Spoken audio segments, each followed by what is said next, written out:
Welcome, seeker of ancient wisdom, to the complete chronicle of the Avatar universe, a tapestry woven from 10,000 years of legend, sacrifice, and the eternal dance between light and shadow. Tonight, we journey through every era of this extraordinary world, from the first sparks of elemental mastery to the great cities where spirits and humans learn to coexist once more. This is the story of balance itself, told through the lives of those chosen to maintain it across centuries of triumph and tragedy, love and loss, endings that become beginnings in the endless cycle of renewal and hope. In the time before memory, when the world was young and unformed by the ambitions of mortals, there existed a realm where the very concepts of order and chaos took living shape, dancing through dimensions that stretched beyond the comprehension of any single consciousness. This was the age of pure spirit, when the physical world lay dormant beneath veils of possibility, waiting for the cosmic forces that would eventually give it substance and meaning through eons of patient creation. The spirit of chaos, known to those few who would later encounter him as Vaatu, moved through this primordial darkness like a storm-given consciousness, his essence crackling with the wild energy of destruction and change. He was not evil in any sense that human morality could later define, but rather the embodiment of entropy itself, the force that tears down established order to make room for new possibilities to emerge from the ruins of what came before. His laughter echoed through empty spaces between dimensions, carrying with it the promise that nothing would remain static, that all things must eventually surrender to the beautiful violence of transformation. But existence, even in its most fundamental state, requires balance to prevent the complete dissolution of all meaning into formless chaos. Thus arose Rava, spirit of light and peace, her radiance cutting through the swirling darkness like dawn breaking over mountains that had never known night. Where Vaatu represented the wild freedom of constant change, Rava embodied the harmony that allowed growth and creation to take root, the stable foundation upon which complexity could build itself into ever more intricate and beautiful forms. These two cosmic forces were neither allies nor enemies in any conventional sense, but rather complementary aspects of existence itself, locked in an eternal dance that would define the rhythm of reality for all the ages to come. Their battles shook the fundamental structure of creation, each victory and defeat creating ripples that would eventually manifest as the natural laws governing physical matter, spiritual energy, and the delicate relationship between worlds that existed in parallel dimensions. The conflict between order and chaos was not meant to be resolved through the permanent victory of either force, for such an outcome would have meant either the stagnation of perfect order or the complete dissolution of meaningful existence into random activity.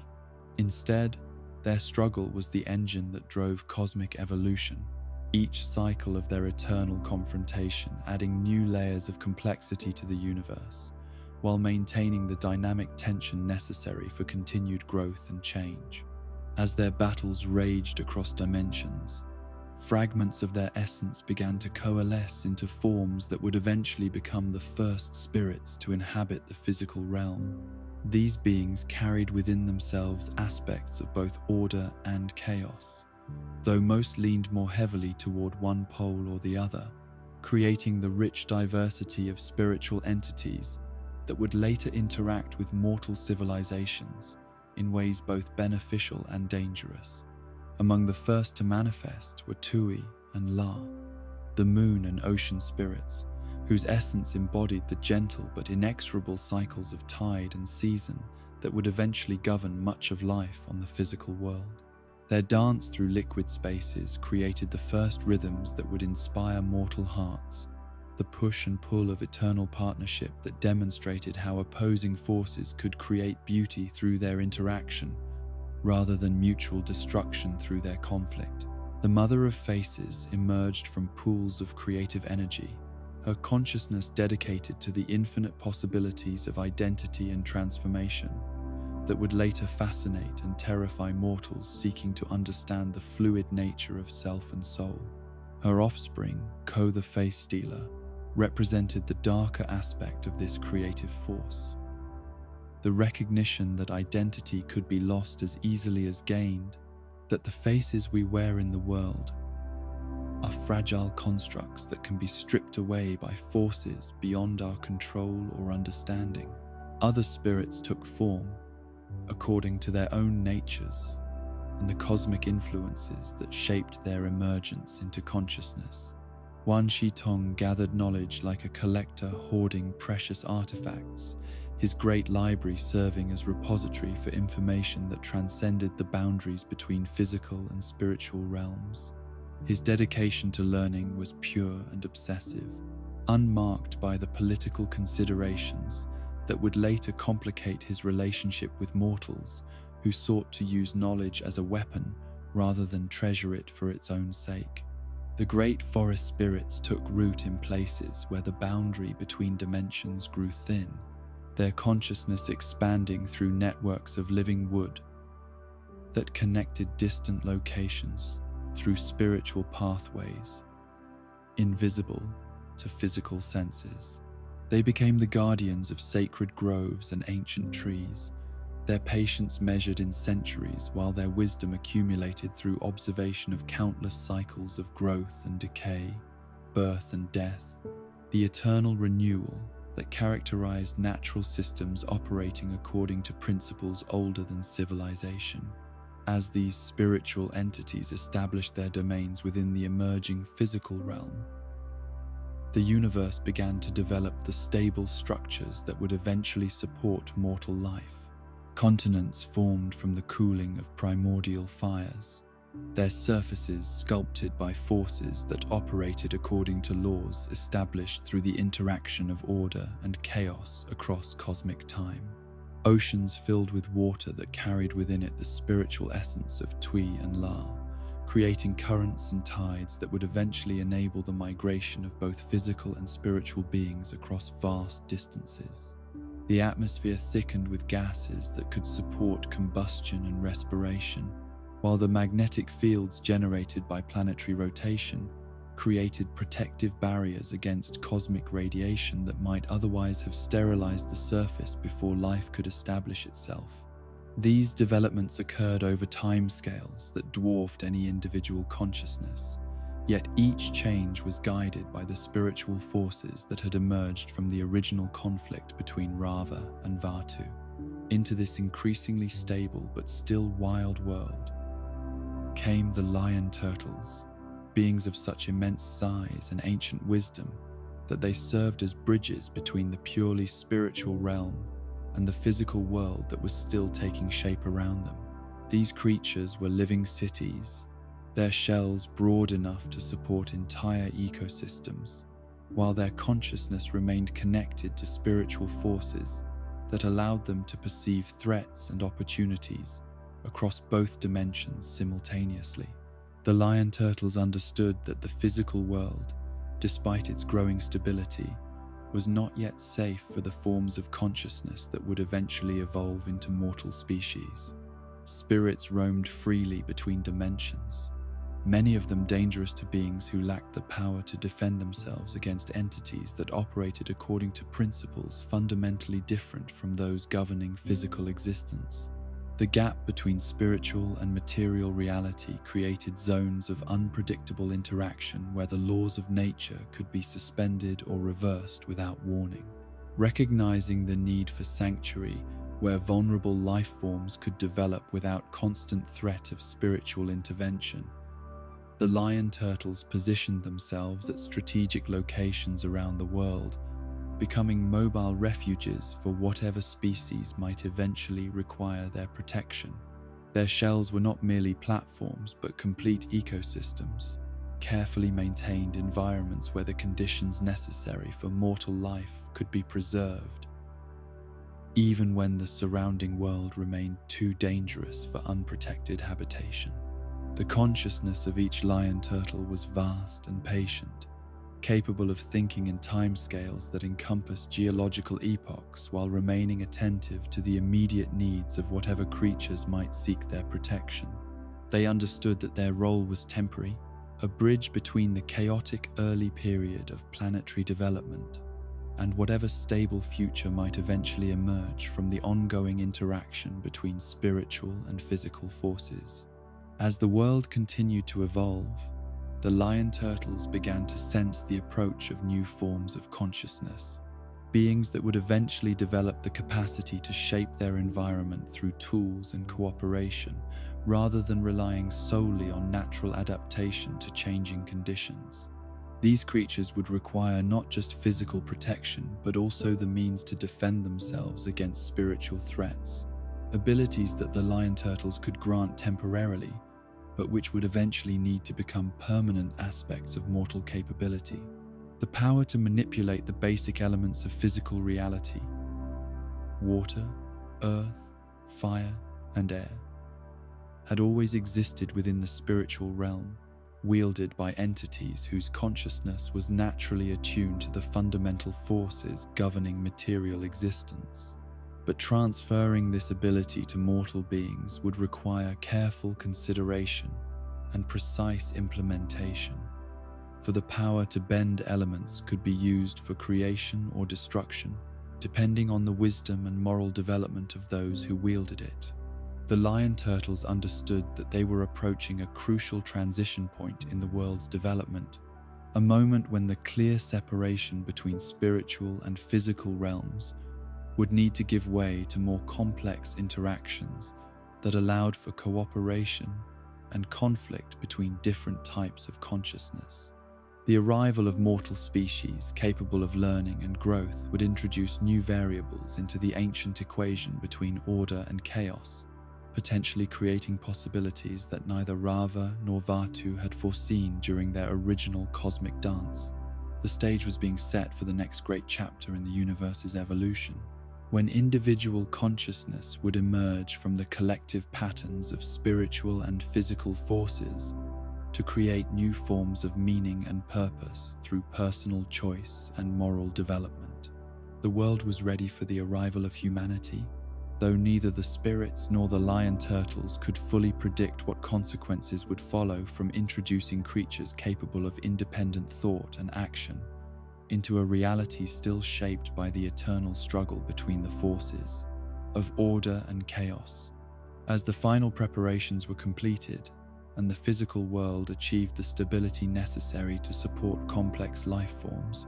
the ancient powers that had shaped reality from its earliest moments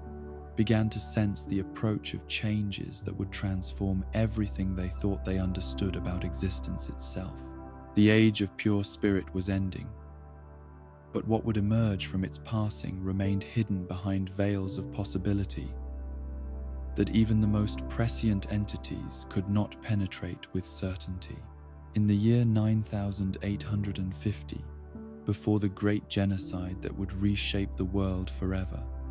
a child was born into circumstances that seemed to guarantee a life of hardship and obscurity, yet whose destiny would transform him into the first bridge between realms that had remained separate since the dawn of creation itself. The boy who would become known as One entered the world on one of the great lion turtle cities,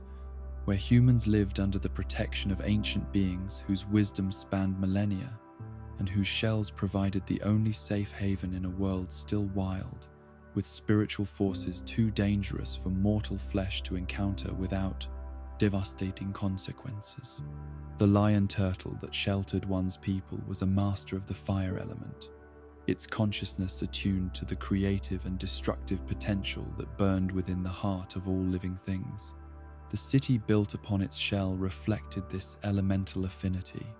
its architecture incorporating flames that never consumed their fuel, heating systems that drew warmth from spiritual sources rather than mundane combustion,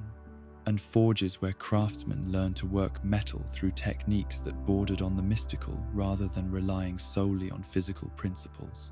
But for all the wonders that surrounded his childhood, One's early years were marked by poverty that ground down hope and limited possibilities in ways that wealth and privilege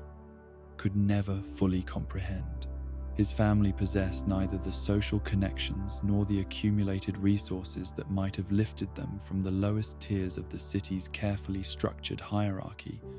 leaving them dependent on whatever scraps of opportunity fell from the tables of those more fortunate in birth or circumstances. The Chu family represented everything that Wan's people lacked: inherited wealth, political influence, social status that opened doors without effort, and the casual cruelty that often accompanies power, exercised without accountability or meaningful opposition. Their treatment of the poor was not motivated by active malice so much as the thoughtless indifference that comes from viewing other human beings as obstacles to be avoided, rather than fellow souls deserving of basic dignity and consideration. Wan's response to this systemic injustice was not passive acceptance of his circumstances, but rather the kind of righteous anger that transforms victims into rebels, suffering into strength, desperation into the courage necessary for challenging established order, regardless of personal consequences. He gathered around himself others who shared his circumstances and his burning desire for change, forming a band of thieves and troublemakers who targeted the wealthy not merely for personal gain, but as a form of protest against inequities that seemed as immutable as the natural laws governing the physical world. Their crimes were small and largely symbolic, redistributing wealth in ways that provided temporary relief for the desperately poor, while sending messages to the powerful that their privileges were not as secure as they imagined. But one understood that individual acts of rebellion, however satisfying in the moment, could not address the fundamental structures that created and maintained such extreme disparities in human welfare and opportunity. The hunting parties that occasionally left the safety of the Lion Turtle City represented one of the few opportunities for ordinary citizens to gain access to abilities that might level the playing field between rich and poor. When humans ventured into the dangerous spirit-filled wilderness beyond the city's protective barriers, the Lion Turtle would temporarily grant them the power to bend fire, enabling them to defend themselves against entities that conventional weapons and tactics could not touch effectively. These expeditions were carefully regulated, with strict rules requiring all participants to return their borrowed abilities once they came back within the city's boundaries.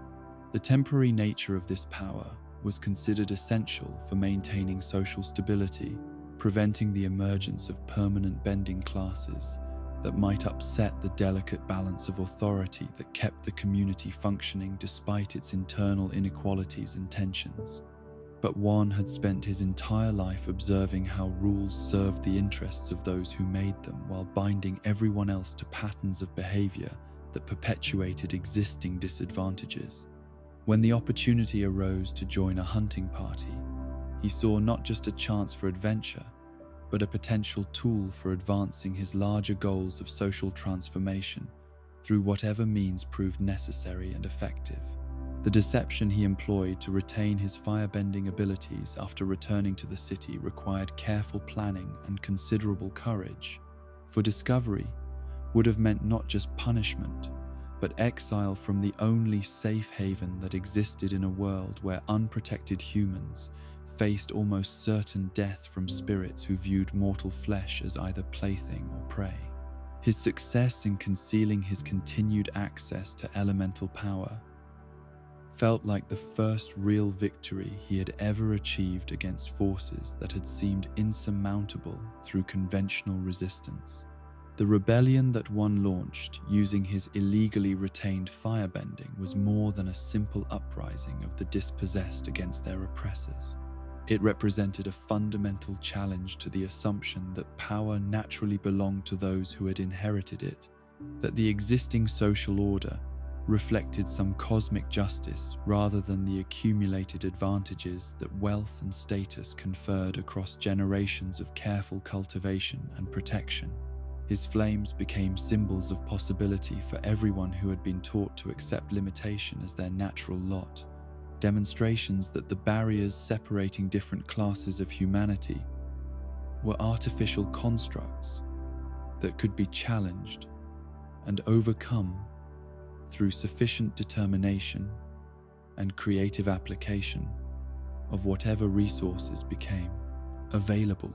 The sight of fire dancing at the command of someone from the lowest social tier sent shockwaves through a community that had never questioned whether its hierarchical structure was inevitable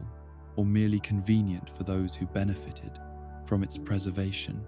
But the lion turtle, whose protection had made their entire civilization possible, could not allow such disruption to continue indefinitely without risking the stability that kept everyone alive in a hostile world. The ancient being's response to one's rebellion was swift and decisive, yet tempered by understanding that the young man's actions had emerged from legitimate grievances that deserved acknowledgement, even as they required correction through exile from the community he had endangered. The banishment that followed was both punishment and opportunity, stripping one of everything familiar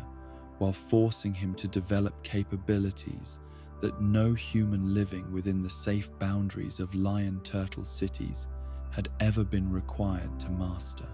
The fire that he was allowed to keep as protection against the dangers of the wild became his constant companion, a living reminder of the choices that had led him to this solitary existence beyond the reach of civilized safety. The fear that initially overwhelmed one as he faced the reality of survival in a world where spirits roamed freely and the very landscape could shift according to principles that defied physical laws, gradually gave way to wonder as he discovered that not all supernatural entities were hostile to human presence. His rescue of a cat deer from hunters who would have sold its spiritual essence to collectors seeking rare ingredients for mystical practices became the foundation for relationships that would transform his understanding of what was possible when different forms of consciousness approached each other with respect rather than predatory intent. Mula, the cat deer whose life one had saved, became more than a pet or companion.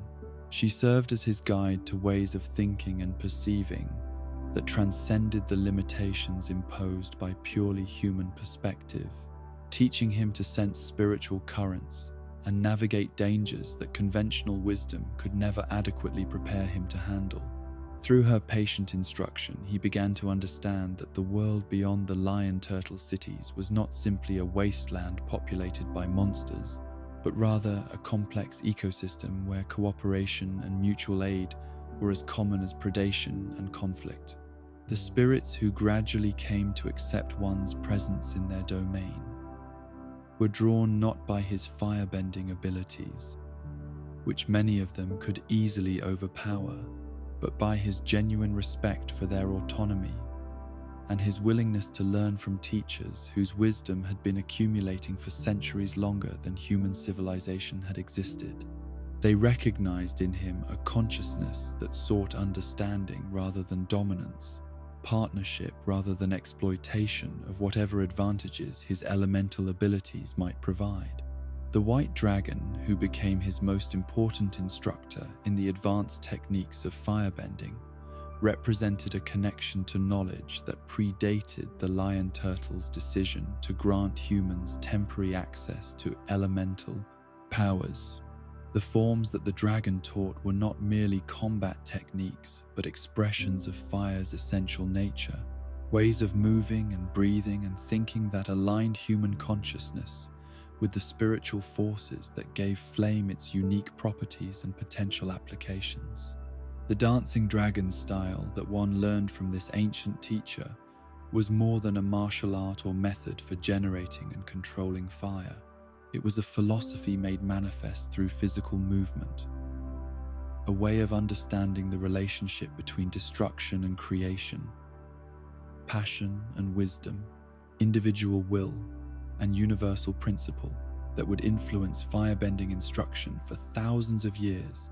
after one's death made him a legend rather than a living practitioner. Under the dragon's guidance, one discovered that true mastery of any element required surrender of the ego's desire to impose its will upon natural forces in favor of cooperation with energies that possess their own intelligence and purpose. The most powerful techniques emerged not from forcing fire to obey human commands, but from aligning personal intention with the element's inherent desire to grow, transform, and illuminate whatever darkness it encountered. This philosophical approach to bending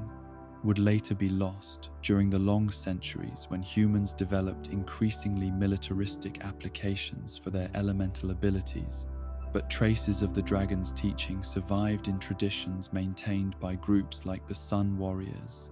who understood that fire's greatest power lay not in its capacity for destruction, but in its role as the source of life and energy that made all other forms of growth and development possible. The years that Weian spent learning from spirits in the wild were marked by discoveries that challenged every assumption he had inherited about the nature of reality and the proper relationship between different forms of consciousness. He learned that spirits were not fundamentally different from humans in their capacity for both good and evil, wisdom and folly, but rather operated according to principles that emphasized different values and priorities than those that governed mortal societies. Where human communities tended to value security and predictability, spiritual entities often prized change and growth, even when such transformation involved considerable risk and uncertainty. Where mortal cultures developed complex hierarchies to manage resources and distribute authority, spirits frequently organized themselves according to affinities and relationships that shifted constantly based on circumstances and personal evolution rather than fixed social structures. These differences were not failures of understanding on either side, but rather reflections of the distinct challenges and opportunities that characterized existence in physical versus spiritual dimensions. Humans, with their brief lifespans and vulnerable bodies, naturally developed institutions and practices designed to maximize safety and efficiency within carefully controlled environments. Spirits, whose consciousness could persist across millennia and whose essence was not bound by physical limitations, had the luxury of experimenting with approaches to existence that would be suicidal for mortal beings to attempt. One's unique position as someone who lived between these worlds, while remaining fully committed to neither, enabled him to appreciate the strengths and limitations of both forms of consciousness without falling into the trap of assuming that one approach was inherently superior to the other. This balanced perspective would prove crucial when circumstances forced him to make choices that would affect not just his own fate, but the future relationship between humans and spirits across all subsequent history. The discovery of Rava and Vatu locked in their eternal struggle came during the second year of Wan's exile, when his wanderings brought him to a location where the boundary between physical and spiritual realms had grown thin enough to make their cosmic battle visible to mortal perception. The sight of these primordial forces engaged in conflict that had been raging since before the first stars formed was simultaneously magnificent and terrifying, a reminder of how small individual consciousness appeared when measured against the vast scales on which cosmic principles operated. Vatu's manipulation of Wan's compassionate nature was subtle and skillful, playing upon the young man's instinctive desire to help anyone who appeared to be suffering unjustly. The spirit of chaos presented himself as a victim rather than a cosmic force whose liberation would unleash destructive changes across both worlds,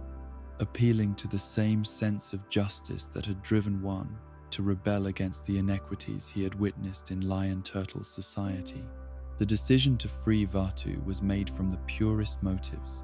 yet its consequences demonstrated how good intentions without adequate knowledge could produce catastrophic results that affected countless innocent beings across vast distances and extended periods of time. The dark spirits that emerged in the wake of Vatu's liberation were not inherently evil,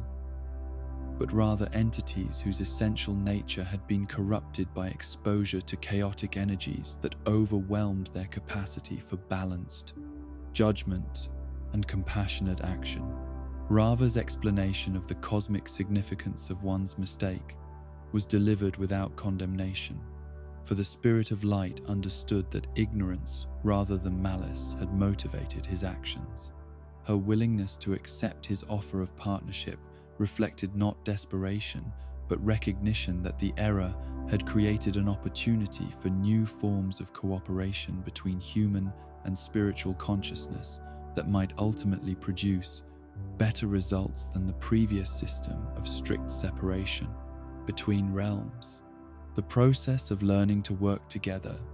required both beings to abandon assumptions and develop capabilities that neither had possessed individually.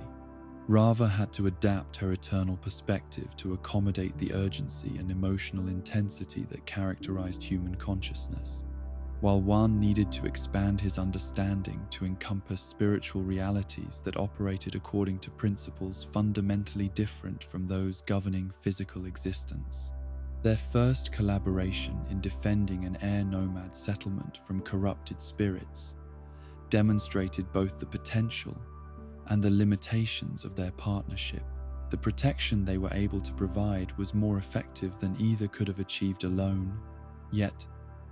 the effort required to coordinate their very different approaches to problem solving left both exhausted in ways that suggested the need for deeper integration if they were to face the challenges that lay ahead.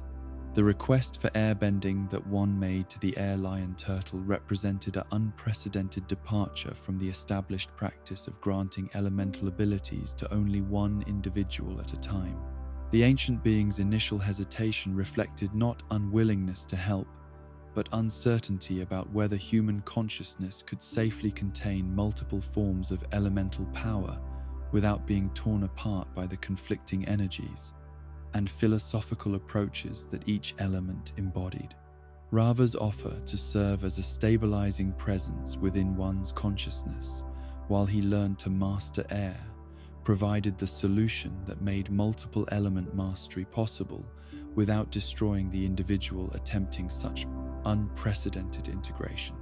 Her spiritual essence acted as a buffer that prevented the different elemental energies from interfering with each other, while allowing one's consciousness to gradually adapt to the expanded range of capabilities he was acquiring. The year of intensive training that followed tested every aspect of one's character and determination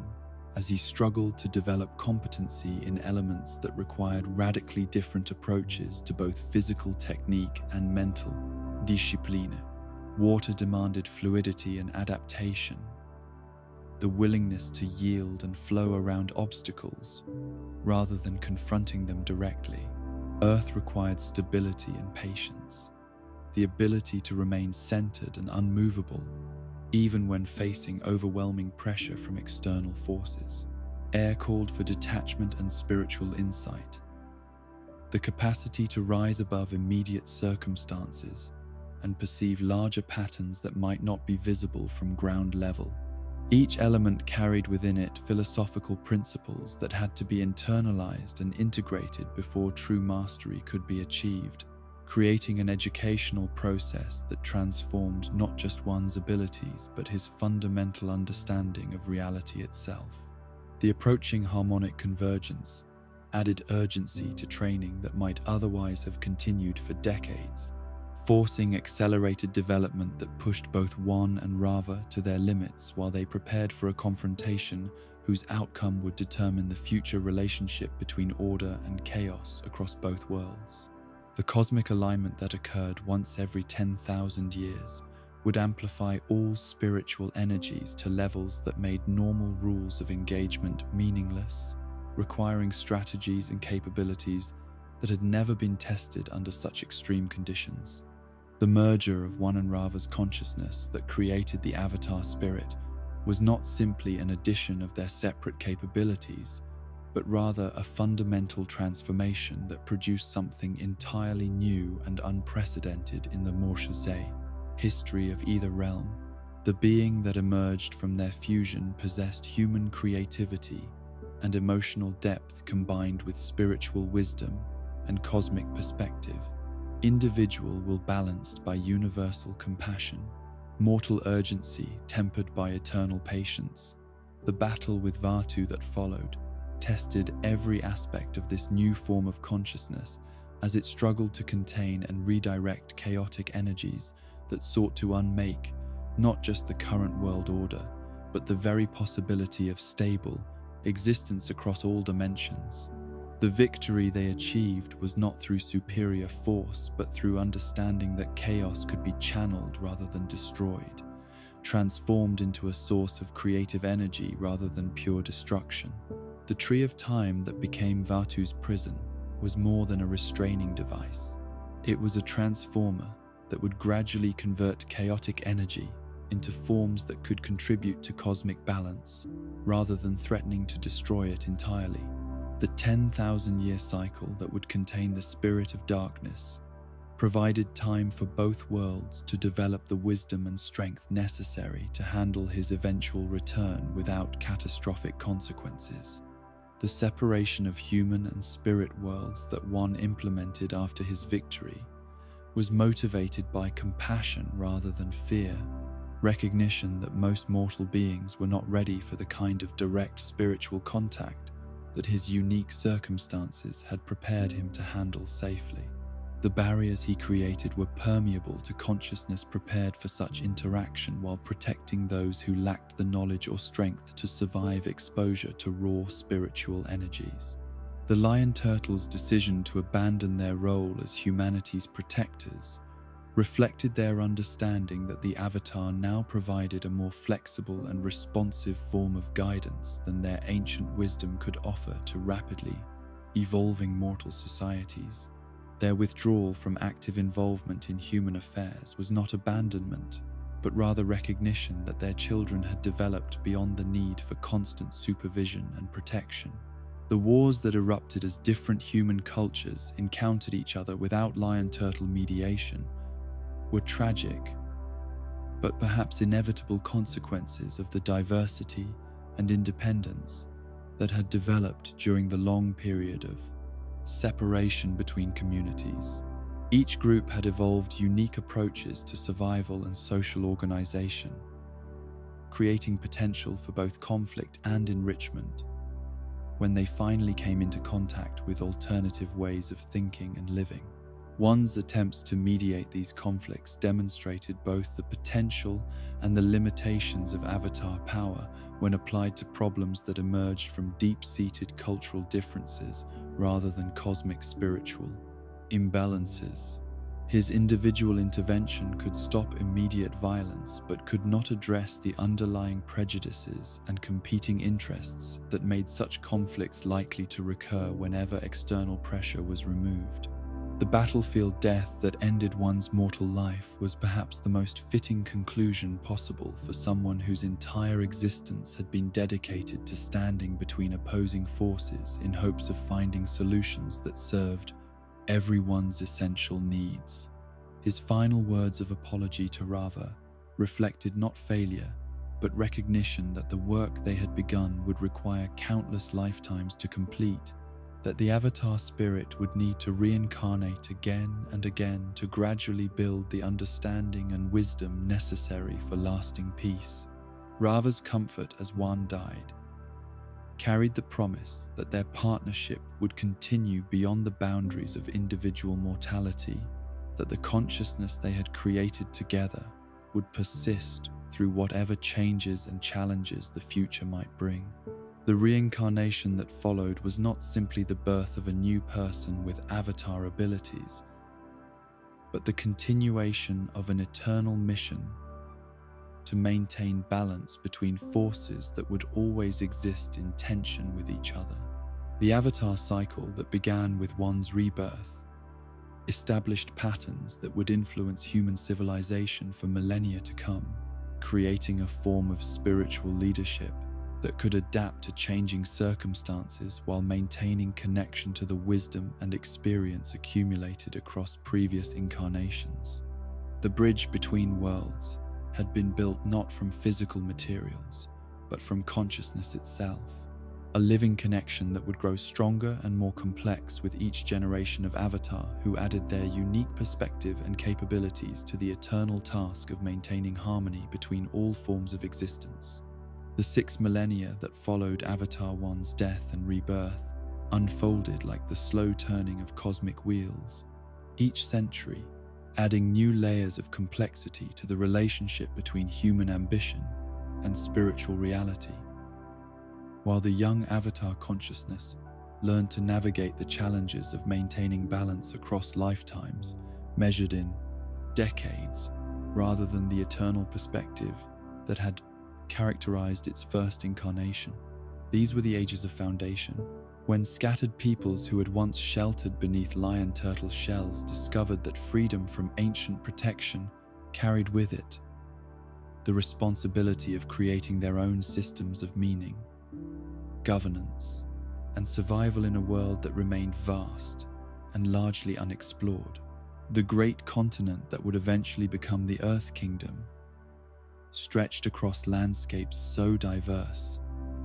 that early human settlements developed in almost complete isolation from each other, their cultures shaped by local conditions that varied from frozen mountain peaks to sun-baked deserts, from fertile river valleys to impenetrable swamplands, where the boundary between land and water became meaningless to anyone attempting to impose rigid categories upon natural systems that operated according to their own ancient rhythms and purposes. Wan Shi Tong's decision to manifest his spirit library within the physical realm represented one of the most significant developments during these early centuries, creating a repository of knowledge that would eventually contain information gathered from across both dimensions over periods of time that dwarfed individual human lifespans. The Great Owl Spirit's motivation was not mere collecting, but rather genuine concern for preserving understanding that might otherwise be lost when civilizations rose and fell according to patterns that seemed to repeat themselves across different regions and time periods. The library's location in what would become the Siwong Desert was chosen for its isolation from the political conflicts that might tempt scholars to seek knowledge for military rather than purely intellectual purposes. Wan Shi Tong understood that information could be a weapon as dangerous as any physical force, capable of creating advantages that upset delicate balances between competing groups and turning wisdom into a tool for domination rather than enlightenment. The knowledge that accumulated within the library's ever-expanding chambers reflected the diversity of approaches that different cultures developed for understanding their world and their place within it. Earth Kingdom scholars contributed detailed observations of geological processes and mineral properties that enabled increasingly sophisticated construction techniques and agricultural practices. Water Tribe researchers documented the behavior of ocean currents and weather patterns that governed survival in polar environments where small miscalculations could mean the difference between life and death for entire communities. Fire Nation thinkers explored the relationship between spiritual energy and physical combustion, developing theories about the nature of life force that would eventually influence their understanding of bending as something more than mere manipulation of external elements. Air nomad philosophers investigated the connections between consciousness and perception, seeking to understand how awareness itself shaped the reality that observers believed themselves to be studying objectively. Lady Tianhai's fascination with human civilization led her to assume a more active role in mortal affairs than most spirits considered wise or appropriate. But her protective influence over the coastal settlement that bore her name demonstrated how beneficial such relationships could be when approached with mutual respect and understanding. The village that grew under her guidance became a model for cooperation between human and spiritual consciousness, showing that the boundaries one had established between realms need not prevent all forms of meaningful interaction. General Old Iron's role as Tianhai's protector reflected the complex hierarchies that existed within the spirit world, where ancient entities took responsibility for safeguarding younger or more vulnerable beings whose nature made them susceptible to exploitation or harm. His military bearing and strategic thinking were not human characteristics imposed upon spiritual essence, but rather reflections of principles that governed conflict resolution across multiple dimensions of existence. The gradual rediscovery of bending abilities by humans who had lost access to lion turtle gifts represented one of the most crucial developments during this period,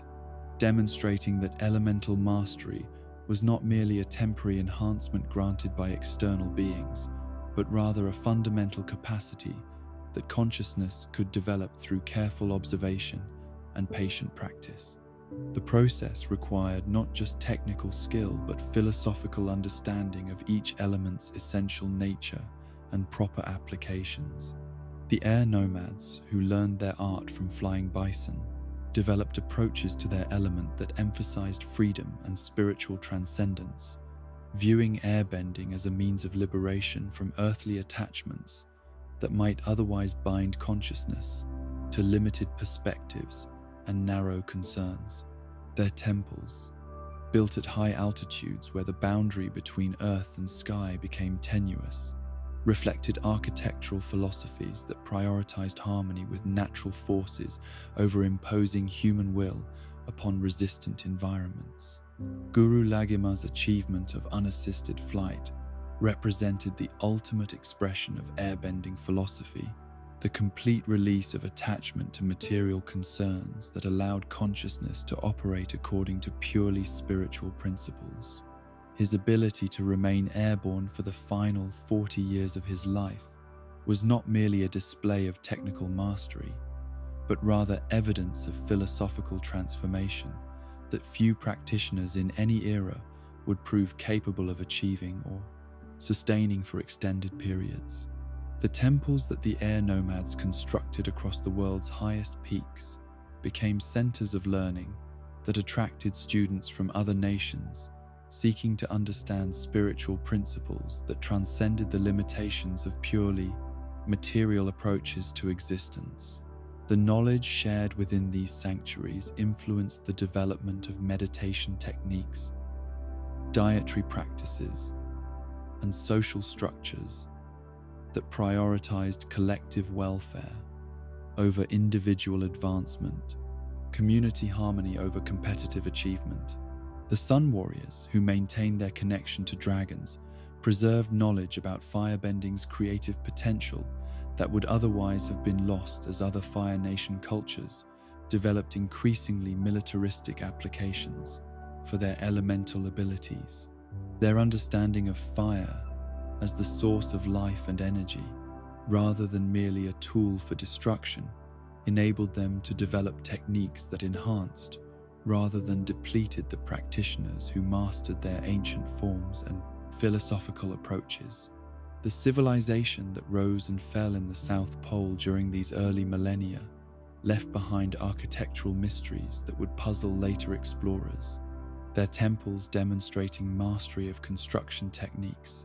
that seemed to defy the limitations of available materials and environmental conditions. The disappearance of this culture raised questions about the relationship between technological advancement and spiritual wisdom, suggesting that material progress without corresponding ethical development might contain the seeds of its own destruction. The Earthbenders Oma and Shu, whose love story became legendary throughout the emerging Earth Kingdom, demonstrated how personal relationships could transcend political boundaries and cultural divisions, creating connections that survived even when the institutional structures that had initially separated them continued to generate conflict and misunderstanding. Their discovery of earthbending through observation of badger moles showed that elemental mastery could emerge from the most unlikely sources when approached with sufficient openness and dedication.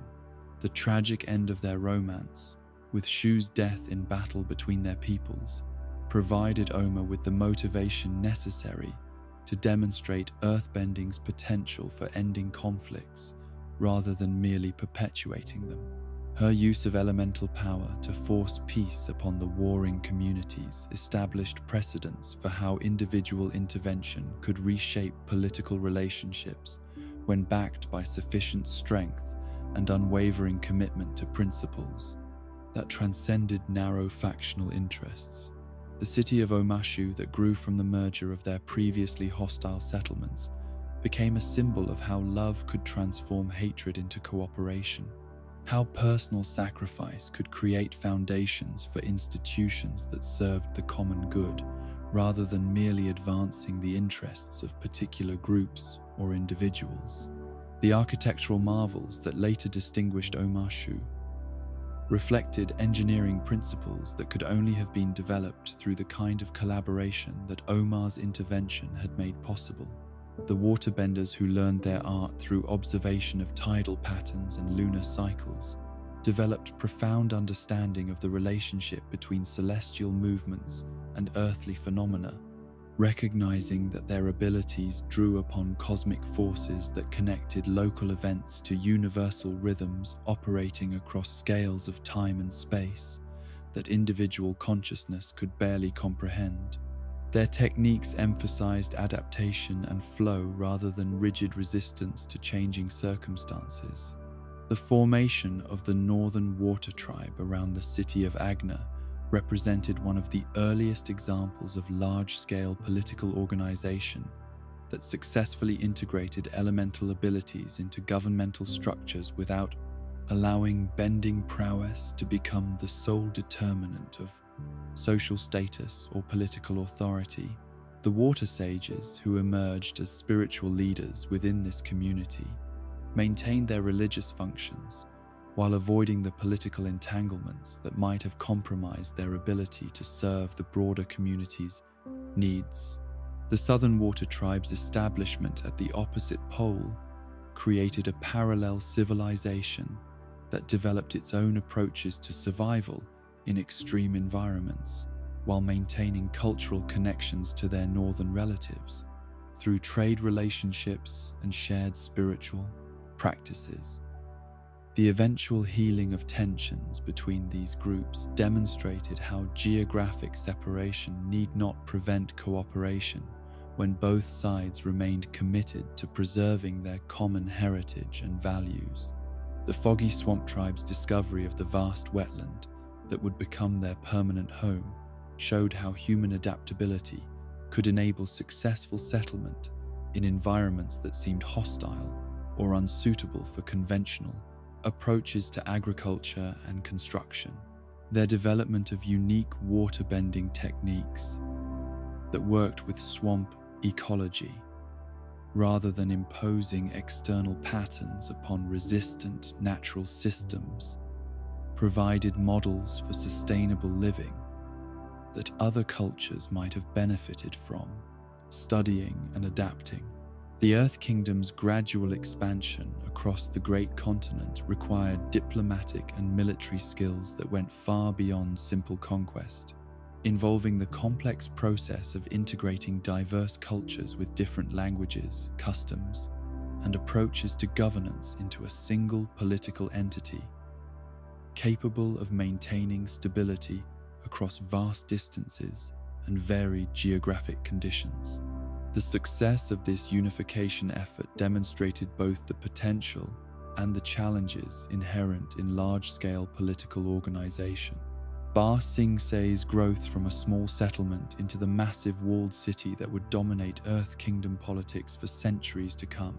reflected architectural and administrative innovations that enabled urban centers to support populations far larger than anything previous civilizations had attempted. The defensive walls that surrounded the city represented engineering achievements that required coordination between thousands of workers over periods measured in decades rather than years. The earthbending sages who gained political influence within the expanding kingdom established precedents for how elemental abilities could be integrated into governmental functions without creating insurmountable advantages for benders over non-bending citizens. Their role as advisors and administrators, rather than absolute rulers, showed how power could be shared, rather than concentrated in ways that served the broader community's interests. The conjoined twins, Hun Dun, who crowned themselves kings through their ability to harness chaotic forces, represented one of the most dangerous developments during this period, demonstrating how elemental abilities combined with unrestrained ambition could threaten the stability that other civilizations were working so hard to establish and maintain. Their use of chaos as a weapon against their enemies introduced forms of warfare that conventional defenses were inadequate to counter effectively. The unnamed avatar who defeated Hun Dun and banished them to the spirit world established important precedents for how avatar power should be used when conventional diplomatic and political solutions proved insufficient to contain threats that endangered the welfare of entire populations. The decision to exile rather than destroy the twins showed mercy tempered by recognition that some forms of power were too dangerous to be allowed continued access to the physical realm. The Order of the White Lotus that emerged during these foundational centuries represented one of the most significant developments in cross-cultural cooperation, creating institutions that transcended national boundaries and political allegiances in service of principles that all member nations could support, despite their other differences and conflicts. The secrecy that surrounded the organization reflected understanding that knowledge sharing might be viewed as treacherous by governments that preferred to maintain advantages over their neighbors and rivals. The gradual isolation of the four nations that occurred during the later portions of this period represented both natural development and tragic loss of opportunity, as cultural differences that might have been sources of mutual enrichment instead became justifications for suspicion and hostility.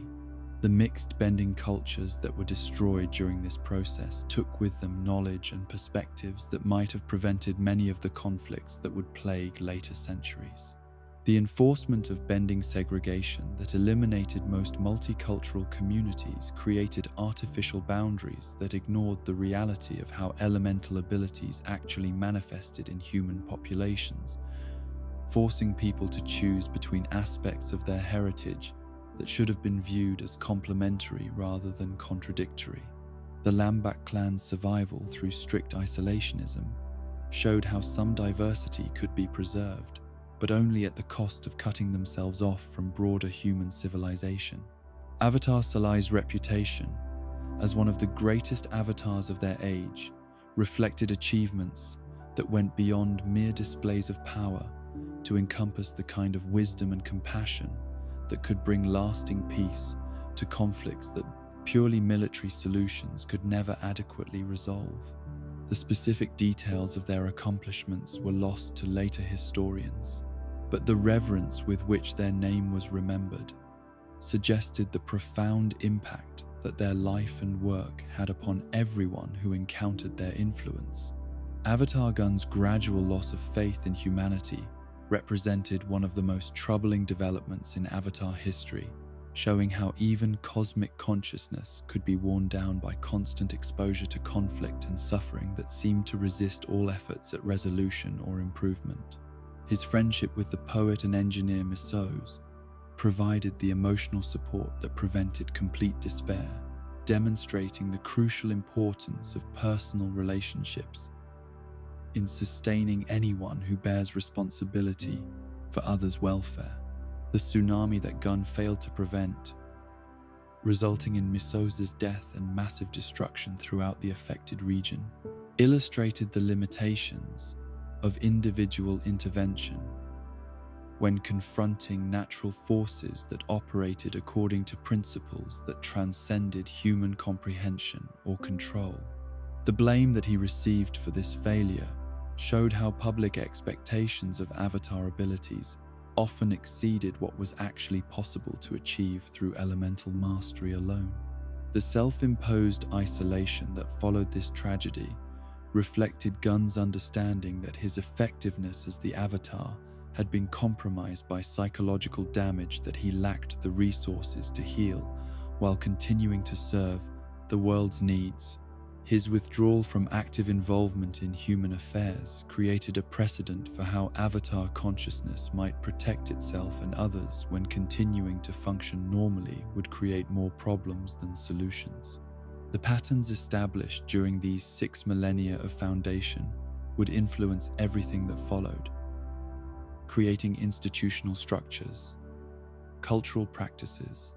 and philosophical frameworks that shaped how later civilizations approached questions of governance, spirituality, and the proper relationship between individual desires and collective needs. The wisdom accumulated during this period became the inheritance that successive avatars would draw upon when facing challenges that required understanding of how human nature expressed itself across different cultures and historical circumstances. As the foundational age drew toward its close and more specific historical records began to document individual lives and particular events,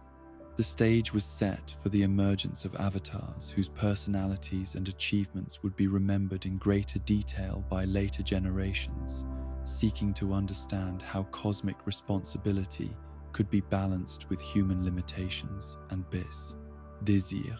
The bridges between worlds had been built not just through spiritual means, but through the patient work of countless individuals who chose cooperation over conflict, understanding over prejudice, hope over despair. The birth of Avatar Seto into the Fire Nation's noble hierarchy during an era when the island archipelago faced its gravest internal crisis since unification represented both extraordinary fortune and crushing responsibility, for he would inherit not just the cosmic burden of maintaining balance between all nations, but also the immediate challenge of preventing his homeland's complete collapse into chaos and dissolution. The child who emerged into a world of privilege and expectation carried within his consciousness the accumulated wisdom of previous avatars, yet his early years would be shaped by circumstances that demanded practical solutions to mundane problems, rather than the grand spiritual interventions that had characterized many of his predecessors' most memorable achievements. The discovery of Seto's avatar identity occurred earlier than was traditional, his ability to bend multiple elements manifesting during childhood games that were meant to be simple entertainment, but instead revealed cosmic significance that would transform every aspect of his subsequent development and education. The Fire Nation's political structure, unlike the more distributed systems that characterized other nations, concentrated authority in ways that made Avatar involvement in governmental affairs both more necessary and more problematic than might have been the case in societies with different approaches to leadership and administration. The crisis that engulfed the Fire Nation during Seto's youth was multifaceted and seemingly insurmountable,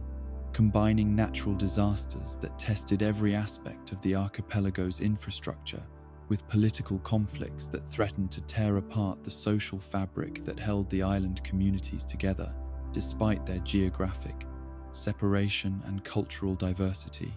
Plagues swept through population centers with devastating efficiency, their spread accelerated by trade networks that normally brought prosperity, but under these circumstances became vectors for disease that conventional medical knowledge was powerless to contain or cure. The volcanic activity that intensified during this period created additional challenges that went beyond immediate physical destruction to encompass long-term changes in climate and agriculture that forced entire communities to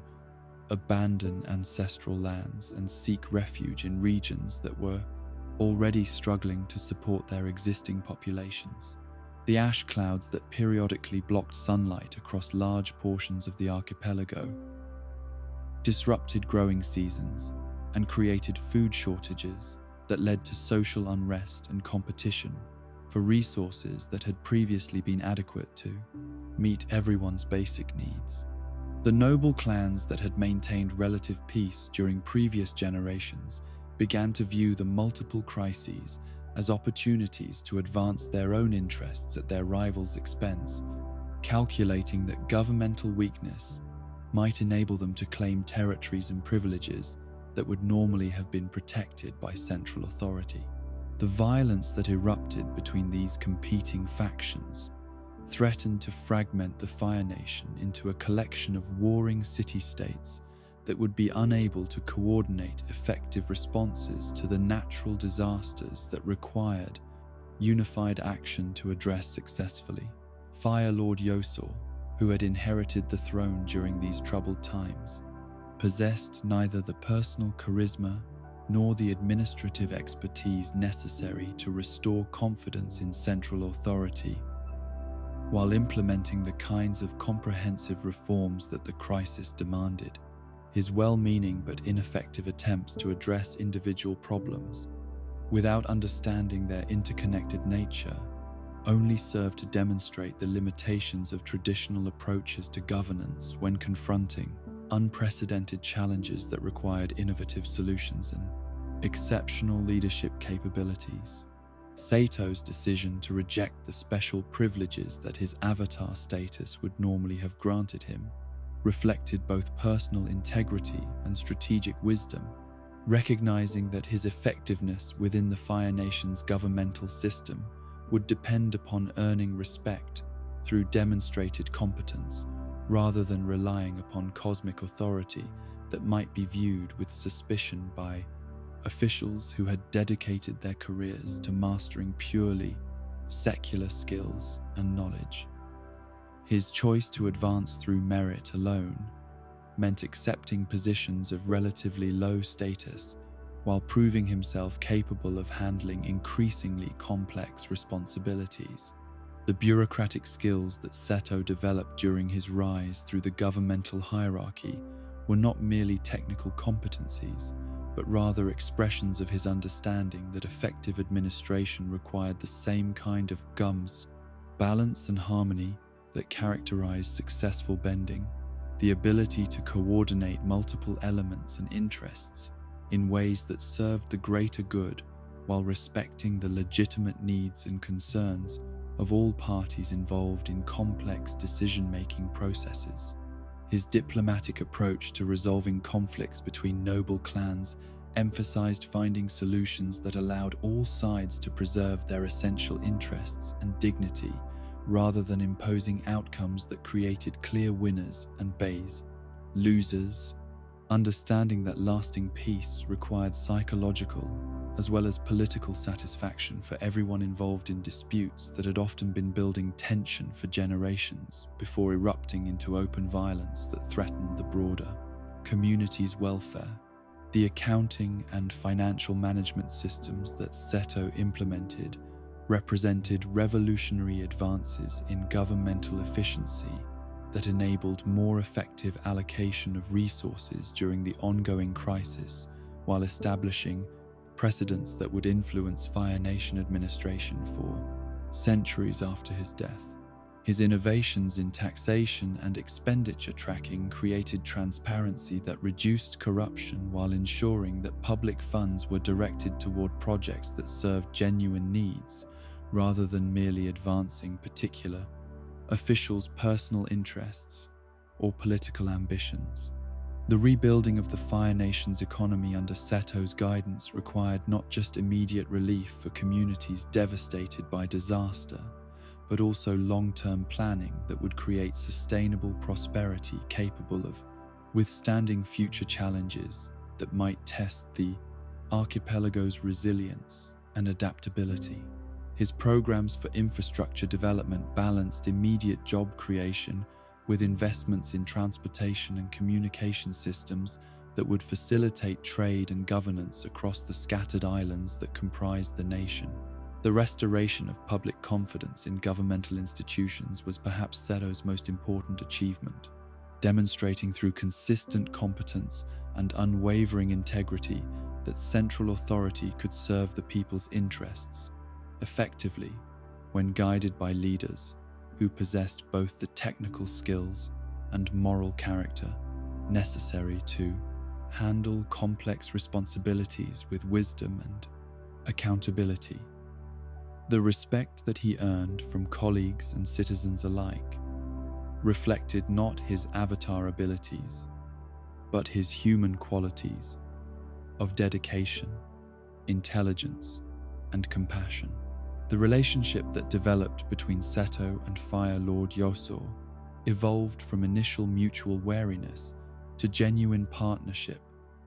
that demonstrated how avatar intervention in governmental affairs could strengthen rather than undermine legitimate political authority when approached with appropriate sensitivity to institutional structures and cultural traditions. Their collaboration showed that cosmic responsibility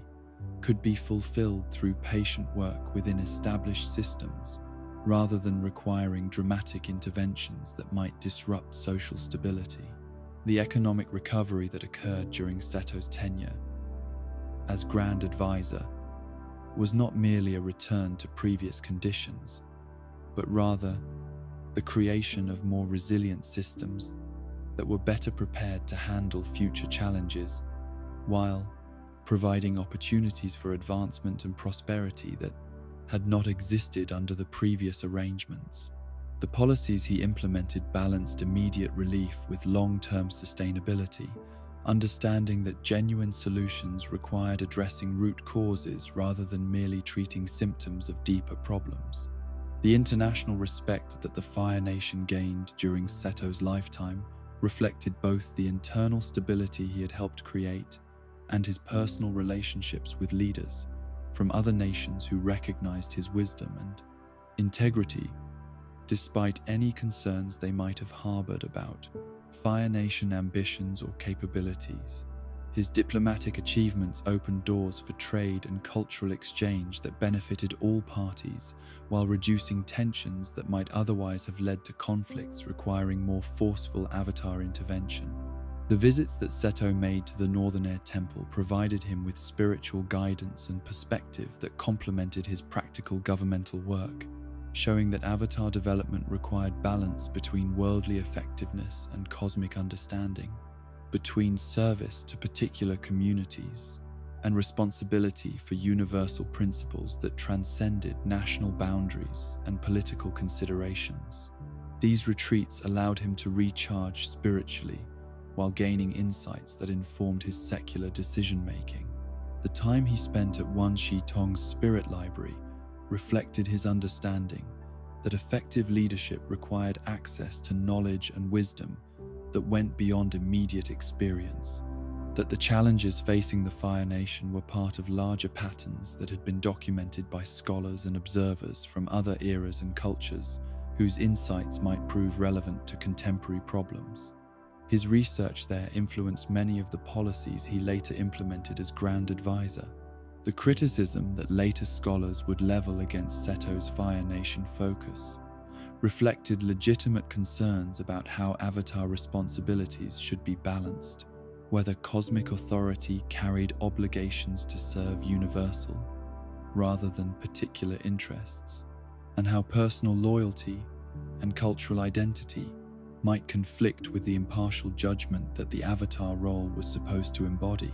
These questions would influence how subsequent avatars approached the relationship between their individual humanity and their cosmic duties. The internal struggles that Seto experienced, despite his outward appearance of competence and control, demonstrated that even successful avatar lives carried psychological costs that were not always visible to observers who focused primarily on public achievements and official Responsibilities. The pressures of simultaneously serving as Avatar and high governmental official created tensions that required constant navigation between competing demands and expectations that could never be fully reconciled. The messy personal life that his successors would perceive when examining his legacy reflected the reality that cosmic responsibility did not eliminate human needs for companionship, understanding, and emotional support that governmental colleagues could not provide, regardless of their respect for his professional capabilities and dedication to public service. The isolation that came with his unique position created challenges that even Avatar wisdom could not fully resolve through individual effort alone. The economic theories that Seto developed during his administrative career influenced Fire Nation policy for generations after his death, creating frameworks for understanding how governmental intervention could stabilize markets and support economic growth without stifling the individual initiative and entrepreneurship that drove innovation and prosperity. His approach balanced regulation with freedom, recognizing that effective governance required understanding when to intervene and when to allow natural economic forces to operate according to their own principles. The institutional reforms that he implemented created checks and balances within Fire Nation government that reduced the likelihood of corruption and abuse of power, while ensuring that decision-making processes included input from power, various perspectives and interests, rather than concentrating authority in ways that made mistakes more likely and accountability more difficult to maintain.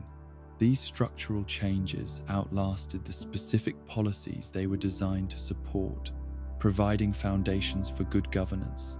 that served the Fire Nation long after the particular crises that had motivated their creation were resolved.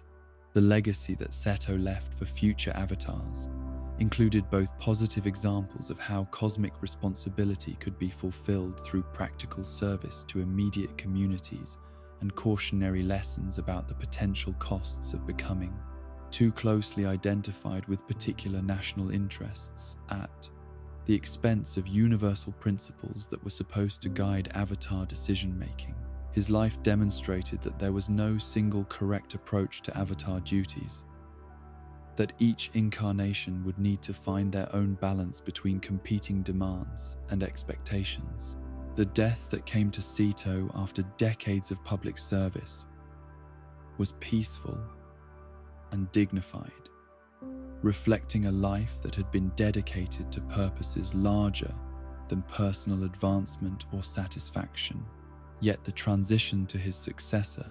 would reveal how many of the problems he had addressed were symptoms of deeper issues that would require different approaches and capabilities to resolve permanently. The stability he had created provided the foundation for future progress, but it also masked underlying tensions that would eventually demand more dramatic forms of Avatar intervention. The reincarnation that followed would bring different gifts and face different challenges as the Avatar consciousness continued its eternal journey through human experience, while accumulating wisdom about how cosmic principles could be expressed through individual lives dedicated to service, understanding, and the patient work of building bridges between competing interests and conflicting worldviews that might otherwise tear apart the fragile structures of civilization and cooperation that made peace possible in a world where chaos and order remained locked in their eternal dance. Avatar Yang Chen's birth into the Western Air Temple during an era when the four nations had retreated into suspicious isolation from each other marked the beginning of a lifetime that would test every assumption about how Avatar responsibilities should be balanced between spiritual wisdom and political necessity, between compassion for individual suffering and commitment to abstract principles that might demand sacrifices too terrible for any single consciousness to bear willingly. The child who emerged into the rarefied atmosphere of mountain peaks that seemed to touch the very edge of the spirit world carried within her young body not just the accumulated knowledge of previous incarnations, but also a spiritual sensitivity so acute that it threatened to overwhelm her, developing personality before she could learn to manage the constant influx of memories and insights that plagued her waking hours and tormented her dreams. From her earliest years, Yang Chen experienced what appeared to be a debilitating illness that manifested through seizures and episodes of unconsciousness that left her writhing in apparent agony, while her consciousness traveled to realms where past avatar experiences merged with present reality in ways that made distinguishing between different lifetimes impossible for someone whose individual identity had not yet solidified sufficiently to resist such overwhelming spiritual pressure. The voices that echoed through her mind belonged to avatars who had faced challenges and made decisions across centuries of human history, their wisdom available to her, but at the cost of psychological peace that other children could take for granted. The recognition of her avatar status at the unprecedented age of 8 years came not through the traditional tests and ceremonies that typically revealed such cosmic identity, but through the undeniable evidence of her supernatural experiences and the spiritual authorities' growing understanding that her seizures were not symptoms of physical disease, but rather manifestations of unusually early contact with the avatar consciousness that normally remained dormant until adolescence provided sufficient psychological development to handle such overwhelming responsibility and knowledge. The air nomad approach to nurturing young avatars emphasized spiritual development over political preparation, believing that wisdom and compassion were more important than tactical skills or diplomatic expertise. Yet Yang Chen's circumstances would force her to master both domains while still young enough that most children her age were concerned primarily with games and friendships rather than the fate of entire civilizations hanging in the balance of decisions that would affect millions of people across generations yet to be born. The Platinum Affair that erupted when Yang Chen was 9 years old represented exactly the kind of complex international crisis that would define her entire avatar career, involving layers of deception and competing national interests that defied simple moral analysis or straightforward solutions based on universal principles of justice and fairness. The Fire Nation and Water Tribe's conspiracy to support an Earth Kingdom general's coup attempt through financial backing demonstrated how political calculations could corrupt even legitimate grievances and transform reasonable desires for change into dangerous threats to regional stability. The Earth King's discovery of foreign intervention in his nation's internal affairs triggered a response that was both understandable and ultimately counterproductive. His decision to close trade relationships with the conspiring nations, creating economic hardships for innocent populations, while failing to address the underlying political tensions that had made such interference seem attractive to his external enemies. The platinum ingots that he ordered plated onto his throne room statue as a symbol of his determination to maintain isolation until they rusted into unrecognizable forms represented the kind of symbolic gesture that satisfied emotional needs while creating practical problems that would persist for generations. The isolationist policies that emerged from this crisis affected every aspect of international relations, transforming routine, diplomatic, and commercial interactions into suspicious negotiations conducted through intermediaries who were viewed with distrust by all parties involved in transactions that had previously been straightforward. Expressions of mutual benefit and cooperation. The reduction of trade to only the most essential goods created artificial scarcities that drove up prices while concentrating economic power in the hands of those few merchants who possessed the connections and resources necessary to navigate the complex restrictions that each nation imposed upon foreign commerce. The Shang merchant class that emerged from these circumstances represented both opportunity and danger for the broader international community. Their growing wealth and influence, creating new centers of power that operated according to principles of profit maximization, rather than national loyalty or public service. Yet their practical expertise in managing cross-cultural relationships made them indispensable to governments that had cut themselves off from direct diplomatic contact with their neighbors and rivals. The Unanimity Project that the Shangs developed in secret reflected their understanding that their unique position between nations gave them leverage that could be converted into political independence if they could coordinate their activities effectively while maintaining the appearance of serving their respective governments' interests rather than pursuing their own agenda for regional transformation. Their employment of combustion benders as enforcers demonstrated how they were willing to use violence to protect their expanding influence and eliminate opposition to their increasingly ambitious plans. The spiritual crisis that Yang Chen experienced at age 11 during her first deliberate entry into the spirit world alongside her sister and teacher Jetsun would shape her understanding of the relationship between human consciousness and spiritual reality for the remainder of her extraordinary life, demonstrating how even avatar abilities could not protect against the psychological damage that resulted from exposure to forces that operated according to principles fundamentally different from those governing normal human experience and emotional development. The encounter with spirits that turned dark in response to past life fears that Yang Chen could not consciously control or understand revealed the complex ways in which avatar consciousness carried forward not just wisdom and abilities, but also traumas and conflicts that could manifest unexpectedly when circumstances triggered memories and responses that belonged to previous incarnations rather than current experience. The possession that followed was not malicious, but rather the natural result of spiritual entities responding to emotions and expectations that Yang Chen herself was not aware of projecting.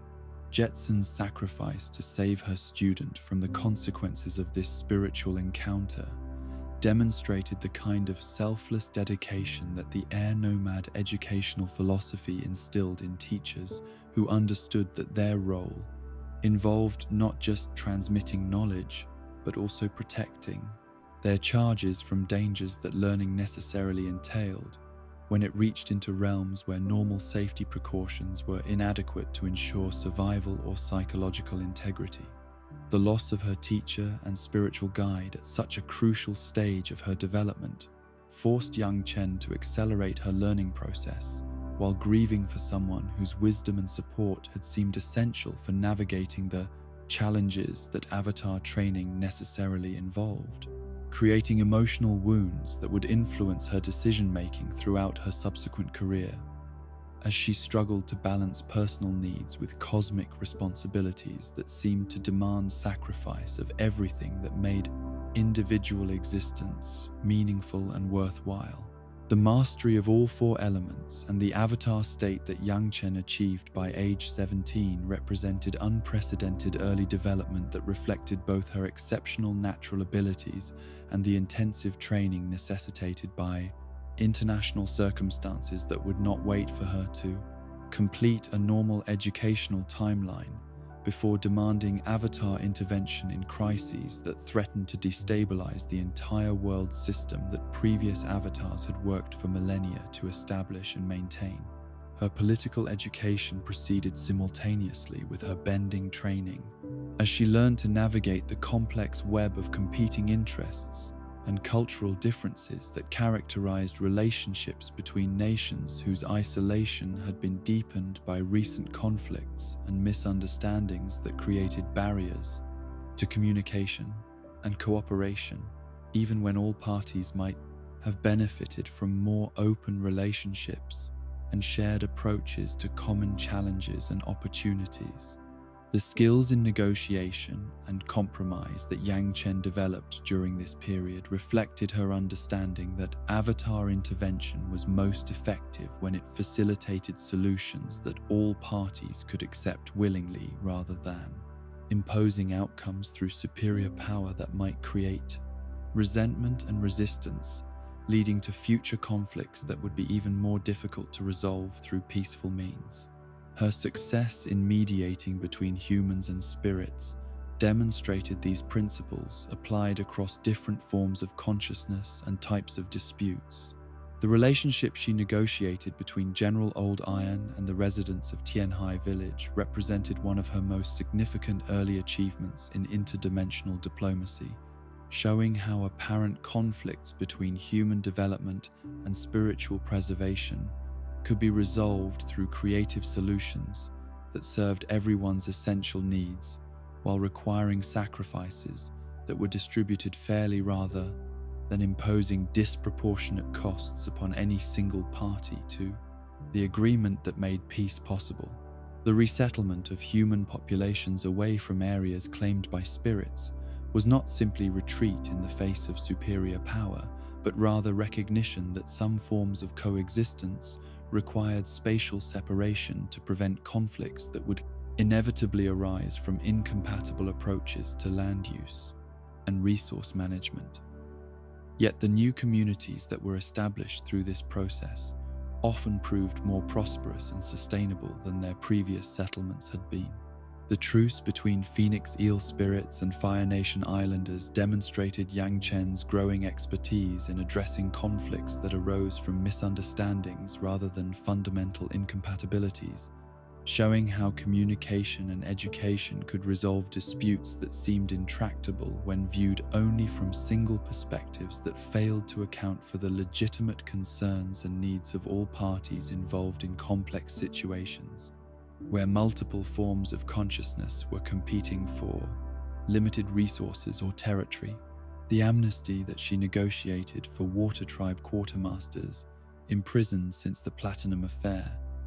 represented her commitment to healing wounds created by past conflicts rather than allowing them to fester and create ongoing sources of resentment that might eventually explode into new crises, requiring more dramatic and costly interventions to resolve satisfactorily for everyone concerned about regional stability and international cooperation. The horrific conditions that Yang Chen discovered in Bina during her first visit to one of the Shang-controlled port cities opened her eyes to how economic inequality could create forms of suffering that were no less devastating than warfare or natural disasters, yet which received less attention from authorities who viewed such problems as inevitable consequences of natural social hierarchies, rather than injustices that demanded intervention and reform through whatever means proved necessary and effective. The wealth disparity between the Shang merchant families and the common laborers whose work generated their profits was so extreme that it created essentially different worlds within the same geographic location. The luxury enjoyed by the privileged few, contrasting obscenely with the desperate poverty endured by masses of people whose basic needs went unmet, despite their contribution to the economic activities that made such concentrated wealth possible in the first place. Yang Chen's attempts to implement reforms through negotiation and moral persuasion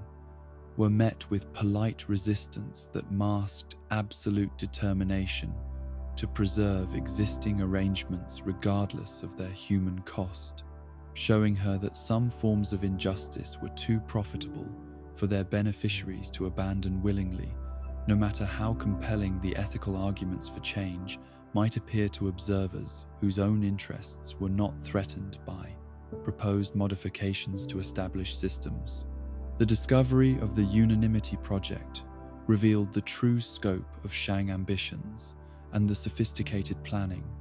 that had gone into creating a network of influence that transcended national boundaries while remaining invisible to governmental authorities who believed themselves to be dealing with loyal citizens rather than conspirators working to undermine the sovereignty of every nation that hosted their commercial activities and political infiltration efforts. The combustion-bending attacks that the Shangs unleashed upon Bina as a demonstration of their power to resist Avatar intervention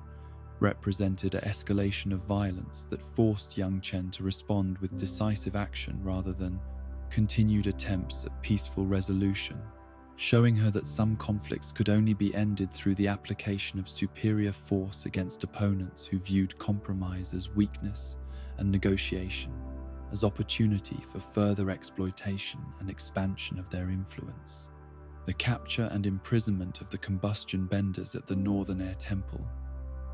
provided temporary security, but also created new vulnerabilities, as the Shangs organized rescue attempts that demonstrated their willingness to assault even the most sacred locations if such actions served their interests in maintaining the weapons and personnel necessary for their campaign to achieve political independence through whatever means proved most effective in advancing their goals. The death of one combustion bender during the rescue attempt marked a tragic escalation that Yang Chen had hoped to avoid, yet which became inevitable once violence replaced negotiation as the primary method for resolving disputes between parties whose fundamental objectives were incompatible with peaceful coexistence within existing political and economic frameworks that constrained everyone's behavior through legal and cultural expectations. The protection that Yang Chen offered to the surviving combustion bender, who chose to abandon her former employers, reflected her commitment to redemption and rehabilitation, rather than permanent punishment for those who demonstrated genuine desire to change their allegiances and contribute positively to society, rather than serving as weapons in conflicts that ultimately benefited no one except those wealthy enough to remain safely distant from the violence they commissioned others to perform. The conspiracy that Shaxi developed to force international recognition of Shang independence through terrorist attacks on port cities represented the logical culmination of their previous activities, the ultimate expression of their belief that existing political arrangements were obstacles to be destroyed rather than frameworks to be reformed through patient work within established institutions and procedures that might have served everyone's interests more effectively than violent revolution could achieve. Yang Chen's success in preventing the worst destruction that Shaxi had planned came at the cost of her beloved Sky Bison companion Nujian,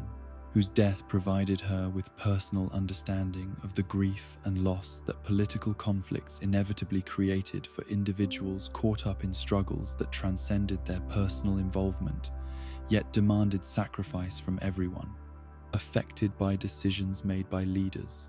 pursuing abstract principles and distant objectives.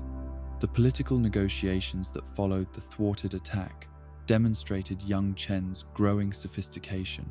in using a combination of diplomatic skill and implied threats to achieve outcomes that pure negotiation or simple force could not have accomplished independently, showing the four nations that their continued isolation served the interests of conspirators who exploited governmental weakness and international suspicion for private profit and political gain.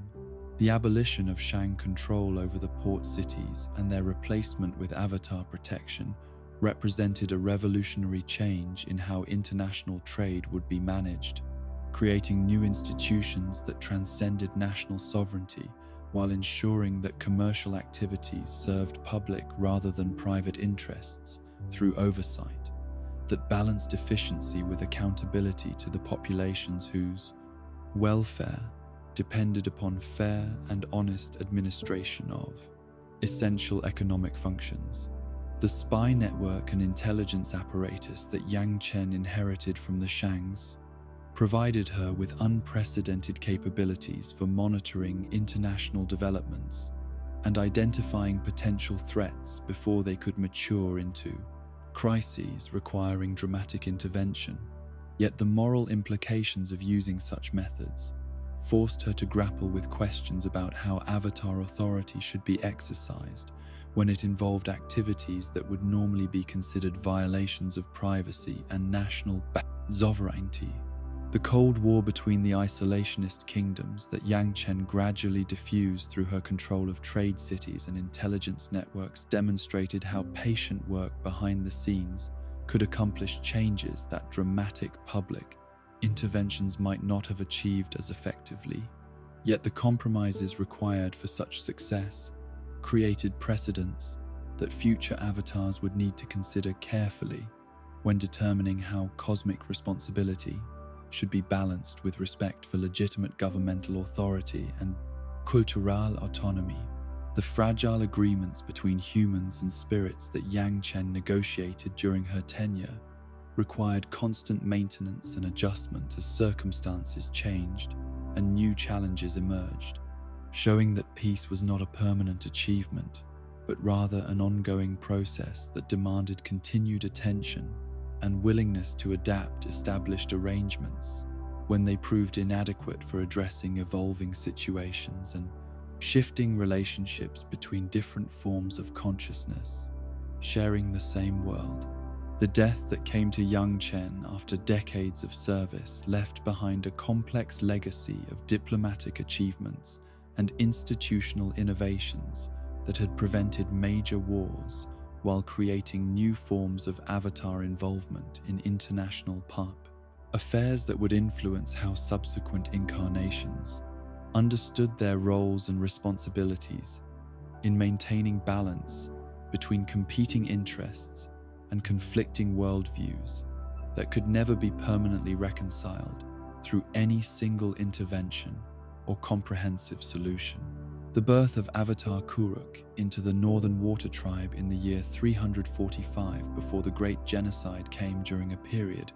when the world seemed to have achieved a delicate balance through Yang Chen's diplomatic achievements, yet beneath the surface of apparent international stability lay spiritual wounds that would demand a different kind of avatar intervention, one that would test the very foundations of what it meant to serve as the bridge between worlds. When that service required sacrifice, that no mortal consciousness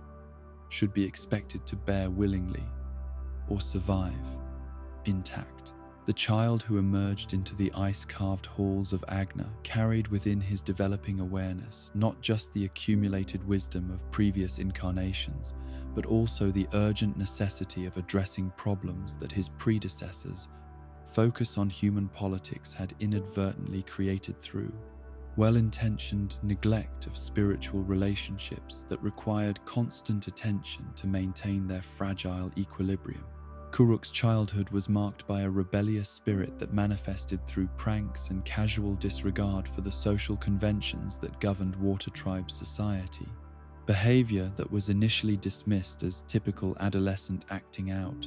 but which actually reflected the influence of past life memories that made him unconsciously aware of how temporary and artificial most human institutions appeared, when viewed from the eternal perspective that Avatar consciousness necessarily encompassed.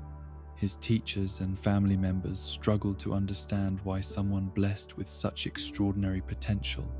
seemed so reluctant to take seriously the responsibilities and opportunities that his cosmic identity would eventually require him to embrace and master.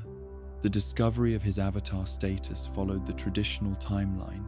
revealed on his 16th birthday through ceremonies that had been refined over centuries to minimize the psychological shock that such knowledge inevitably created for young people who had grown up thinking of themselves as ordinary individuals with normal limitations and expectations. The years of elemental training that followed provided Kuruk with technical mastery that came more easily to him than it had to many previous avatars. Yet, his natural abilities masked deeper spiritual challenges that would not become apparent until he attempted to address problems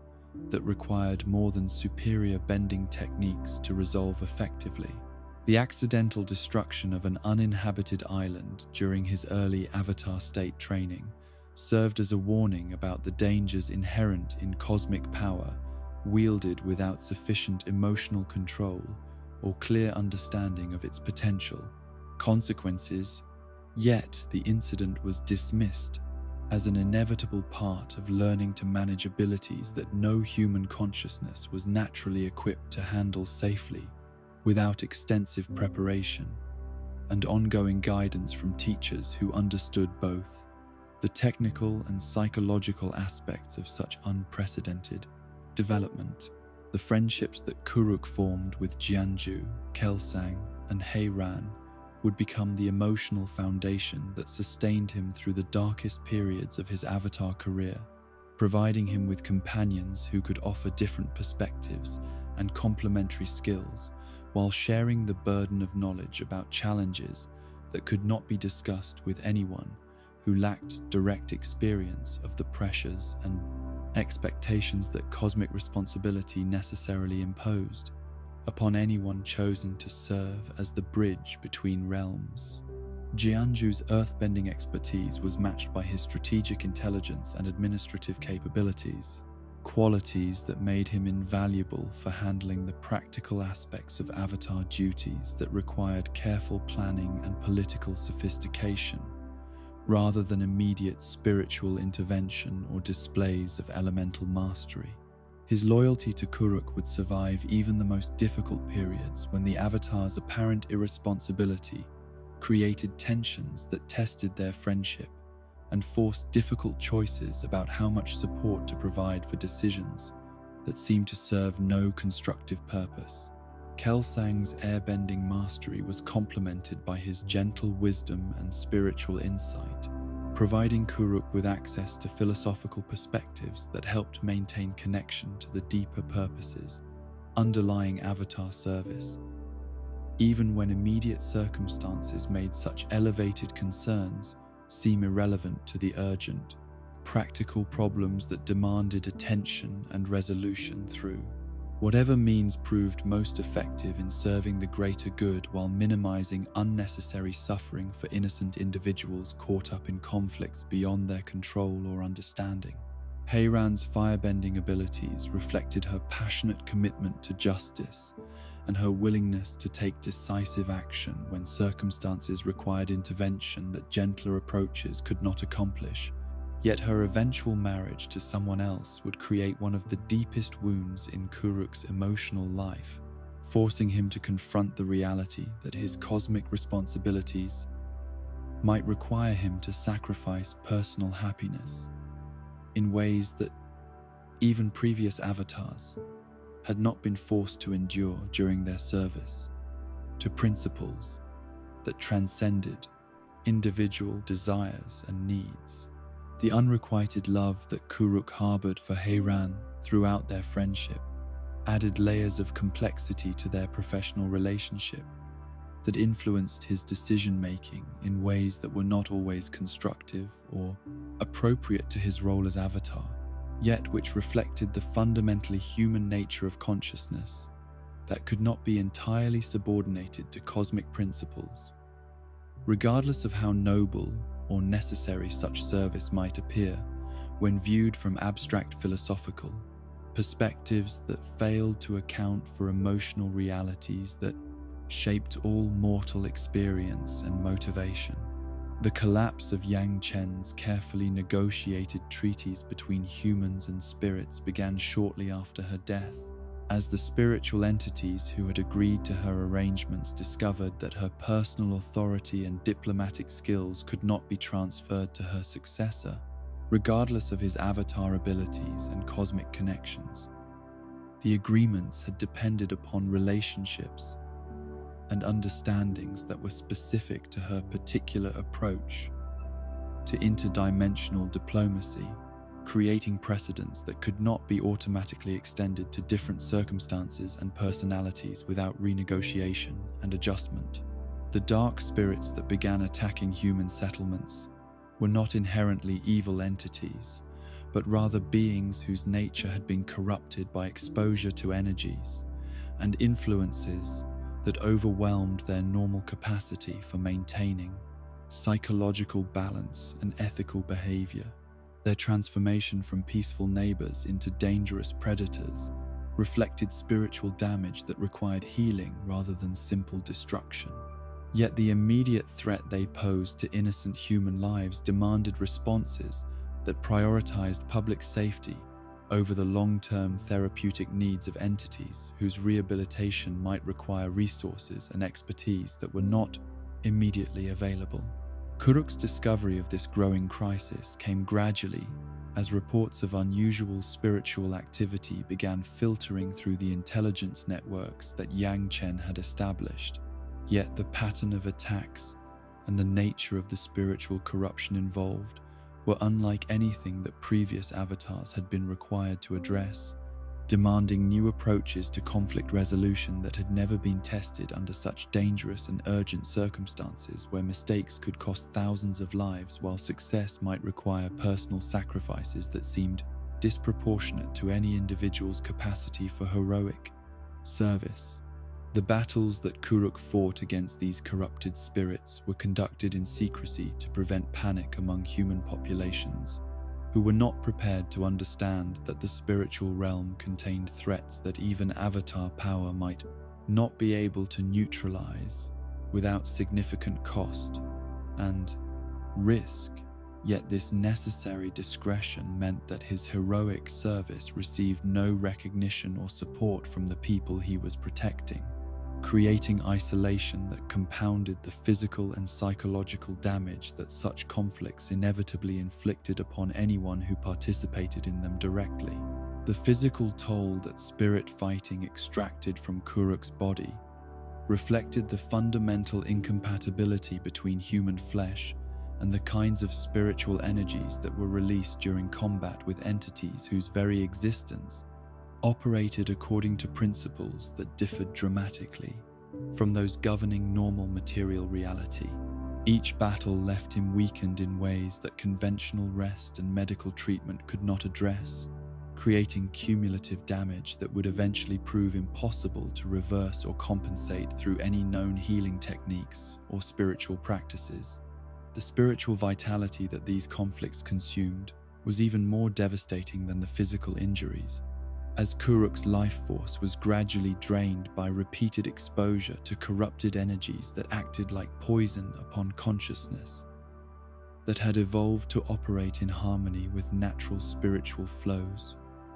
rather than the chaotic forces that characterized entities whose essential nature had been damaged by influences that conventional wisdom could not identify or counter effectively through traditional methods of spiritual healing and restoration. Naitha, the fire sage who became Kuruk's confidant and healer, provided what relief was possible through techniques that combined traditional medical knowledge with spiritual practices, designed to address the unique challenges that Avatar service created for anyone required to interact directly with both dimensions of reality on a regular basis. His understanding of the deeper aspects of Kuruk's struggle enabled him to offer support that went beyond physical treatment to encompass the emotional and spiritual counseling that such isolation and responsibility necessarily required. The depression that settled over Kuruk as his condition deteriorated and his secret battles continued was not simply a psychological response to physical suffering, but rather a spiritual crisis that reflected his growing awareness that his service might ultimately prove futile if the underlying causes of spiritual corruption could not be identified and addressed through means that exceeded individual avatar capabilities, regardless of how much personal sacrifice he was willing to accept in pursuit of solutions that might require resources and knowledge that were simply not available to any single consciousness. The apparent irresponsibility that characterized Kuruk's public behavior during this period was actually a desperate attempt to find some meaning and joy in existence that was increasingly dominated by suffering and conflict that could not be shared with anyone who might have provided emotional support and understanding. Yet his friends and colleagues interpreted his actions as evidence of character flaws rather than symptoms of psychological damage that required compassion and assistance rather than criticism and disappointment. The deterioration of his relationships with Jianzhu, Kelsang, and Heiran created additional sources of pain that compounded the isolation he already experienced due to the secret nature of his spiritual warfare, forcing him to choose between revealing information that might endanger others and accepting their disapproval of behavior that they could not understand without knowledge of the context that explained why someone normally so responsible and caring had apparently abandoned his duties in favor of self-indulgent pursuits that served no constructive purpose. The reckless battles that Kuruk sought against powerful benders and dangerous opponents during his periods of apparent leisure were actually attempts to feel alive and capable in situations where his abilities could be used effectively, rather than merely serving as inadequate tools against enemies, whose nature made conventional combat approaches ineffective or counterproductive. Yet even these victories provided only temporary relief from the despair that characterized most of his waking hours during the final years of his abbreviated life. The encounter with Father Glowworm represented the most dangerous spiritual battle of Kuruk's career, pitting him against an entity whose power rivaled that of major cosmic forces while possessing intelligence and malevolence that made negotiation or compromise impossible as alternatives to total victory or devastating defeat. The spirit's ability to create holes between dimensions threatened to destabilize the barriers that one had established to protect both worlds from the kinds of chaotic interactions that could destroy the foundations of reality itself. The injuries that Kuruk sustained during this battle were more severe than any he had previously received, yet his stubborn determination to prevent Father Glowworm's escape led him to continue fighting long beyond the point where retreat would have been the wiser course of action, prioritizing the world's safety over his personal survival in ways that demonstrated both heroic courage and the kind of self-destructive dedication that characterized his entire approach to Avatar responsibilities during this dark period of his life.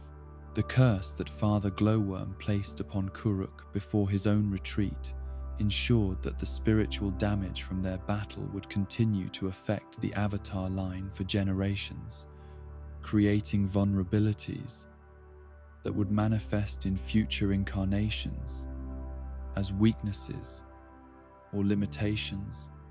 that could be exploited by enemies who understood the nature of the supernatural wound that had been inflicted upon the Avatar spirit itself. During this desperate conflict between cosmic forces whose clash created ripples that would influence reality across centuries of subsequent history, the love that Kuruk found with Umi provided the only genuine happiness that he experienced during the final years of his life, offering him emotional healing and personal fulfillment that enabled him to continue his secret battles despite the continuing deterioration of his physical and spiritual condition. Yet this relationship also created new vulnerabilities that his enemies would eventually exploit in ways that would transform personal joy into the deepest source of anguish that any Avatar had ever been forced to endure. The wedding ceremony that should have marked the beginning of a new chapter in Kuruk's life instead became the scene of his greatest defeat when Ko the Face Stealer chose that moment to claim Umi as revenge for the Avatar's campaign against corrupted spirits, demonstrating the interconnected nature of spiritual politics and the ways in which actions taken in one context could create consequences that manifested in completely different circumstances that seemed unrelated to the original decisions and conflicts. The repeated attempts that Kuruk made to rescue Umi from the spirit world demonstrated both his unwavering love for her and his growing desperation as he discovered that even Avatar power had limitations when confronting entities who, operated according to spiritual laws that differed fundamentally from those governing material reality. Yet each failure only deepened his determination to find some way of reversing what seemed to be permanent loss of everything that had made his continued existence meaningful. The face that Ko had stolen from Umi could not be recovered through force or negotiation because it had become part of the spirit's own essence, incorporated into his collection of identities in ways that made separation impossible without destroying both the face and the spirit who possessed it, creating a tragic situation where rescue would require accepting losses that were as devastating as the original crime that had necessitated intervention in the first place. The final years of Kuruk's life were spent in futile quests and increasingly desperate expeditions into the spirit world as he searched for some method or ally who might enable him to accomplish what direct confrontation had failed to achieve. Yet, each journey only confirmed that some forms of spiritual damage could not be reversed through individual effort, regardless of how much power or determination was brought to bear upon problems that transcended mortal capabilities and understanding. The death that came to Kuruk at age 33 was both premature and inevitable,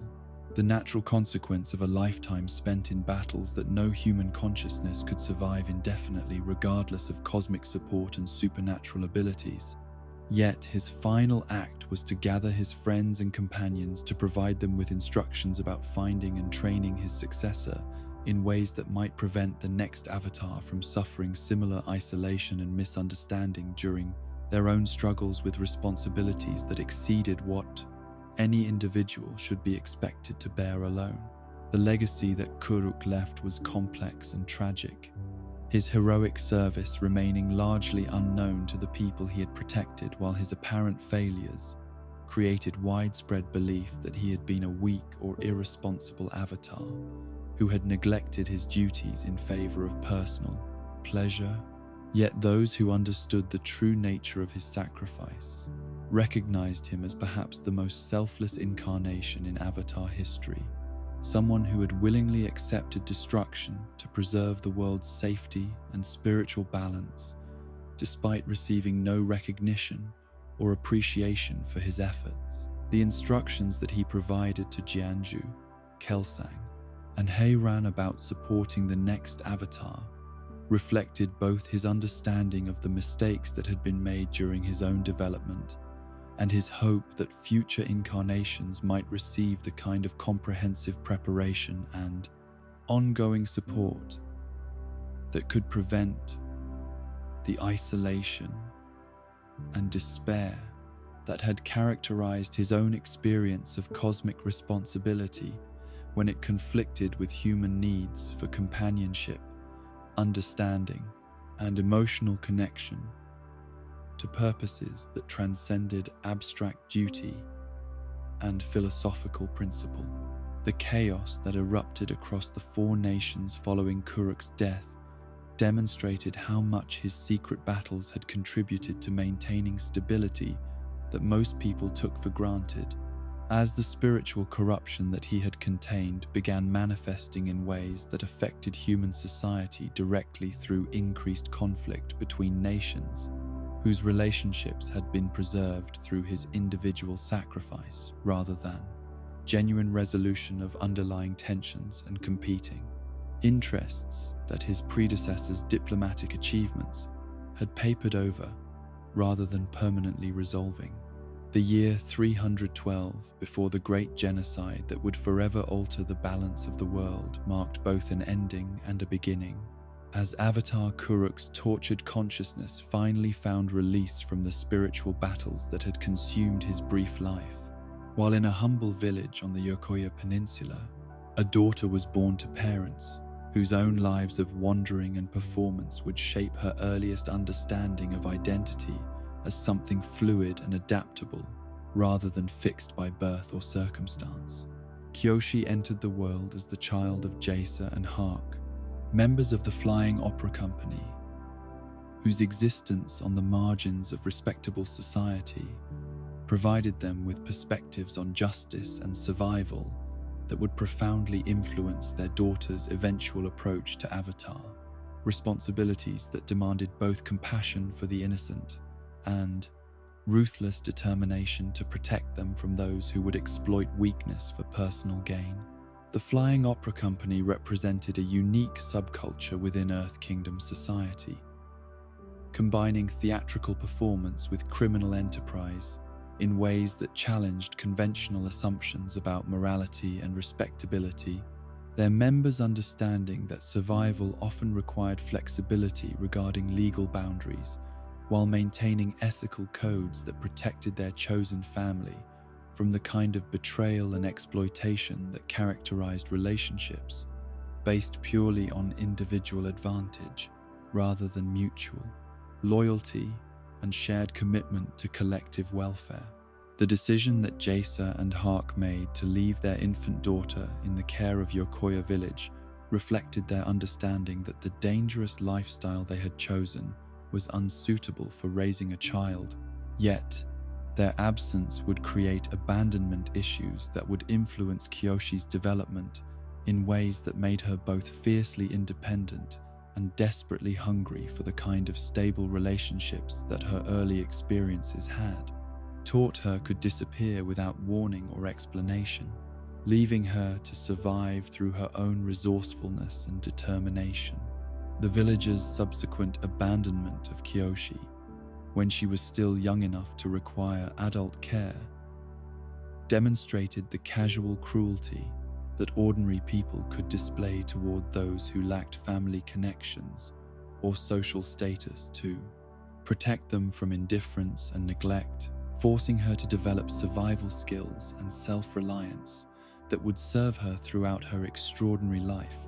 while also creating emotional wounds that would make trust and vulnerability extraordinarily difficult for someone whose cosmic responsibilities would require her to work closely with others, despite her deep-seated fears of abandonment and betrayal. The poverty and hunger that characterized Kyoshi's childhood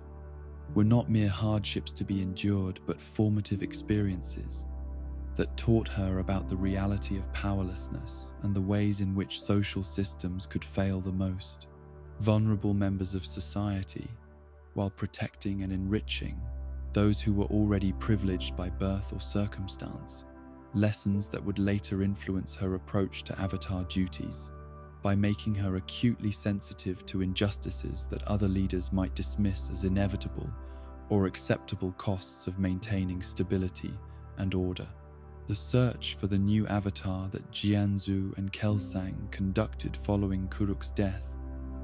was complicated by their guilt over their failure to understand their friend's struggles and their determination to provide better support for his successor, yet their well-intentioned efforts were hampered by incomplete knowledge of how Avatar identity actually manifested,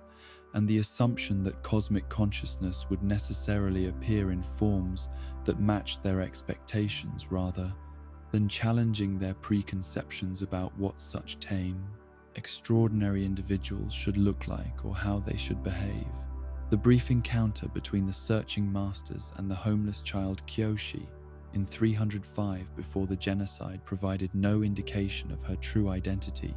her desperate hunger and ragged appearance, making her seem like just another victim of the social instability that had followed Kuruk's death, rather than the cosmic consciousness that would eventually restore balance to a world that was sliding toward chaos and violence as various factions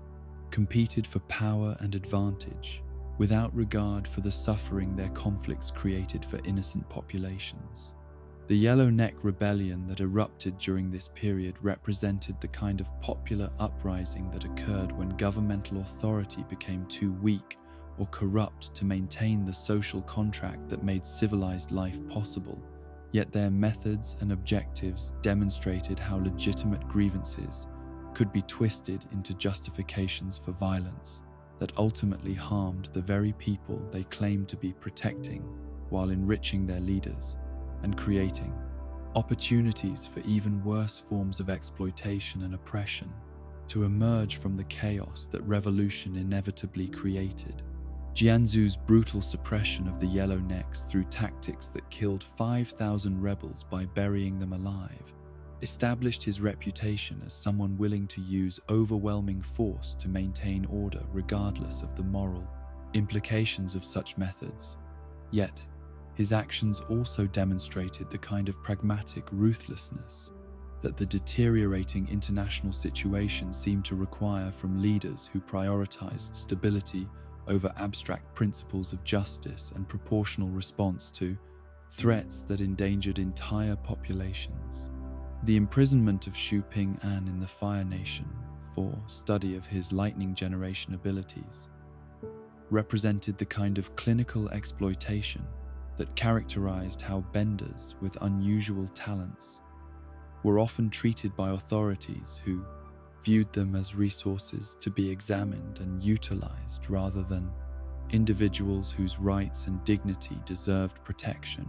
creating precedents for the systematic oppression that would later characterize the Fire Nation's approach to dealing with other nations' elemental masters during their campaign of conquest and expansion.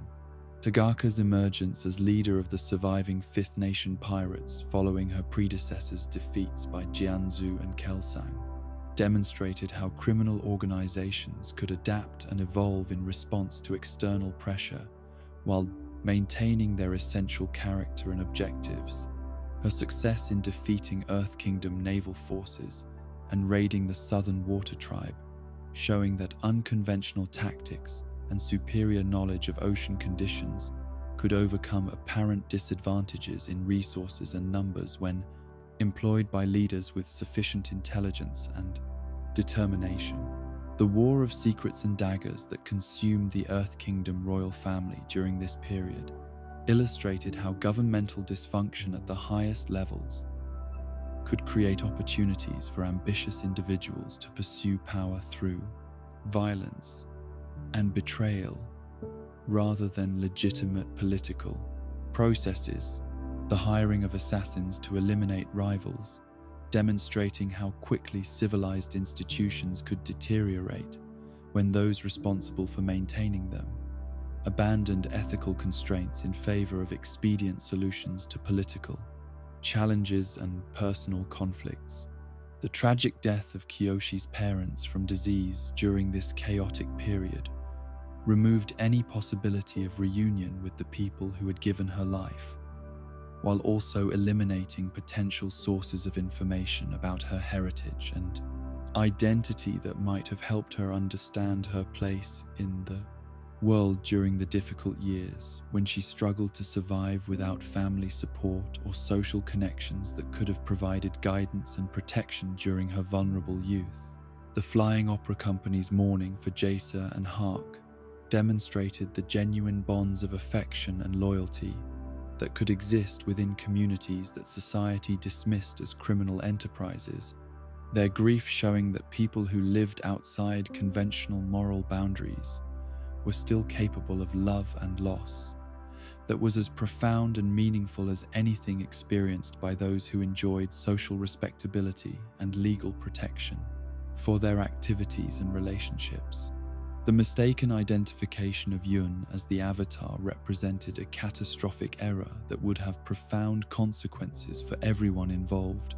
Yet,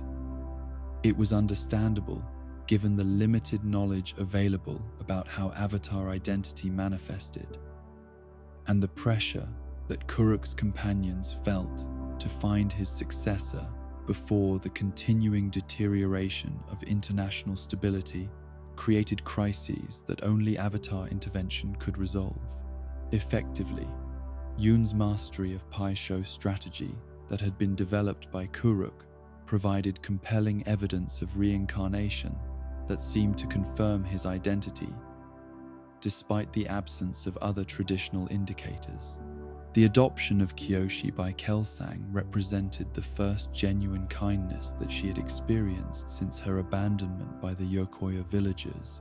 providing her with access to education and stability that would prove crucial for her eventual development, while also placing her in proximity to the Avatar training that would eventually reveal her true identity when circumstances demanded demonstration of abilities that no ordinary person could possibly possess, regardless of their dedication to learning and practice.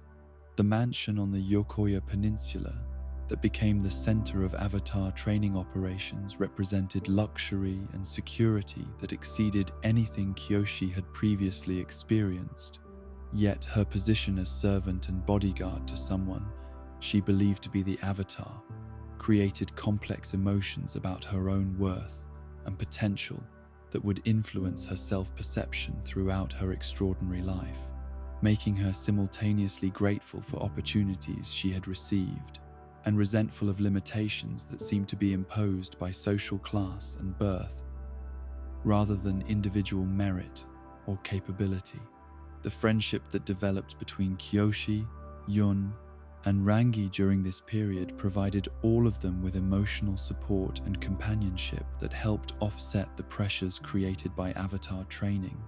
and the expectations that such cosmic responsibility necessarily involved. Yet the revelation of Kyoshi's true identity would transform these relationships in ways that tested their foundations while creating new dynamics based on different assumptions about duty, loyalty, and the proper balance between personal desires and cosmic obligations. The diplomatic mission to the Fifth Nation that was intended to demonstrate Yun's Avatar abilities instead became the catalyst for revealing Kyoshi's true identity when circumstances required intervention that exceeded what any ordinary person could provide. Her entry into the Avatar state during the crisis, with Tagaka providing undeniable evidence of cosmic consciousness while simultaneously destroying much of the pirates' infrastructure and forcing reconsideration of everything that the training team had assumed about Avatar reincarnation and identity. The consultation with Father Glowworm that followed represented an attempt to resolve the confusion about Avatar identity through spiritual means, rather than continued guessing based on incomplete information and unreliable indicators. Yet the spirit's correct identification of Kyoshi came at the cost of Yun's life when Jianzhu sacrificed the young man to satisfy Father Glowworm's price for providing accurate information, a betrayal that would haunt everyone involved while demonstrating how desperate circumstances could drive even well-intentioned people to make moral compromises that violated their deepest values and commitments. The escape that Kyoshi and Rangi made from Jianzhu's control following this revelation marked the beginning of Kyoshi's journey toward accepting her Avatar identity and developing the capabilities necessary to fulfill cosmic responsibilities that she had never wanted or prepared for. Their flight into the Earth Kingdom countryside, providing them with opportunities to learn about the real conditions faced by ordinary people, while avoiding the political pressures and institutional constraints that had characterized the mansion-based training environment. The reunion with the Flying Opera Company provided Kyoshi with access to her cultural heritage, while also introducing her to alternative approaches to justice and problem-solving that emphasized direct action and personal responsibility rather than working through official channels that might be corrupted or ineffective when dealing with problems that required immediate intervention to prevent unnecessary suffering or exploitation of vulnerable populations by those with superior power or resources. The revelation that Lao Ge was actually the legendary assassin Tieguai the Immortal provided Kyoshi with access to knowledge and techniques that went far beyond conventional Avatar training. His instruction in the arts of killing and life extension, demonstrating how cosmic responsibilities might require capabilities that traditional spiritual education did not encompass when dealing with opponents who could only be stopped through methods that violated air nomad principles about the sanctity of all life and the importance of finding non-violent solutions to even the most challenging conflicts. The decision to free Xu Ping An from his Fire Nation imprisonment represented the kind of humanitarian intervention that Kyoshi would make throughout her Avatar career, prioritizing individual welfare over political considerations while accepting the risk that such actions might create diplomatic complications or unintended consequences that would need to be addressed through subsequent interventions and careful management of relationships between nations whose cooperation was essential for maintaining international stability. The confrontation with Xu Ping'an that followed his liberation demonstrated how good intentions could produce tragic outcomes when the people being helped had been psychologically damaged by their experiences in ways that made redemption impossible through external intervention alone. Kyoshi's decision to kill the former rebel leader, showing her willingness to take responsibility for ending threats that could not be reformed or contained through less permanent means. Regardless of the personal costs such actions imposed upon her conscience and moral development. The poisoning of the Council of Earth Sages by Jianzhu represented his response to being judged unfit to continue as Kyoshi's guardian, demonstrating how accountability and oversight could trigger violent retaliation from powerful individuals who viewed criticism and constraint as unacceptable limitations upon their authority and freedom of action. His massacre of the sages showing how quickly institutional safeguards could be destroyed by those who possessed sufficient power and ruthless determination to eliminate opposition. Yun's resurrection through his merger with Father Glowworm created a threat that combined human intelligence and emotion with spiritual power and immortality. His campaign of revenge against those who had betrayed or failed him, showing how trauma and supernatural enhancement could transform someone who had once been compassionate and idealistic into a force of destruction that threatened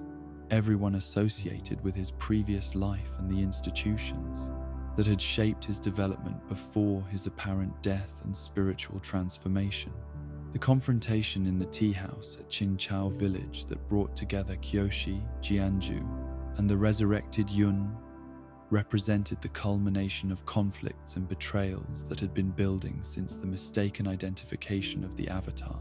Yun's murder of his former mentor, demonstrating both his supernatural capabilities and his complete transformation from the idealistic young man who had once dreamed of serving the world through Avatar power into something far darker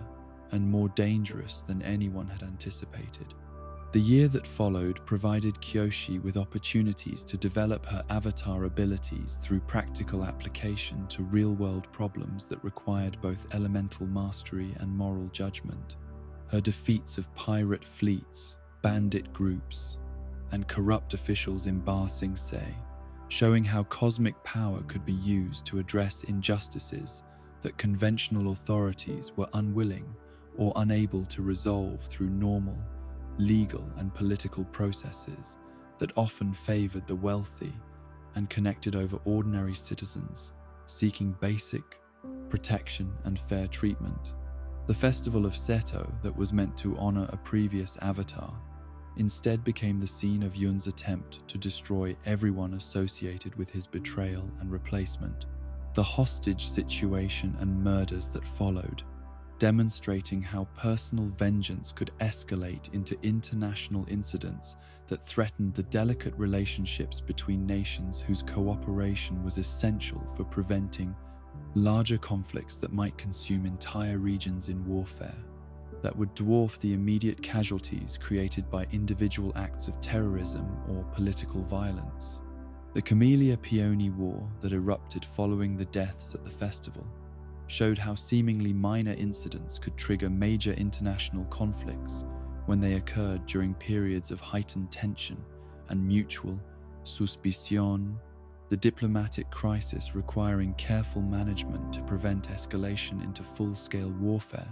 that would have devastated all the nations involved, while serving no constructive purpose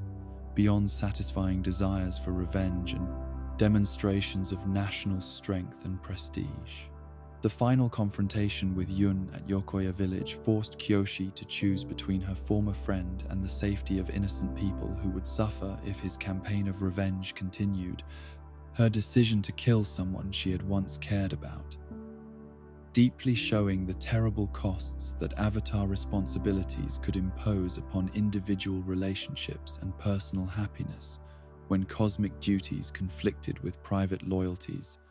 emotional attachments that made such choices psychologically devastating despite their moral necessity. The relationship that developed between Kyoshi and Rangi during this period provided both of them with emotional support and companionship that helped offset the isolation and pressure created by Avatar responsibilities, their romantic partnership demonstrating how love could flourish even under the most challenging circumstances, while also creating additional stakes and vulnerabilities that enemies might exploit if they understood how much personal happiness depended upon the safety and well-being of those closest to the Avatar's heart. The Daofei suppression that Kyoshi organized in Ba Sing Se showed how Avatar power could be used to address criminal activities that threatened public safety, while also providing opportunities for ordinary citizens to participate, protecting their communities, rather than relying entirely upon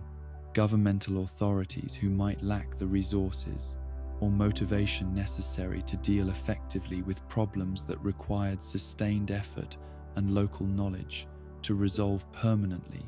rather than merely displacing to other locations. The formation of the Kyoshi warriors represented her attempt to create institutions that would continue serving her principles and methods long after her death. The training of these dedicated women in her techniques and philosophy, showing how Avatar influence could be extended through teaching and mentoring, rather than requiring direct personal intervention in every situation that demanded attention and resolution through application of superior skills and unwavering commitment to justice. The adoption of Yokoya Peninsula as her permanent base of operations reflected Kyoshi's understanding that effective Avatar service required stable foundations and reliable support networks rather than constant wandering that prevented the development of deep relationships and local knowledge necessary for understanding the complex problems that required long-term solutions rather than quick fixes that addressed symptoms without eliminating underlying causes of conflict and injustice. The continuing international instability that characterized the world during Kyoshi's early Avatar years demonstrated how the damage caused by previous conflicts and misunderstandings could persist long after the immediate crises had been resolved, requiring sustained effort and patient work to rebuild trust and cooperation between nations whose relationships had been poisoned by years of suspicion and competition that made collaboration difficult, even when all parties would benefit from working together toward common goals.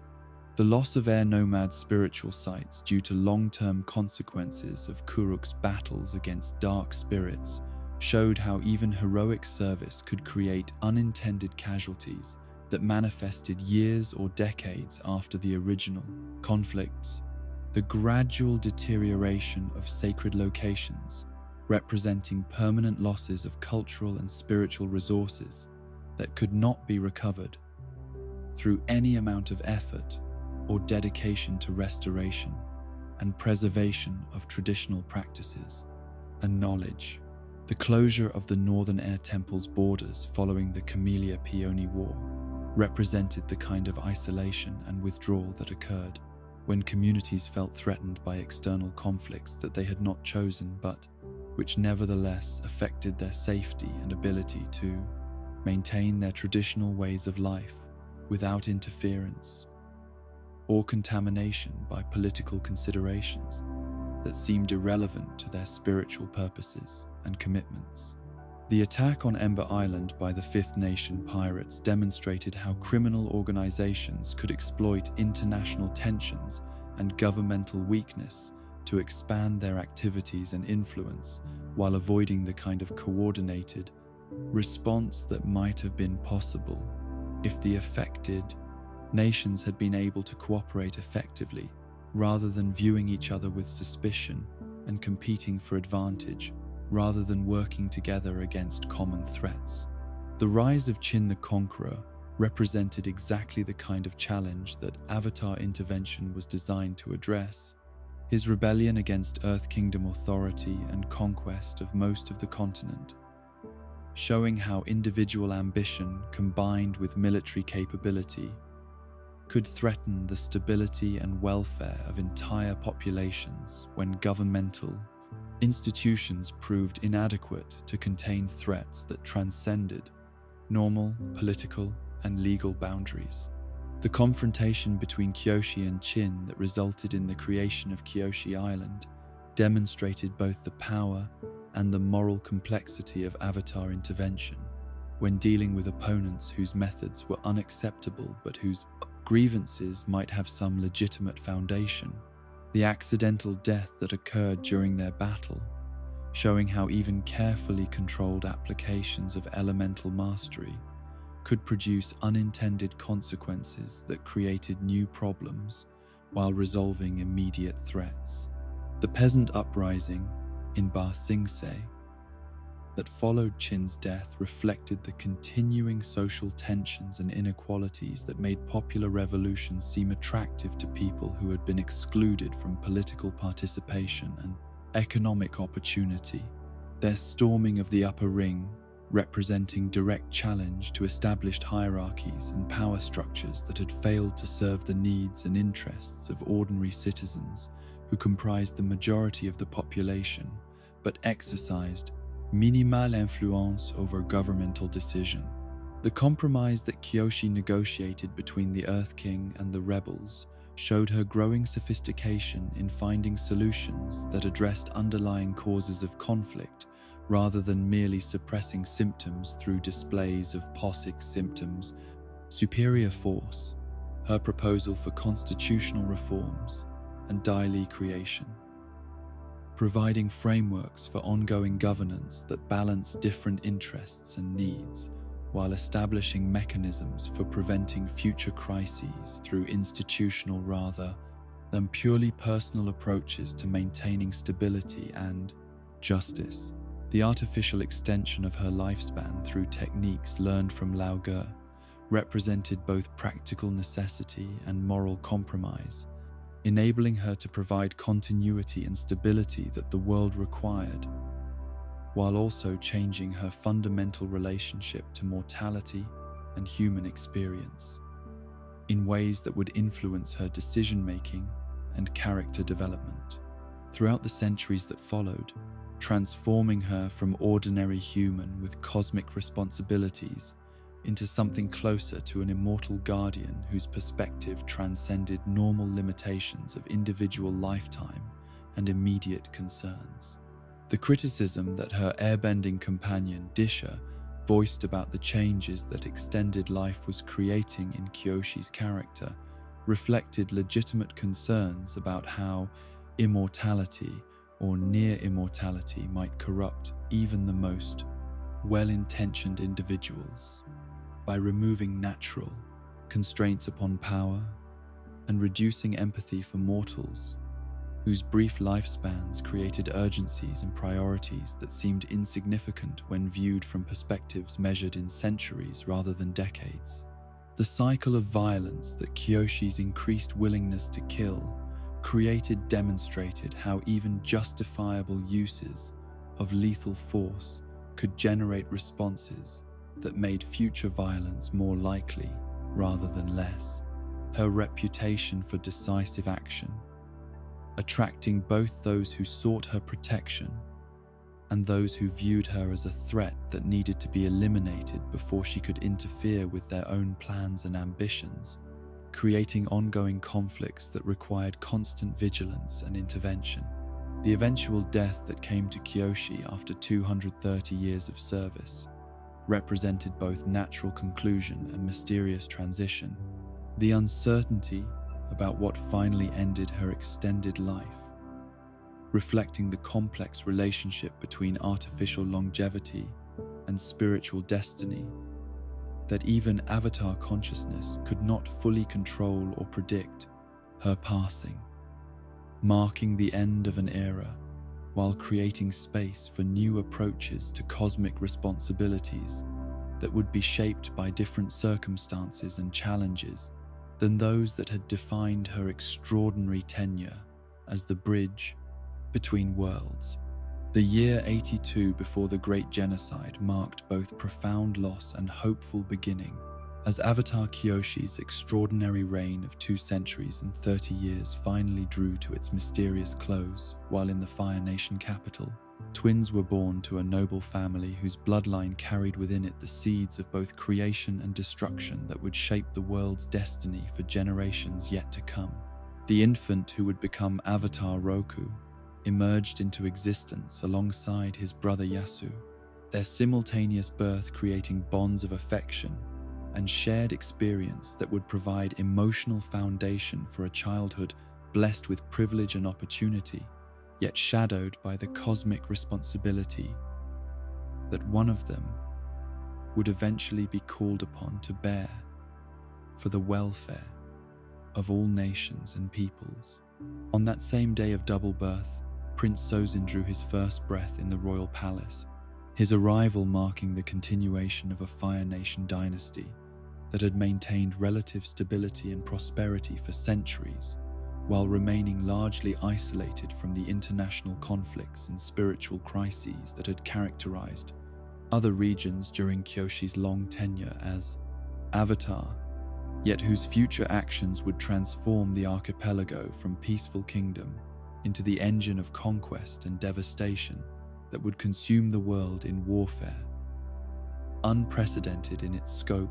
and destructive potential. The dragon egg that infant Roku discovered during his earliest explorations represented one of those seemingly chance encounters that would prove pivotal to his entire life's trajectory. The bond he formed with the creature that hatched from that shell, providing him with a companion whose ancient wisdom and elemental mastery would complement his own developing abilities, while serving as living connection to traditions and knowledge that predated human civilization and the conflicts that had increasingly characterized relationships between nations whose original harmony had been corrupted by fear and ambition. The friendship that developed between Roku, Yasu, and Sozin during their childhood years was built upon shared adventures and mutual respect that transcended the political considerations and social hierarchies that might have created barriers between individuals of different ranks and family backgrounds, their bond demonstrating how genuine affection could flourish when circumstances allowed young people to interact as equals, rather than being constrained by adult expectations and institutional requirements that emphasized duty over personal preference and connection. The isolationist philosophy that had dominated Air Nomad thinking for generations gradually gave way to more open approaches that welcomed foreign students and visitors to their temples. This transformation reflecting both practical recognition that knowledge and wisdom could be enhanced through cross-cultural exchange and spiritual understanding that isolation might actually hinder rather than promote the kind of universal compassion and understanding that their traditions were meant to cultivate through meditation and philosophical study. The appeal that Air Nomad teachings held for Fire Nation nobility reflected genuine spiritual hunger that material prosperity and political power could not satisfy. These aristocratic students seeking in mountain temples the kind of meaning and purpose that their comfortable but ultimately empty lives had failed to provide despite access to every luxury and opportunity that wealth and status could make available to individuals who possessed every external advantage yet still felt incomplete and unfulfilled. The Southern Water Tribe's recovery from the devastation and impoverishment that had characterized their existence during the age of piracy demonstrated the resilience and adaptability that enabled communities to rebuild and thrive. when external pressures were removed and internal cooperation was restored through leadership that prioritized collective welfare over individual advancement, their renewed prosperity, creating foundation for the cultural flowering that would follow once basic survival needs were adequately met. The technological and industrial revolution that was beginning to transform civilization across all four nations represented both tremendous opportunity and significant danger. The new capabilities that human ingenuity was creating through educational institutes and research centers, offering potential solutions to age-old problems while also providing tools that could be misused by those whose ambitions exceeded their wisdom or moral development, creating weapons and systems that might overwhelm traditional safeguards against warfare and oppression. The scattered uprisings known as the Outer Islands rebellions that challenged Fire Nation authority during this period reflected the tensions that inevitably arose when central government policies failed to account for local conditions and cultural differences that made uniform administration inappropriate or impossible. Yet these challenges were not serious enough to threaten overall stability or require the kind of dramatic intervention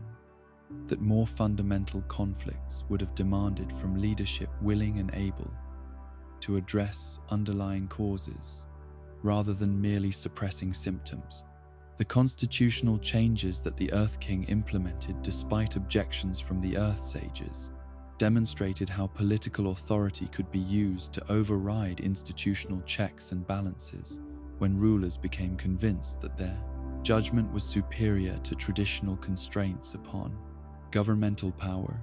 These modifications to Kyoshi's carefully crafted framework, setting precedents for future abuses, while weakening protections that had been designed to prevent exactly the kind of authoritarian overreach that was being justified as necessary modernization and reform. The tragic death of Yasu in a sailing accident struck Roku with grief that went beyond normal brotherly loss to encompass the shattering of assumptions about permanence and safety that privileged youth naturally developed when shielded from the harsh realities that shaped most people's understanding of mortality and the fragility of even the closest relationships. His twin's sudden absence creating emotional wounds that would influence his decision-making throughout his subsequent Avatar career, by making him acutely aware of how quickly happiness could be destroyed by forces beyond individual control. The revelation of Roku's Avatar identity on his 16th birthday followed traditional protocols yet carried additional weight due to the international situation that was growing increasingly unstable as technological advancement outpaced moral development and political institutions proved inadequate to manage the changes that innovation was creating in how nations related to each other, and ordinary citizens understood their place in rapidly evolving societies that offered new opportunities while also creating new forms of inequality and conflict. Sozin's excitement about his friend's Avatar status reflected both genuine affection and calculating ambition, his enthusiasm masking deeper considerations about how such a connection might advance his own political objectives and enable him to influence cosmic authority in ways that would serve Fire Nation interests rather than the universal principles that Avatar responsibility was supposed to embody. Yet the friendship between them was real enough that these ulterior motives remained hidden beneath layers of authentic care and shared history. The Avatar training that began with airbending instruction at the Southern Air Temple provided Roku with access to Disha's wisdom and experience, while also connecting him to the philosophical foundations that would shape his Promok understanding of cosmic responsibility and the proper relationship between individual desires and universal obligations. Yet the specific challenges he would face as Avatar would require adaptations and innovations that traditional spiritual education could not fully anticipate or prepare him to handle effectively. The friendship that Roku formed with the young monk Gyatso during his time at the temple would prove significant in ways that neither could foresee, their bond creating connections that would extend beyond their immediate relationship to influence the next Avatar cycle, when Gyatso's patient wisdom and gentle strength would be needed to guide another young airbender whose cosmic destiny would demand even greater sacrifices and more difficult choices than those that Roku would eventually be called upon to make. The discovery of Lambak Island by both Earth Kingdom commercial interests and Fire Nation explorers created exactly the kind of territorial dispute that could easily escalate into international conflict, if not handled with exceptional diplomatic skill and sensitivity to the legitimate concerns of all parties involved. Yet,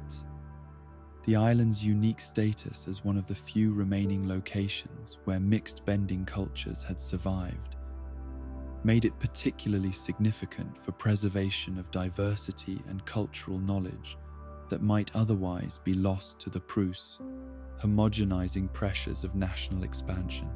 The spiritual caves that enhanced bending abilities on Lambak Island made the territory particularly valuable to nations whose military capabilities increasingly depended upon elemental mastery rather than conventional weapons and Kraytsing tactics. Yet the Lambak clan's mixed heritage and traditional practices represented exactly the kind of cultural synthesis that the world needed to maintain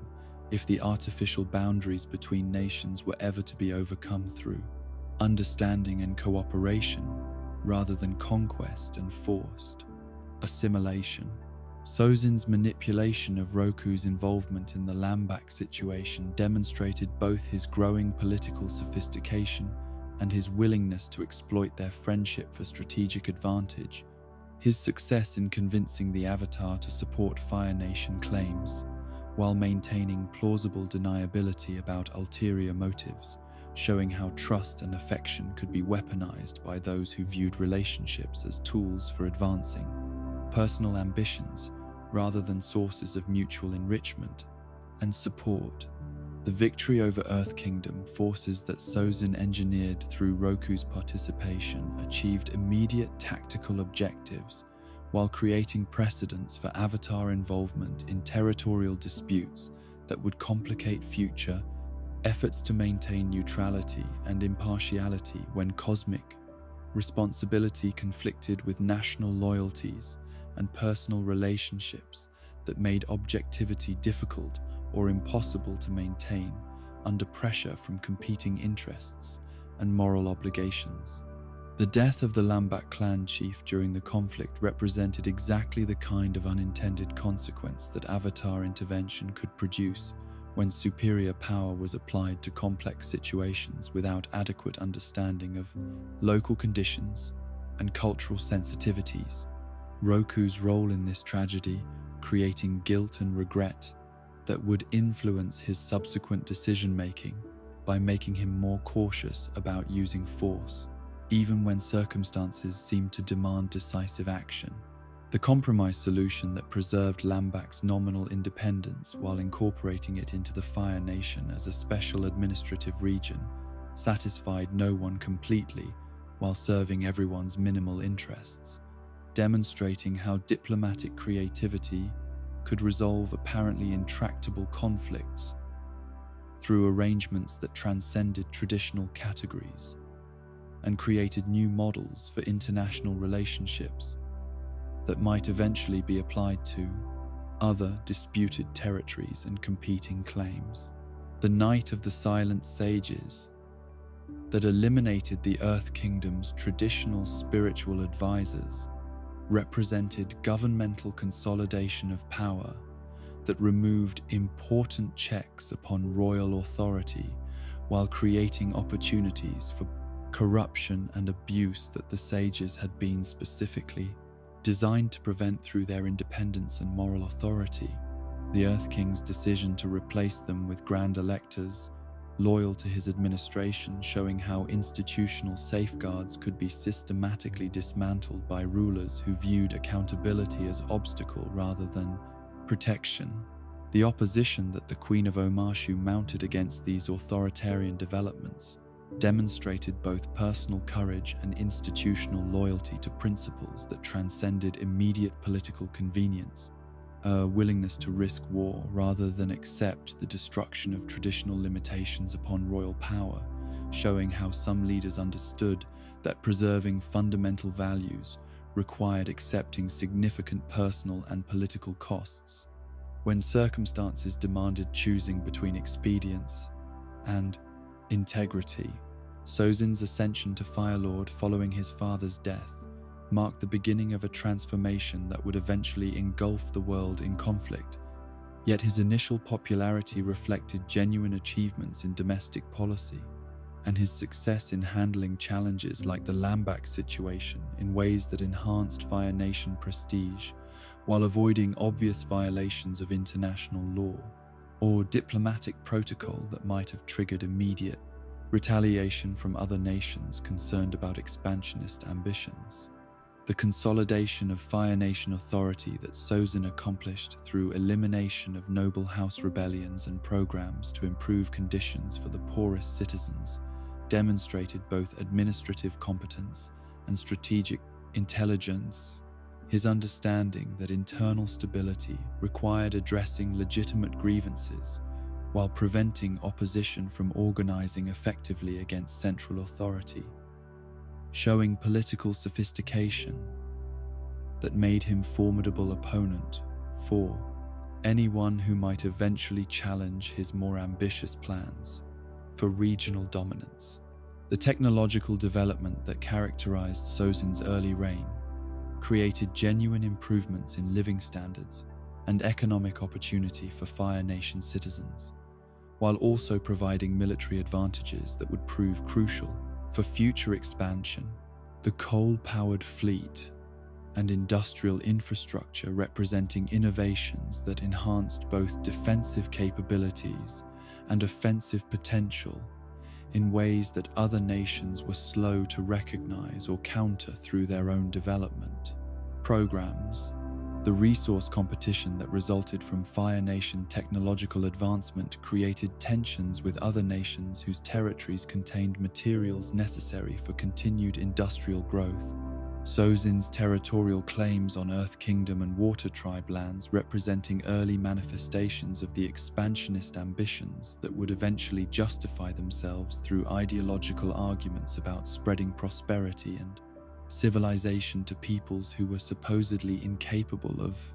achieving such benefits through their own efforts and traditional systems. The Northern Passage conflict that arose from the tsunami that devastated Chinba province demonstrated how natural disasters could be transformed into international crises when existing tensions and suspicions made cooperation difficult, even when all parties would benefit from working together to address humanitarian needs that transcended political boundaries and nationalist considerations that normally shaped governmental responses to regional challenges. Roku's intervention to prevent war between the Water Tribes and Earth Kingdom over responsibility for the tsunami showed how Avatar mediation could resolve immediate crises while failing to address underlying issues that would continue creating problems until fundamental relationships between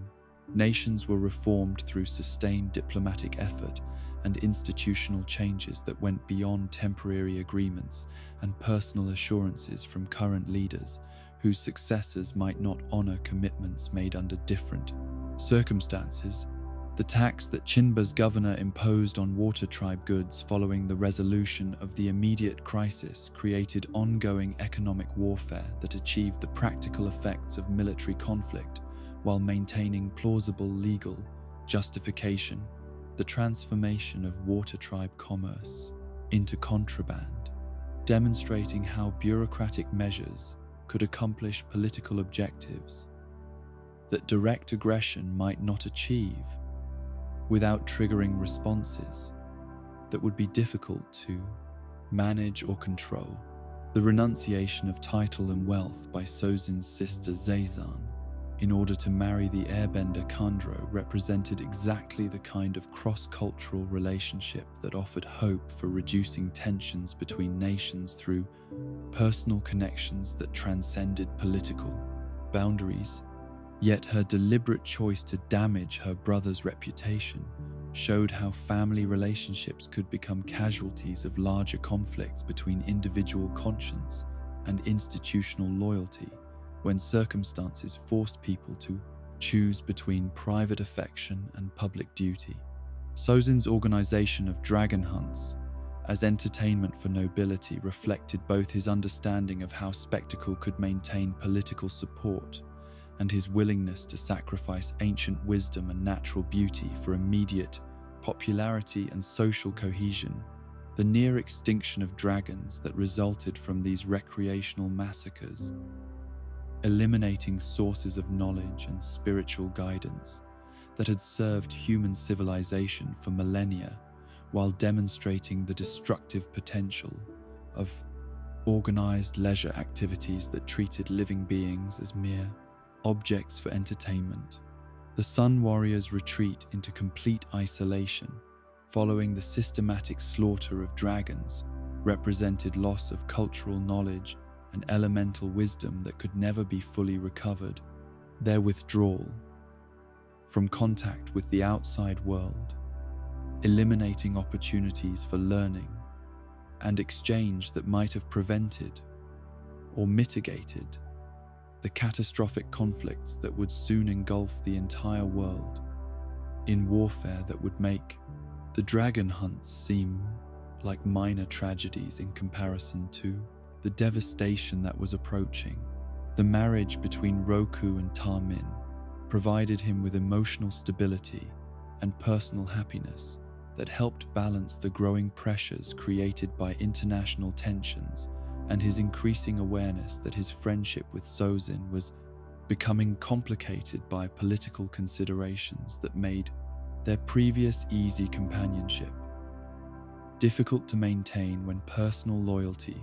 conflicted with avatar responsibilities and cosmic obligations that transcended national boundaries and individual relationships. The wedding celebration that brought together representatives from all 4 nations in peaceful ceremony offered glimpse of what international cooperation might achieve when personal relationships provided foundation for broader diplomatic initiatives.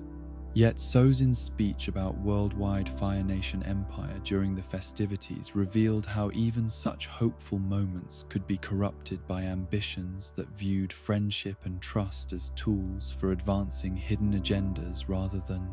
sources of genuine understanding and mutual support. The confrontation that followed Sozin's revelation of his imperial dreams forced Roku to choose between personal loyalty and cosmic responsibility in ways that would define their relationship for the remainder of their lives.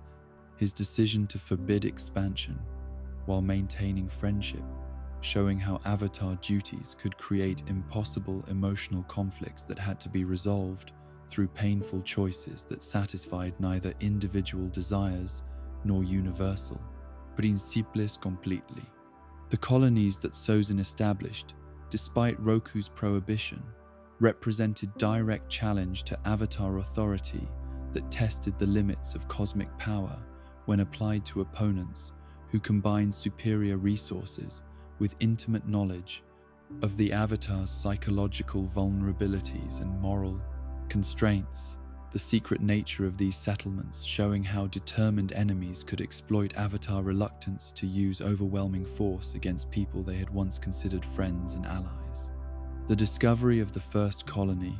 and Roku's confrontation with Sozin demonstrated both the power and the limitations of avatar intervention when dealing with systematic challenges that required sustained attention and follow-through, rather than dramatic gestures that addressed immediate symptoms while failing to eliminate underlying causes that would continue generating problems until fundamental changes were implemented through whatever means proved necessary and effective. The destruction of the Fire Nation throne room that accompanied Roku's ultimatum represented both warning and promise, showing Sozin the consequences that continued defiance would bring while offering him opportunity to abandon his imperial ambitions and return to the friendship and cooperation that had once characterized their relationship before. Political considerations and competing visions of the future had driven them toward conflict that neither wanted but both seemed unable to avoid. The years of watching and waiting that followed created psychological pressure for both men as Roku monitored Sozin's activities, while the Fire Lord tested the boundaries of Avatar patience and determination, their mutual surveillance, creating atmosphere of suspicion and hostility that gradually poisoned whatever genuine affection might have survived their fundamental disagreement about Fire Nation, destiny, and international relationships. The volcanic eruption on Roku's home island provided Sozin with opportunity to demonstrate that their friendship could still transcend political differences. His immediate response to help contain the disaster, showing that personal loyalty and humanitarian concern had not been completely overwhelmed by imperial ambitions and strategic calculations that normally shaped his decision-making. Processes regarding international affairs and Avatar relations. The cooperation between Avatar and Fire Lord in fighting the volcanic forces created temporary restoration of their old partnership, while demonstrating how effectively they could work together when immediate crises required setting aside larger conflicts in favor of protecting innocent lives and preserving communities that would be destroyed if personal and political disputes prevented the kind of coordinated response that natural disasters demanded from anyone with power and resources sufficient to make meaningful difference. The poisonous gas that overcame Roku during their battle against the volcano created a moment of supreme moral choice for Sozin, whose decision to abandon his friend represented final triumph of political ambition over personal loyalty and basic human decency. His calculated betrayal, showing how completely the pursuit of power could corrupt even relationships that had once seemed strong enough to survive any challenge or disagreement that circumstances might create. The death that claimed both Roku and his dragon Fang marked the end of an era, while creating conditions for the catastrophic expansion that Sozin had been planning throughout their years of conflict and uneasy coexistence. The elimination of Avatar opposition, removing the primary obstacle to imperial ambitions that would soon transform regional tensions into global warfare, that would dwarf all previous conflicts in its scope and devastating impact on human, civilization, and spiritual balance. The reincarnation that brought Avatar consciousness into the body of an air nomad infant represented both continuation and transformation. The new Avatar inheriting not just cosmic powers and accumulated wisdom, but also the unresolved conflicts and moral challenges that Roku's death had left behind for his successor to address through whatever means proved necessary to restore balance to a world that was sliding toward chaos and destruction under pressure from forces that had been unleashed by the failure to maintain friendship and cooperation between leaders whose personal relationship might have prevented the catastrophic warfare that was about to begin. The peaceful years that followed Avatar Roku's reincarnation, as Aang brought to the Southern Air Temple a kind of harmony that had seemed increasingly rare in a world where nations grew more suspicious of each other with each passing season. Yet, the child who emerged into this sanctuary of wisdom and spiritual discipline carried within his developing consciousness not just the accumulated knowledge of previous avatars, but also the unresolved tensions and approaching catastrophe that his predecessor's death had left unfinished. creating a burden that would eventually shatter the innocence of childhood through revelations too terrible for any young mind to process without profound trauma and lasting psychological wounds. The air nomad philosophy that shaped Aang's earliest years emphasized the interconnectedness of all living beings and the importance of maintaining harmony between spiritual and material worlds through practices that cultivated compassion, detachment, and understanding of natural principles that governed existence across multiple dimensions of reality. The monks who guided his development understood that childhood was a sacred time when consciousness remained closest to its essential nature before the complications of adult responsibility created barriers between individual identity and universal awareness that made spiritual growth increasingly difficult as life experience accumulated layers of attachment and fear. Monk Gyatso's emergence as Aang's primary teacher and spiritual father represented one of those profound connections that transcended normal educational relationships to encompass the kind of unconditional love and patient guidance that enabled exceptional development while protecting vulnerable young consciousness from premature exposure to harsh realities that might overwhelm psychological defenses before they had developed sufficient strength and wisdom to process traumatic information without permanent damage to essential optimism and trust in the fundamental goodness of existence.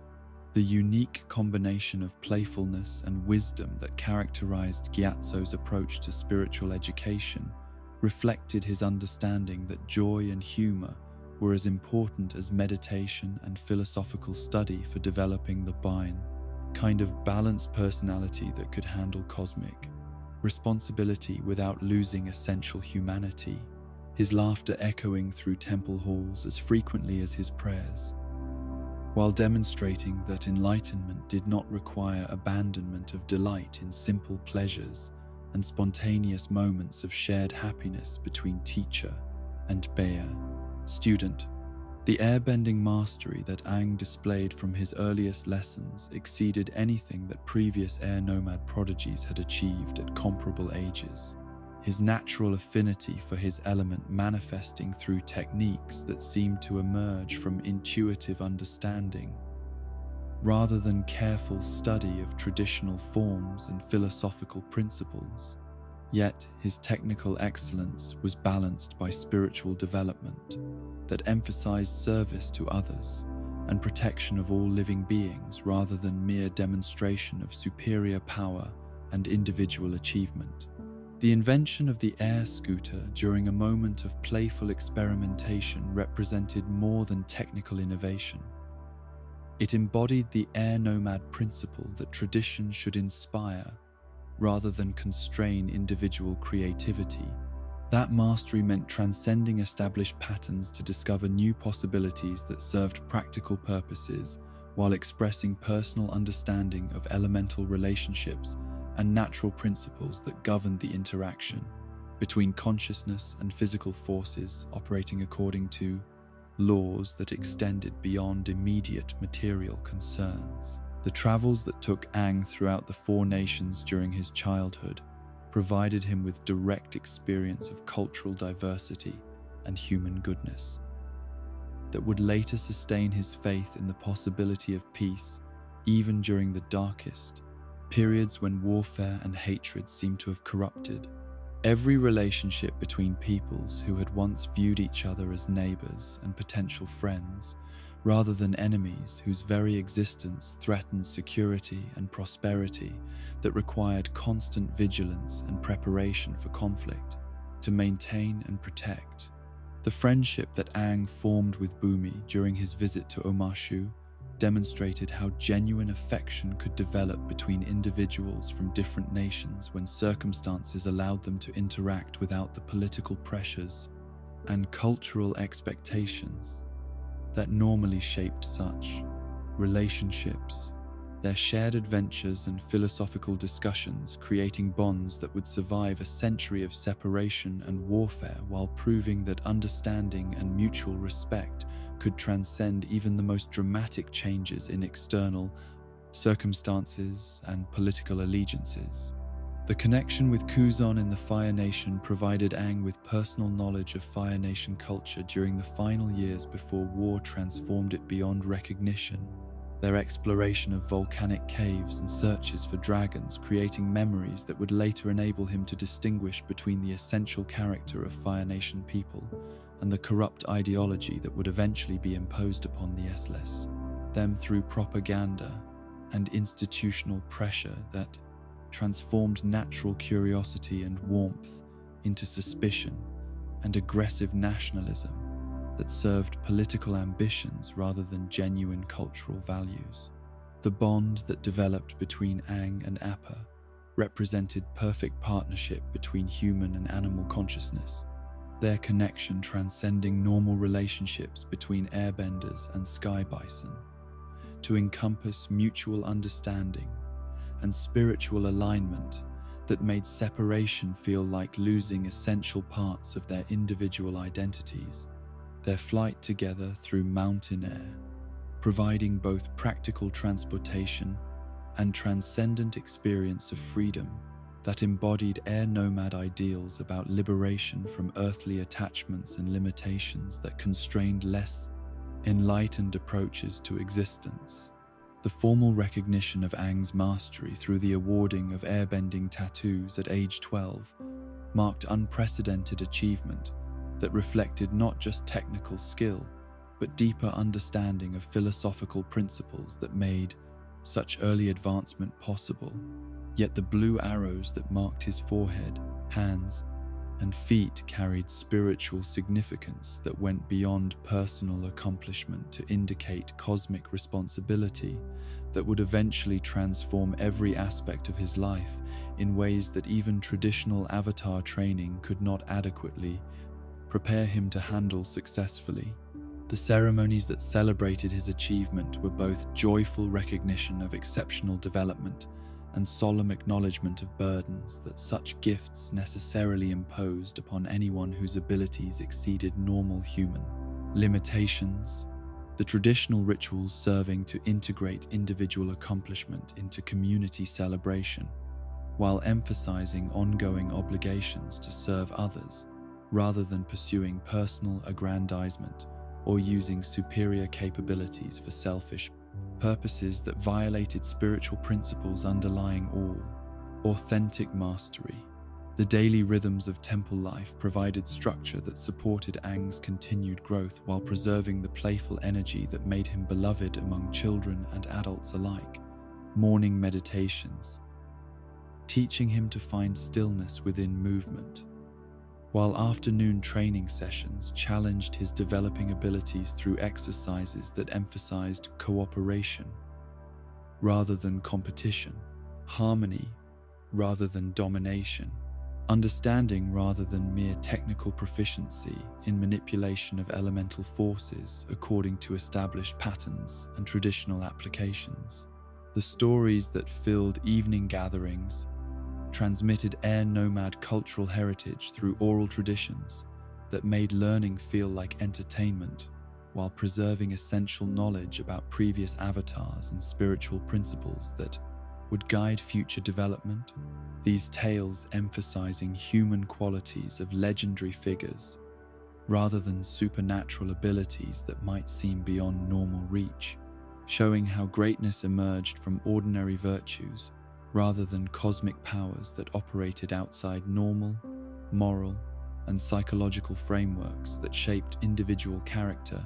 and decision-making processes. The music that accompanied temple activities provided additional dimension to spiritual education, teaching Aang to understand rhythm and harmony as expressions of universal principles rather than mere aesthetic preferences. His natural ability with traditional instruments reflecting the same intuitive grasp of fundamental relationships that characterized his approach to airbending and philosophical study, creating synthesis between different forms of artistic expression and elemental mastery that would later prove significant during crisis situations requiring creative solutions. The signs of approaching crisis that began manifesting during Aang's 12th year were subtle at first, noticed primarily by adult monks, whose experience enabled them to recognize patterns and implications that children could not perceive or understand without knowledge of historical precedents and political developments that were carefully shielded from young minds not yet ready to process. Information about human capacity for evil and destruction that violated everything they had been taught about the fundamental goodness of existence and the possibility of resolving all conflicts through patience and understanding. The private meetings that increased in frequency among temple leadership reflected growing awareness that the peaceful isolation that had protected air nomad culture for generations was becoming untenable as external pressures mounted and international tensions approached levels that might require avatar intervention on scales that none of the current monks had experienced during their own lifetimes, creating uncertainty about how to prepare someone so young for responsibilities that seemed to demand maturity and wisdom that could only be developed through decades of experience and gradual exposure to harsh realities. The urgent messengers who began arriving under cover of darkness brought reports from the other air temples and outside contacts that painted increasingly alarming pictures of Fire Nation military buildup and aggressive rhetoric that suggested preparation for conflicts that would dwarf anything that recent history had recorded. Yet, the specific details of these threats were too sensitive and potentially traumatic to be shared with someone whose psychological development required protection from premature exposure to adult concerns about warfare and potential genocide. The restlessness that began affecting even the temple's animals reflected spiritual disturbances that sensitive creatures could perceive before human consciousness recognized their significance. Sky bison becoming agitated and lemurs chattering with unusual anxiety during normally peaceful evening hours, their behavior suggesting environmental changes and approaching dangers that operated below the threshold of normal awareness, yet created atmospheric pressure that affected all living beings within the temple's spiritual influence. The decision by the Air Nomad Council to accelerate Aang's avatar training by revealing his identity 4 years earlier than tradition normally dictated represented desperate attempt to provide him with capabilities and knowledge that might enable him to address threats that were developing more rapidly than anyone had anticipated. Yet this premature revelation would have psychological consequences that the well-intentioned monks could not foresee or prevent, despite their genuine love for the child, whose childhood they were sacrificing to cosmic necessity. The isolation that followed Aang's discovery of his avatar status was immediate and devastating, transforming relationships with other children from easy companionship to awkward formality, as his peers suddenly viewed him as something more than human, rather than the playful friend who had shared their games and laughter just days before. Their new deference and obvious discomfort creating emotional distance that made normal interaction impossible, while emphasizing burdens that he was too young to understand or accept willingly. The loneliness that accompanied this social transformation was compounded by the weight of expectation and responsibility that adult monks began placing upon him through intensive training regimens designed to develop capabilities that would be necessary for preventing or managing international crises that seemed increasingly inevitable as diplomatic channels failed and military preparations accelerated throughout the Fire Nation archipelago and its sphere of influence. The decision to separate Aang from Gyatso represented the culmination of debates among temple leadership about whether emotional attachment was hindering rather than supporting his development as avatar. Their belief that complete dedication to cosmic duty required severing personal relationships that might compromise judgment or create vulnerabilities that enemies could exploit, reflecting philosophical approaches that prioritized abstract principles over individual psychological needs, and the importance of love and support for healthy development. The conversation in which this separation was announced provided Aang with his first direct experience of how Avatar responsibilities could conflict with personal desires and emotional needs. The careful explanations about necessity and duty, failing to address his fundamental need for the relationship that had provided stability and guidance throughout his development, creating sense of betrayal and abandonment that would influence his understanding of adult authority and institutional loyalty for the remainder of his life. The fear and confusion that overwhelmed Aang during these final days at the Southern Air Temple were complicated by guilt over his own emotional reactions. His understanding that the monks were motivated by love and concern for his development, warring with feelings of rejection and punishment that made rational analysis impossible, while emotional turmoil clouded his ability to make decisions based on careful consideration of alternatives and consequences rather than immediate impulses driven by panic and desperation. The conversations with Gyatso during this period revealed the old monk's internal struggle between personal affection and recognition that traditional approaches to Avatar development might indeed be inadequate for addressing challenges that required innovative solutions and accelerated preparation. His attempts to explain the council's reasoning, colored by his own doubts about whether separation would truly serve Aang's needs better than continued nurturing of essential humanity, alongside cosmic abilities that would be meaningless without moral foundation. The decision to flee was made not through careful planning, but through overwhelming panic of someone too young to see alternatives to escape from pressures that threatened to crush developing personality before it had gained sufficient strength to bear cosmic burdens that seemed designed for mature consciousness rather than child who still needed protection and guidance during normal psychological development that could not be rushed without creating damage that might prove irreparable. The departure from the Southern Air Temple occurred in darkness that matched Aang's emotional state as he moved through familiar spaces while trying to memorize details he feared he might never see again. Each step away from home feeling like small death, while Appa's understanding and shared grief provided only companion for flight into uncertain future that offered no clear destination or hope for resolution of conflicts that had made continued résidence impossible, despite deep love for place and people being abandoned. The storm that eventually overwhelmed their desperate flight was both natural phenomenon and symbolic representation of forces beyond individual control that were gathering to transform the world through violence and destruction that no amount of Avatar power could prevent once they had been set in motion by decisions and choices that had been made by leaders whose ambitions exceeded their wisdom and whose determination to achieve goals would override any consideration for costs that others would be forced to pay. The moment when their glider failed and they began falling toward dark waters marked end of Aang's childhood as surely as physical death would have.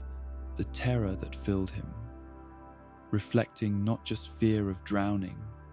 but recognition that everything familiar and secure was being lost simultaneously,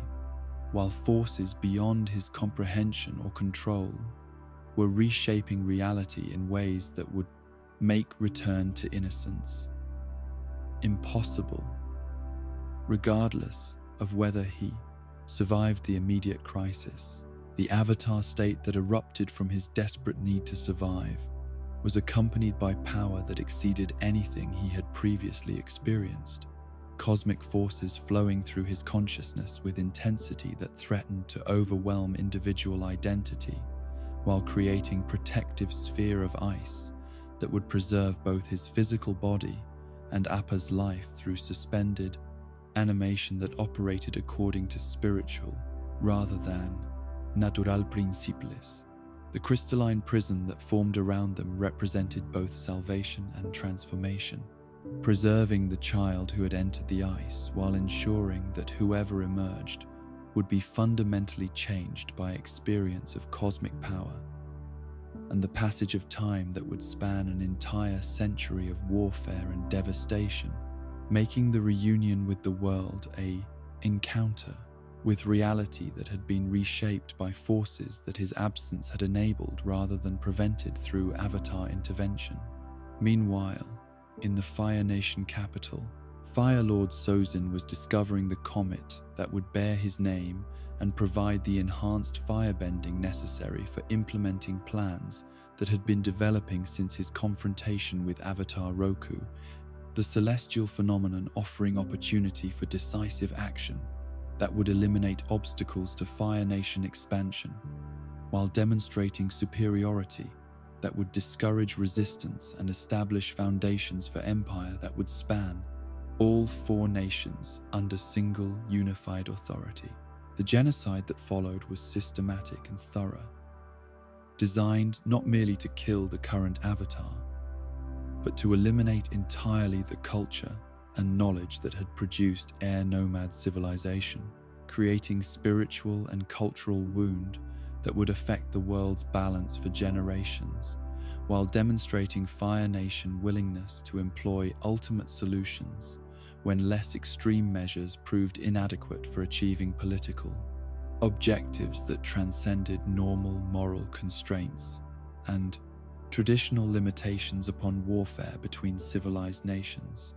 The simultaneous invasions of Earth Kingdom and Water Tribe territories represented coordinated campaign that exploited military advantages created by technological innovation and enhanced firebending to establish footholds that would falls serve as foundations for extended conquest. The speed and efficiency of these operations, demonstrating planning that had been proceeding for years while Avatar opposition was absent and potential resistance was unprepared for warfare on such unprecedented scale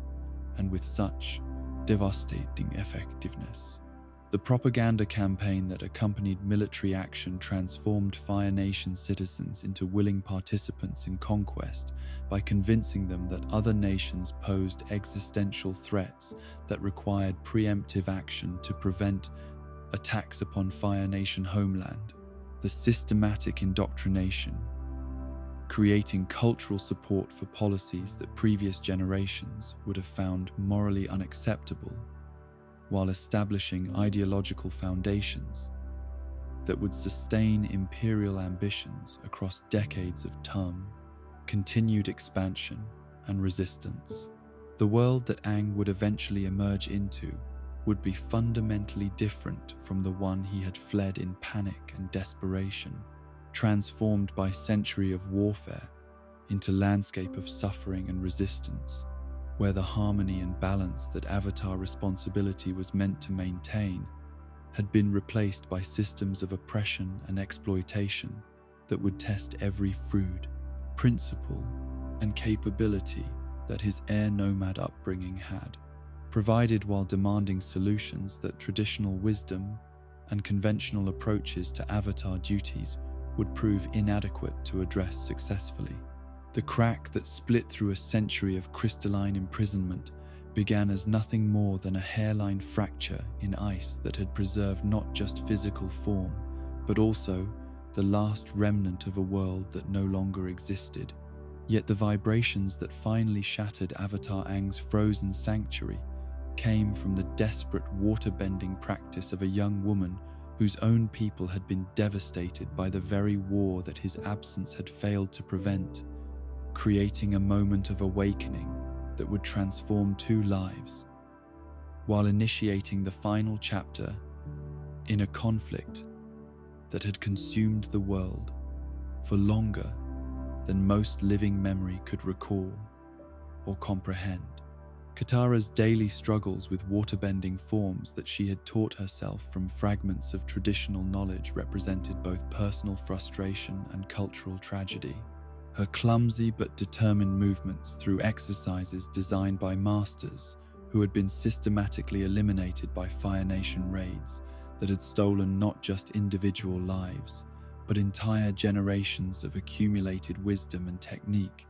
leaving behind only scattered survivors whose incomplete understanding could never fully restore what had been lost to calculated campaigns of cultural destruction and spiritual devastation. The Southern Water Tribe's reduction from thriving civilization to struggling collection of survivors reflected the systematic strategy that Fire Nation leadership had developed for dealing with populations whose elemental abilities posed potential threats to imperial expansion. The capture or elimination of waterbending masters, serving not just immediate military objectives but also long-term goals of preventing future resistance by destroying the knowledge and traditions that might enable effective opposition to continued occupation and exploitation of conquered territories. The resonance between Katara's desperate practice and the Avatar state energy that had been building within the iceberg for decades created sympathetic vibration that finally overcome the spiritual barriers containing forces that had been held in suspension since before her grandmother's 40 grandmother had drawn breath. The explosion of light and power that erupted from breaking ice, representing return of hope that had seemed permanently extinguished by Fire Nation victories that had appeared complete and irreversible. Aang's first moments of consciousness were filled with disorientation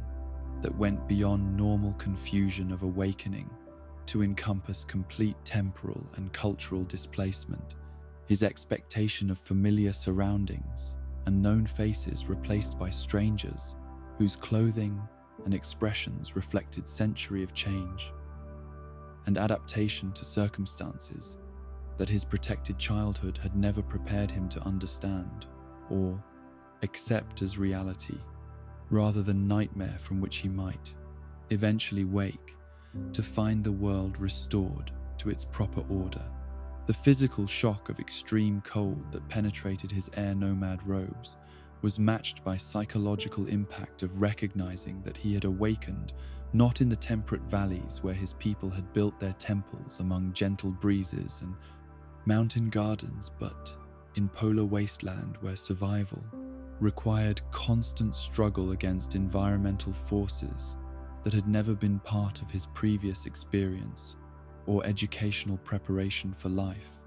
beyond the sanctuary of monastic communities dedicated to spiritual development rather than mere physical endurance.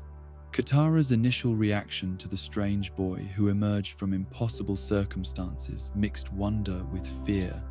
as stories about the Avatar that had sustained her people's hope during the darkest years of the war suddenly manifested in flesh and blood that seemed too young and vulnerable to carry the cosmic responsibilities that legend had attributed to the bridge between worlds. Yet his obvious confusion and concern for his missing bison suggested humanity that made divine authority seem approachable rather than distant and incomprehensible. The revelation of Aang's identity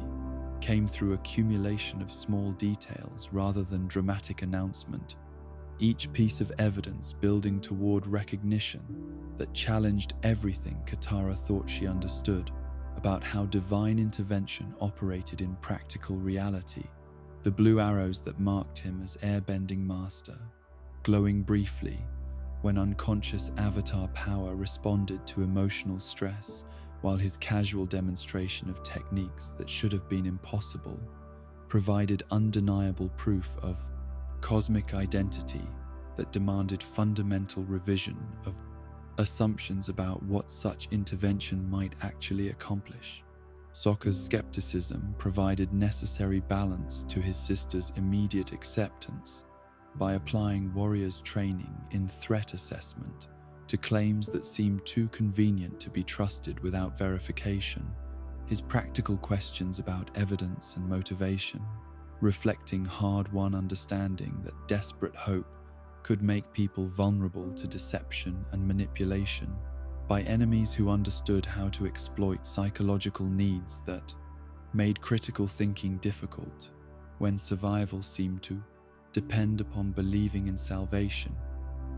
rather than preparing for continued struggle. The demonstration of airbending that Aang provided was joyful rather than awe-inspiring, showing mastery through play that emphasized harmony and creativity,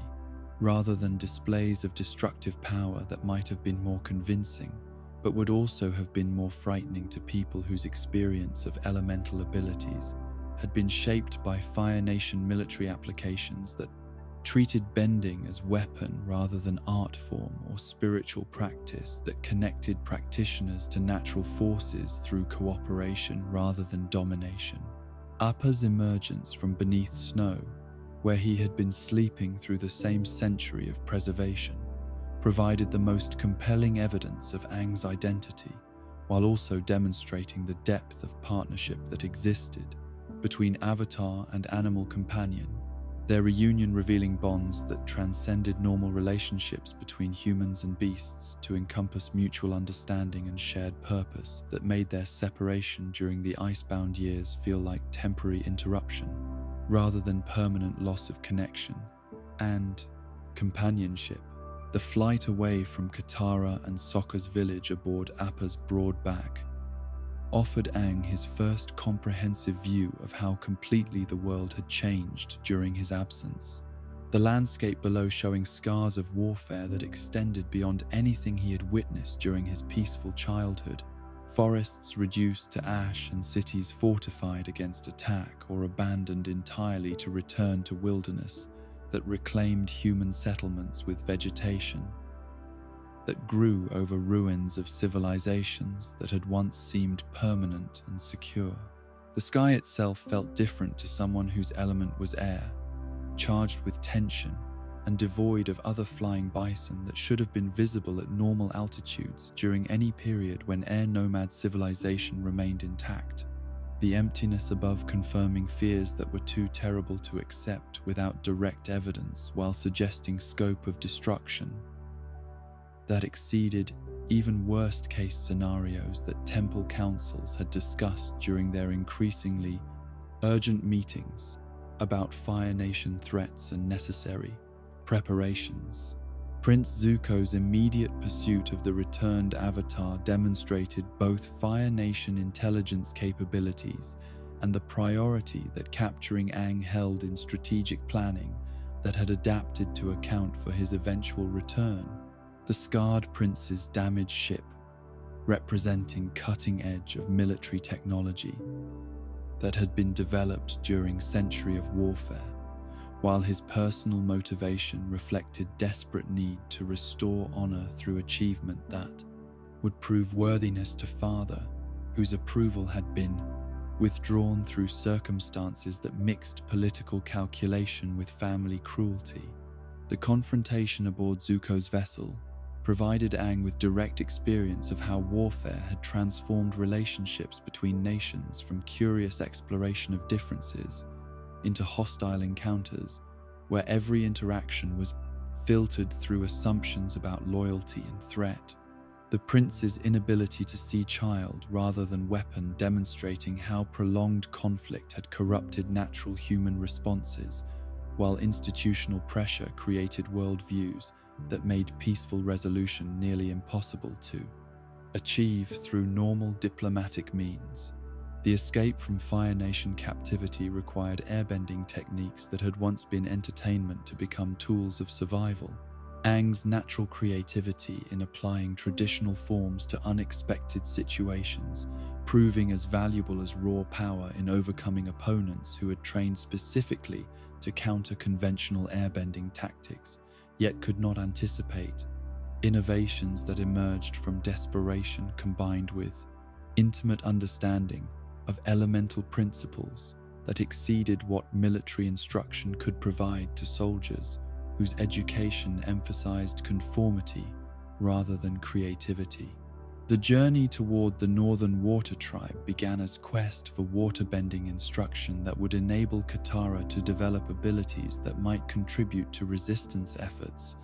yet evolved into comprehensive education about war's impact on every aspect of life throughout the Four Nations, each village and settlement telling stories of adaptation and loss that revealed how conflict had forced ordinary people to abandon peaceful pursuits in favor of constant vigilance and preparation for attacks that could come without warning from enemies whose hatred had been cultivated through propaganda and institutional indoctrination. The discovery of Monk Gyatso's remains at the Southern Air Temple provided Aang with proof of genocide that eliminated his people while confirming that childhood memories of safety and wisdom had been permanently destroyed by forces that his flight had been meant to escape but had instead enabled to complete their work without Avatar opposition. The skeleton surrounded by Fire Nation armor, telling story of desperate defense and ultimate failure that shattered fundamental assumptions about how cosmic responsibility related to practical effectiveness in preventing atrocities. The Avatar state that erupted from grief and rage during this discovery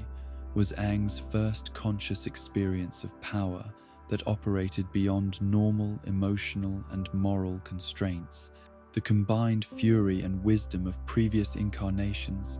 channeling through individual consciousness that was too young and traumatized to control forces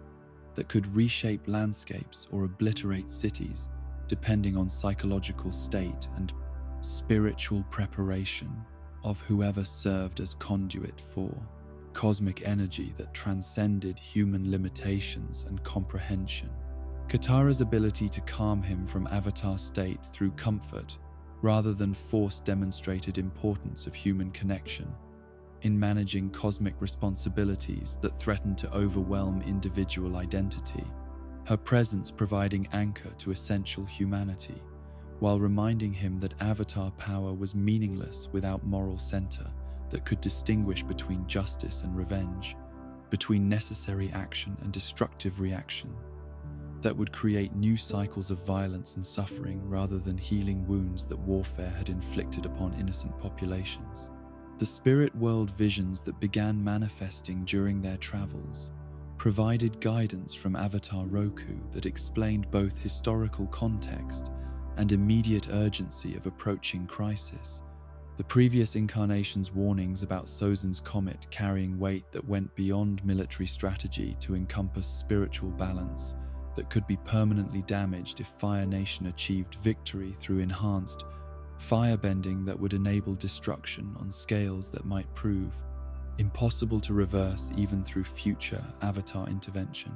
The friendship that developed between Aang, Katara, and Sokka represented more than tactical alliance born of shared danger and common objectives. Their bond became emotional foundation for everything that followed, while providing practical demonstration that cooperation between different backgrounds could create strength that exceeded some of individual capabilities. Their mutual support, enabling each to contribute unique skills while compensating for personal limitations through team effectiveness that no one could have achieved independently. The revelation of war's true scope through encounters with refugees and resistance fighters showed Aang that restoring balance would require addressing systemic problems that had developed over centuries of institutional oppression. The networks of exploitation and cultural destruction that characterized Fire Nation occupation, creating damage that could not be repaired through single, decisive victory, but only through sustained effort to rebuild trust and cooperation between peoples who had been taught to view each other as existential threats rather than potential neighbors and allies. The Northern Water Tribe's survival as final major center of organized resistance demonstrated that opposition remained possible while emphasizing how much had already been lost to Fire Nation expansion. The tribe's military preparations and defensive fortifications, showing how constant threat had transformed even peaceful cultures into societies focused primarily on survival rather than growth and artistic expression that had characterized previous eras when international cooperation enabled cultural flowering rather than mere endurance. Master Pakku's initial refusal to train female students in combat waterbending revealed how traditional restrictions could limit potential even among allies who shared common enemies. The gender-based limitations that prevented half the population from developing full capabilities, particularly frustrating to Aang, whose air nomad upbringing had emphasized equality and individual development, regardless of circumstances that seemed irrelevant to spiritual growth and elemental mastery when properly understood and applied. The siege of Northern Water Tribe by Admiral Zhao's invasion fleet provided Aang with first experience of large-scale military conflict and terrible responsibility of using Avatar power to protect innocent lives while minimizing death and destruction that seemed inevitable once violence had been chosen over negotiation. The moral complexity of warfare, challenging air nomad principles about avoiding harm, while forcing difficult choices about whose lives mattered more when protecting some required killing others. The fusion with ocean spirit that enabled destruction of most of Zhao's fleet was both triumph and terror, demonstrating Avatar's role as bridge between worlds, while showing how easily that connection could overwhelm human consciousness and transform Protector into Destroyer, whose actions transcended normal moral categories while operating according to principles that exceeded individual understanding and control, creating power that could serve justice or devastation depending on spiritual preparation and psychological stability of vessel through which cosmic forces manifested. The aftermath of successful defense marked end of Aang's initial awakening period while beginning transformation toward full mastery of Avatar abilities that would be required for final confrontation with Fire Lord Ozai. The lessons learned during desperate months after emerging from ice, providing foundation in practical experience and human relationship that would prove as important as elemental technique during trials that awaited him as Sozin's comet approached to determine final outcome of civilization's struggle between harmony and domination. The winter that followed brought no rest from growing pressure, as intelligence reports confirmed that Fire Nation was preparing ultimate offensive designed to complete conquest before Avatar training could reach levels that might enable effective opposition. The approaching comet, promising enhanced firebending that would make conventional resistance futile, while creating window of opportunity that would either see restoration of balance or permanent triumph of imperial ambition over natural order that had governed worlds since Avatar 1 first established connection between human consciousness and cosmic responsibility. The challenges that lay ahead would test every lesson that Aang had learned about balancing individual desires with universal obligations, personal relationships with cosmic duty, compassion with necessity for decisive action when peaceful solutions proved inadequate to address threats that could only be stopped through application of superior force, guided by wisdom that distinguished between justice and vengeance, protection and domination, restoration and destruction of foundations that made civilized life possible across 4 nations, whose future depended upon choices that would be made during final confrontation between Avatar power and Fire Nation ambition for absolute control over human civilization and natural world. The years that followed Fire Lord Ozai's defeat and the restoration of balance to the 4 nations were marked by challenges that proved in many ways more complex than the warfare itself,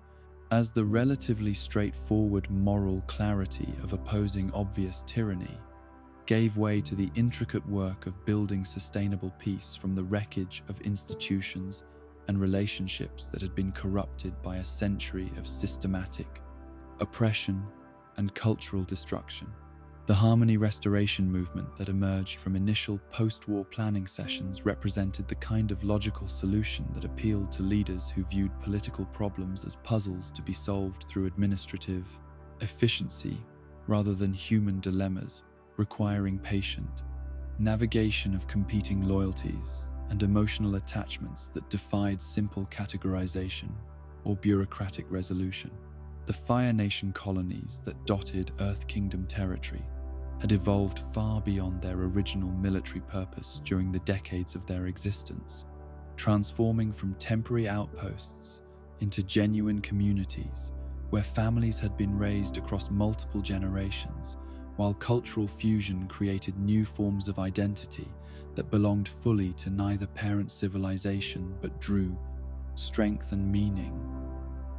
from both traditions in ways that challenged fundamental assumptions about national boundaries and ethnic loyalty that had shaped political thinking for centuries before the war complicated such neat distinctions.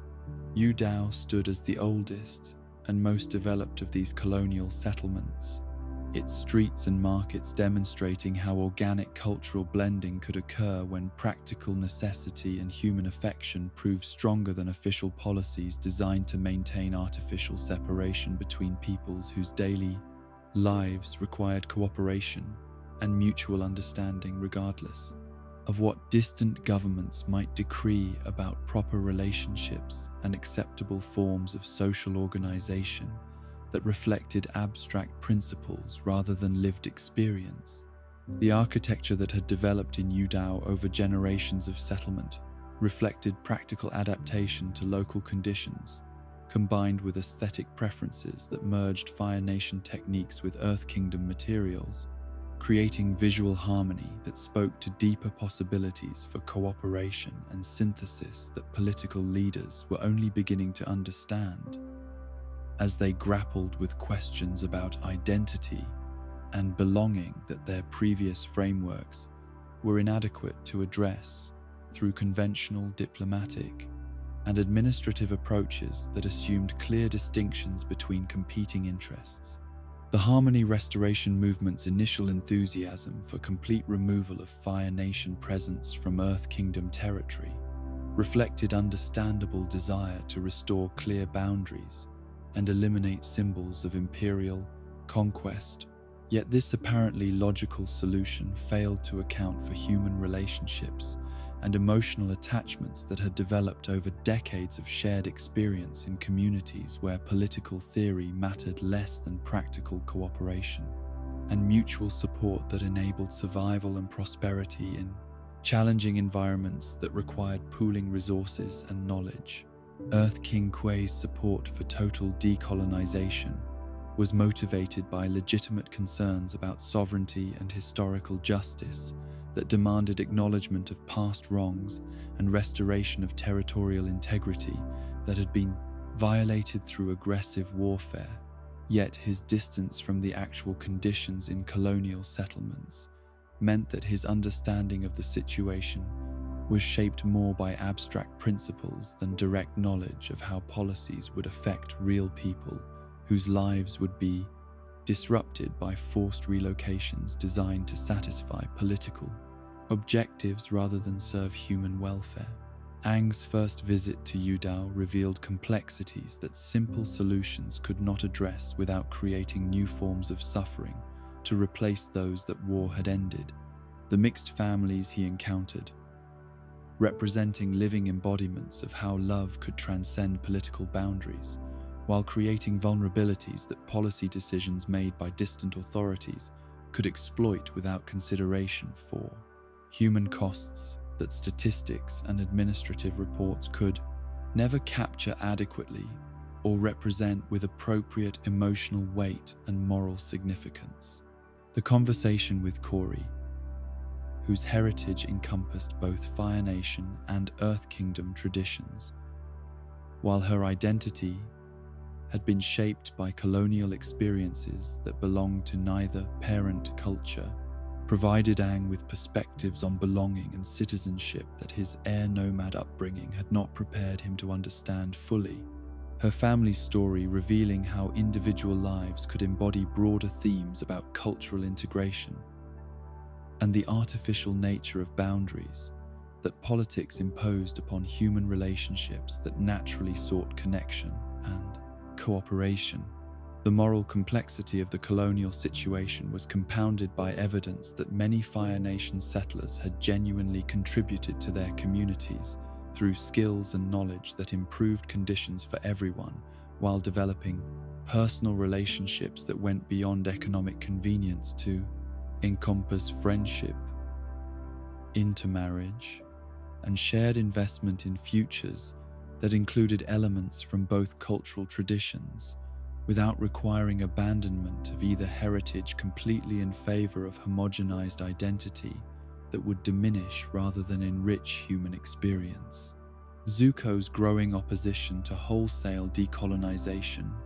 reflected his direct exposure to colonial communities and his recognition that justice sometimes required nuanced responses rather than simple reversal of previous policies. His change of heart about the Harmony Restoration movement, creating tensions with Aang that tested their friendship, while forcing both to confront how their different responsibilities and perspectives could lead to conflicting conclusions about what peace required and how Avatar authority should be balanced with legitimate governmental concerns and cultural autonomy. The meeting with Earth King Kwai in Ba Sing Se demonstrated how political leaders could become trapped by principles that seemed clear in abstract discussion, but proved inadequate when applied to complex realities that defied simple categorization. His insistence on complete Fire Nation withdrawal, being driven by understandable concerns about precedent and sovereignty, yet reflecting the kind of rigid thinking that had contributed to the war's duration and intensity by making compromise seem like betrayal rather than wisdom. Aang's growing understanding that strict separation between nations might be impossible or undesirable in the post-war world required fundamental revision of assumptions he had inherited from Avatar Roku and earlier incarnations.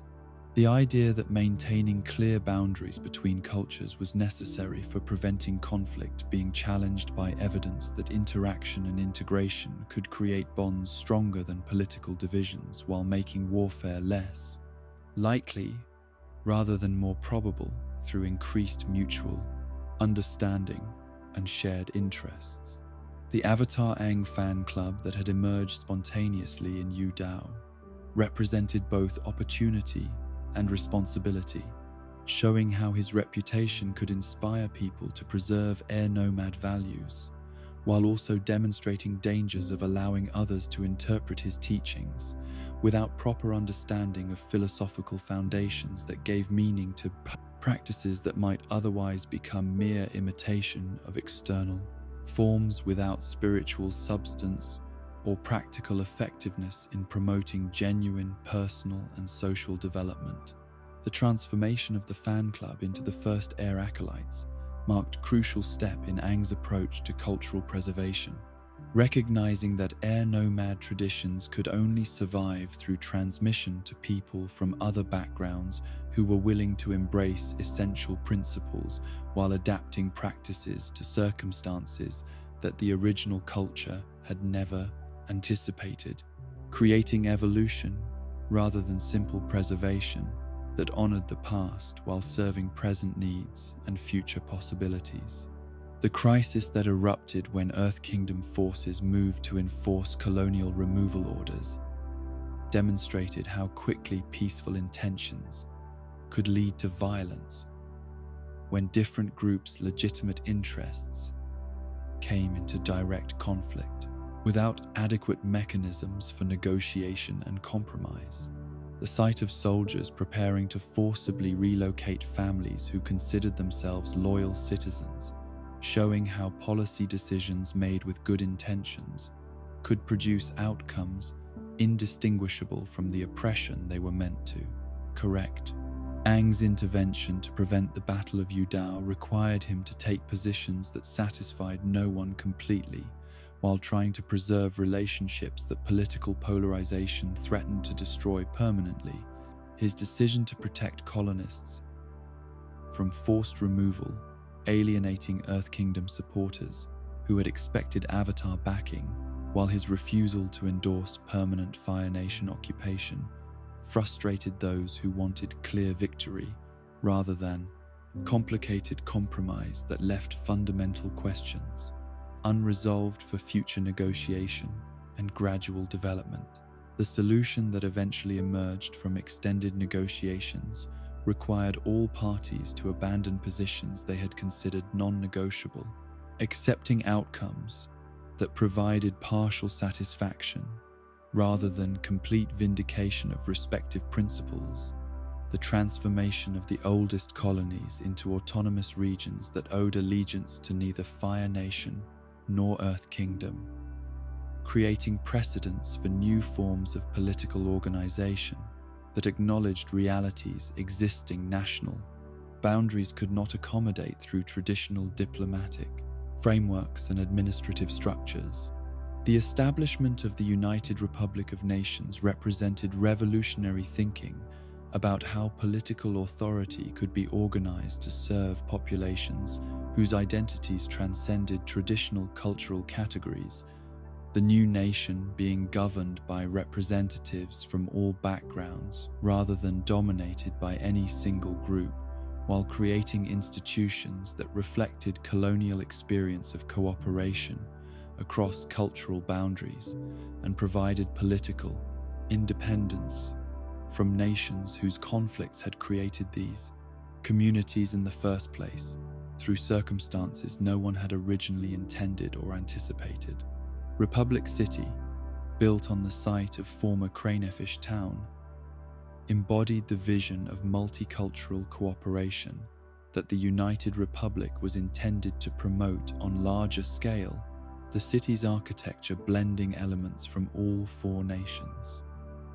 While its population included people whose families had originated in every region of the world,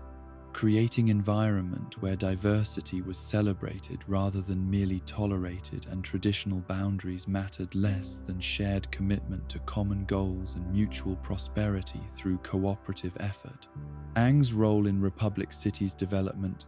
went beyond simple oversight to encompass active participation in designing institutions and customs that would enable people from radically different backgrounds to live together peacefully and productively. His air nomad training in conflict resolution and consensus building, providing valuable models for governance that emphasized cooperation over competition, while his Avatar experience offered perspective on how local decisions could affect broader patterns of international relations and spiritual balance. The establishment of Air Temple Island as both Aang's home and center for air nomad cultural preservation created visible symbol of how tradition could survive and adapt without losing essential character. The island's location near Republic City's heart, emphasizing that spiritual values had place in modern urban life, while its function as sanctuary for flying bison and other survivors from pre-war world demonstrated commitment to preserving what could be saved from the past while building something new for the future. The discovery of additional flying bison who had somehow survived the genocide provided Aang with hope that other elements of his culture might have endured in hidden refuges or through protection of people who understood their value. Despite not sharing their origins, each new bison representing not just recovery of what had been thought lost forever, but validation of choices he had made to preserve rather than simply avenge, to build rather than destroy what had caused his people's elimination through systematic cultural destruction. The ring-tailed winged lemurs that had evolved from original flying lemurs during the century of Aang's absence showed how life could adapt and continue, even under the most challenging circumstances, creating new forms that served similar functions while reflecting changed conditions that made exact replication of past species impossible, their existence providing models for how air nomad culture might evolve, without losing essential characteristics while changing in response to new environments and different challenges. The air acolytes' progress in learning traditional practices while adapting them to their own backgrounds and circumstances demonstrated that cultural transmission could occur across boundaries that seemed insurmountable, showing that people raised in completely different traditions could embrace spiritual principles that resonated with universal human needs for meaning and connection, while making ancient wisdom relevant to contemporary conditions and future aspirations that required synthesis rather than simple repetition of established patterns. The challenges that emerged during Republic City's early years tested every assumption about how multicultural societies could function, revealing tensions and conflicts that idealistic planning had not anticipated, while also demonstrating resilience and adaptability that exceeded pessimistic predictions. The city's success in managing diversity without sacrificing unity, providing evidence that the United Republic's founding principles could work in practice, rather than merely serving as noble aspirations that reality would eventually defeat through human selfishness and cultural prejudice. The criminal organizations that arose to exploit opportunities created by rapid urban development and cultural mixing required new approaches to law enforcement that traditional national authorities were not equipped to provide. The metal-bending police force that TOF established, representing innovation in both technique and philosophy,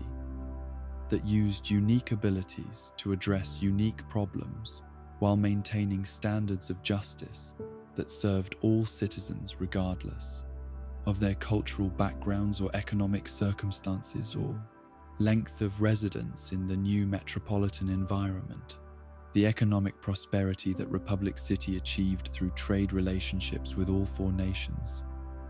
demonstrated how cooperation could produce benefits that conflict could never provide,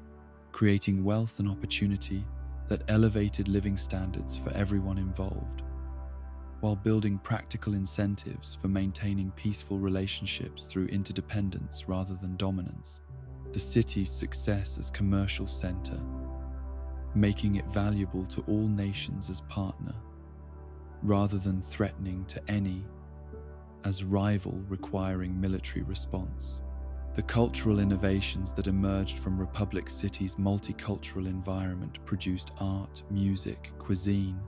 and literature that drew from multiple traditions, while creating something entirely new that belonged fully to none of the parent cultures, while honoring all of them. These creative syntheses, providing models for how different ways of understanding the world could enrich each other, rather than competing for dominance, while showing how diversity could be source of strength rather than conflict when properly channeled and supported. Aang's marriage to Katara represented personal happiness that had seemed impossible during the dark years of warfare, yet it also symbolized the kind of cross-cultural relationships that the new world would need to embrace if peace was to be more than mere absence of active conflict. Their partnership, demonstrating how people from different nations could build lives together that honored both individual heritages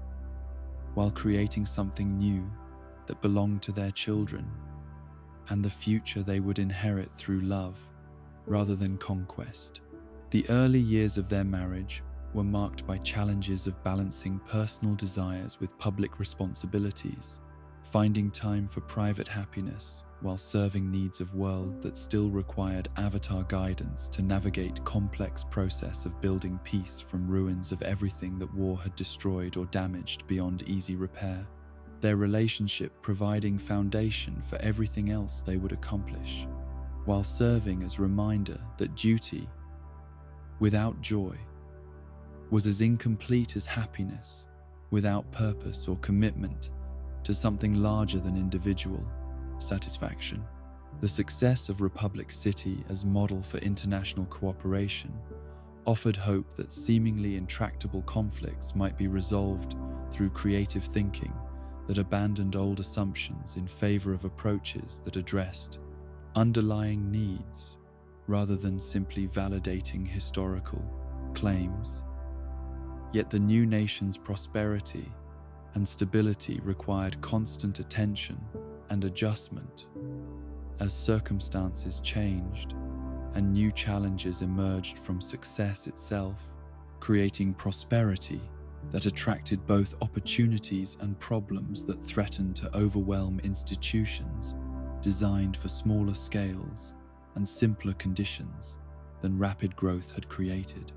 The crime that began to spread through Republic City's bustling streets during the later years of Ang's life was unlike anything the young metropolis had previously experienced. Its methods so subtle and psychologically devastating that victims often questioned their own memories rather than seeking help from authorities who might have been able to investigate activities that left no physical evidence, while creating trauma that conventional law enforcement was not equipped to understand or address through normal investigative procedures and legal frameworks designed for more conventional forms of criminal activity. Iaccone's rise to power within Republic City's criminal underworld had been gradual and methodical, his organization expanding its influence through techniques that violated fundamental assumptions about the limitations of waterbending, while exploiting legal and cultural blind spots that existed in a society still learning how to balance individual rights with collective security in an environment where people from vastly different backgrounds were still developing shared understanding of acceptable behavior and appropriate responses to threats that transcended traditional categories of crime and punishment. The bloodbending that Iacone wielded without the full moon's enhancement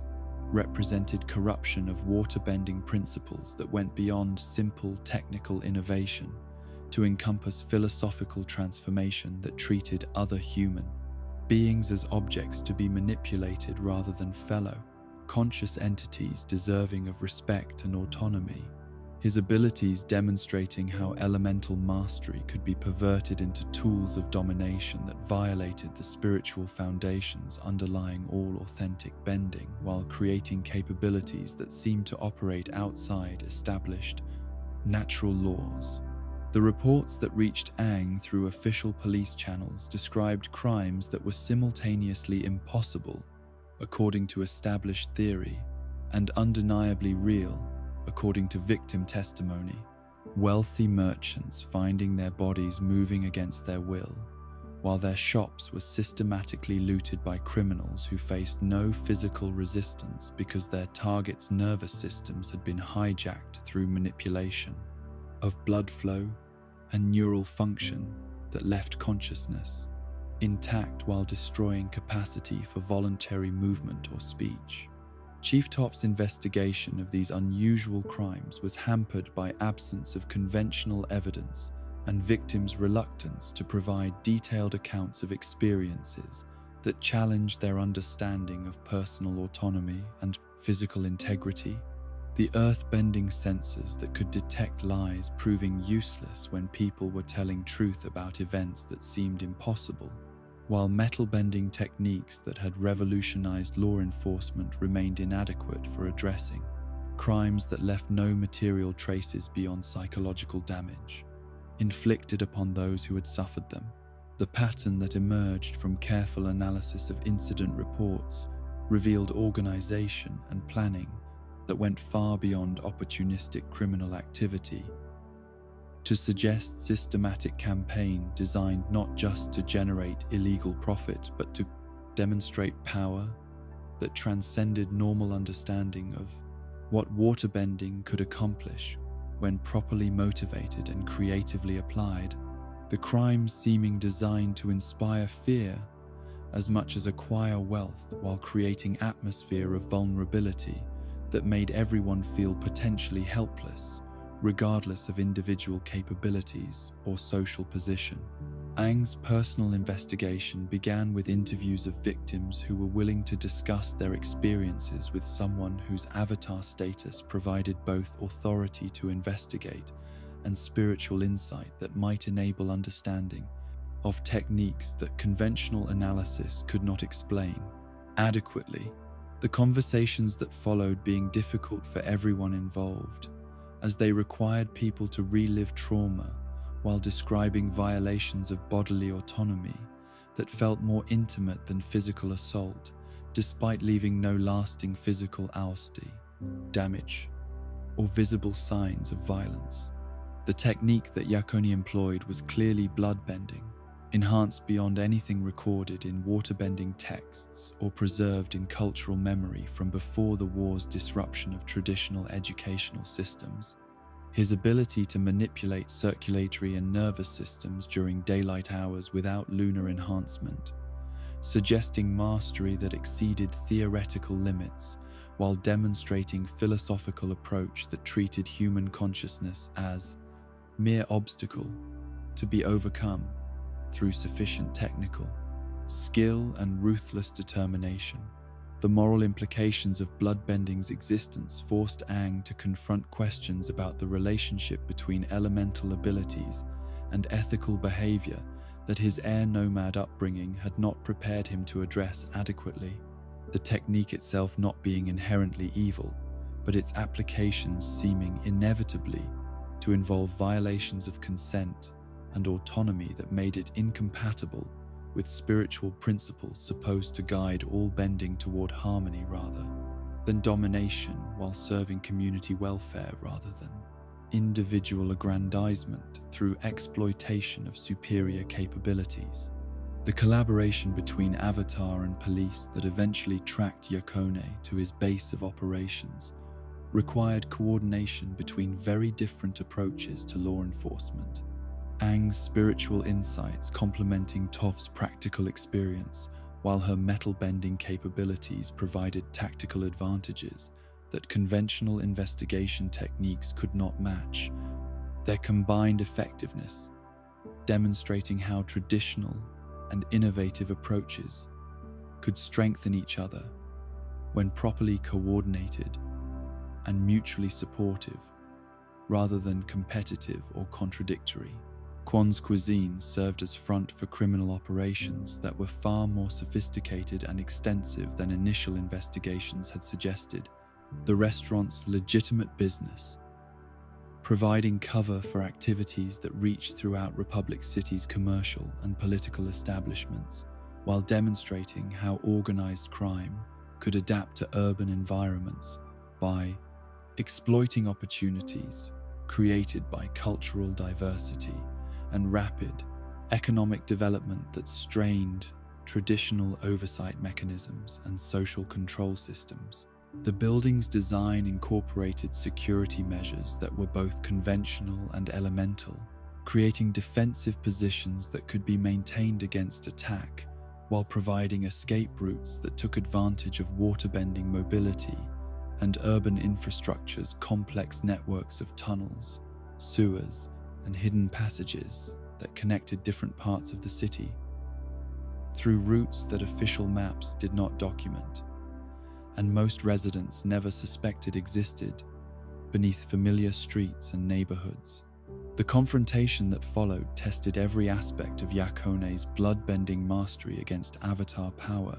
that he had clearly studied and prepared to counter through techniques that exploited limitations and vulnerabilities that even cosmic abilities could not eliminate completely, his attacks being precisely targeted to disrupt Aang's bending abilities while avoiding the kind of dramatic violence that might trigger Avatar state responses that his planning could not anticipate or control effectively through conventional strategic preparation. The initial success of Yakone's bloodbending in overpowering Aang, despite the Avatar's superior elemental abilities, demonstrated how thoroughly the crime lord had studied his opponent's capabilities while developing countermeasures that exploited specific weaknesses in Avatar.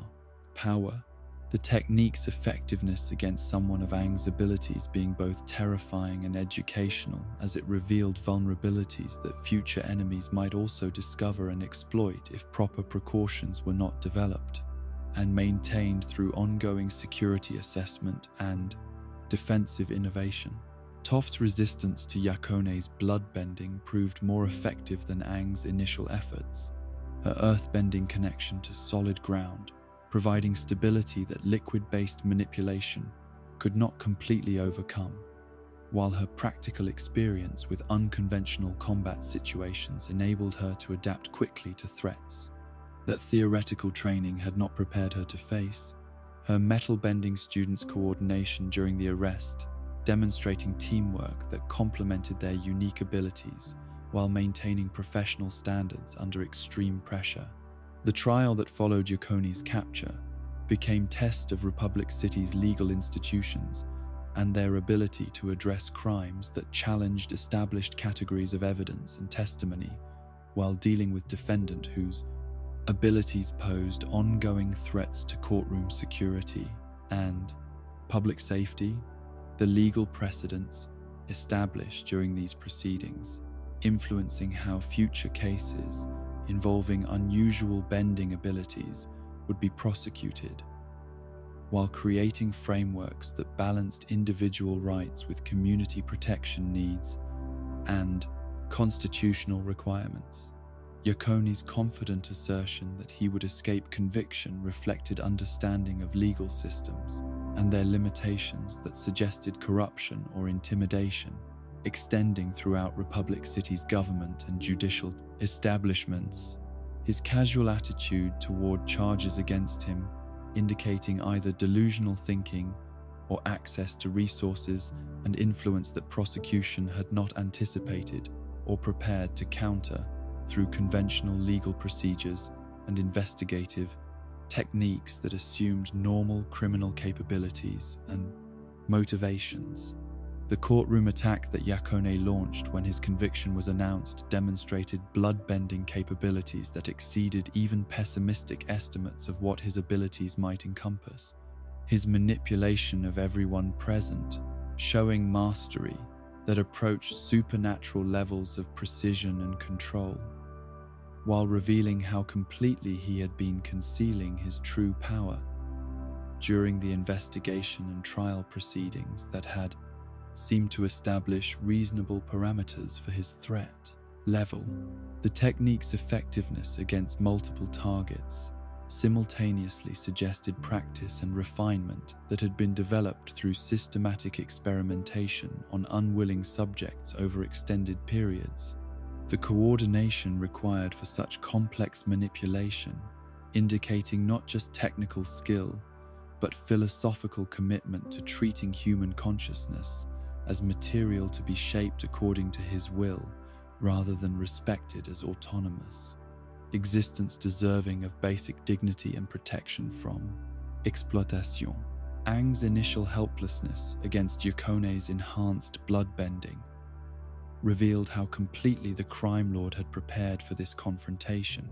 his technique specifically designed to exploit Avatar vulnerabilities while preventing spiritual responses that might otherwise provide escape from physical manipulation. The experience of being controlled so completely creating trauma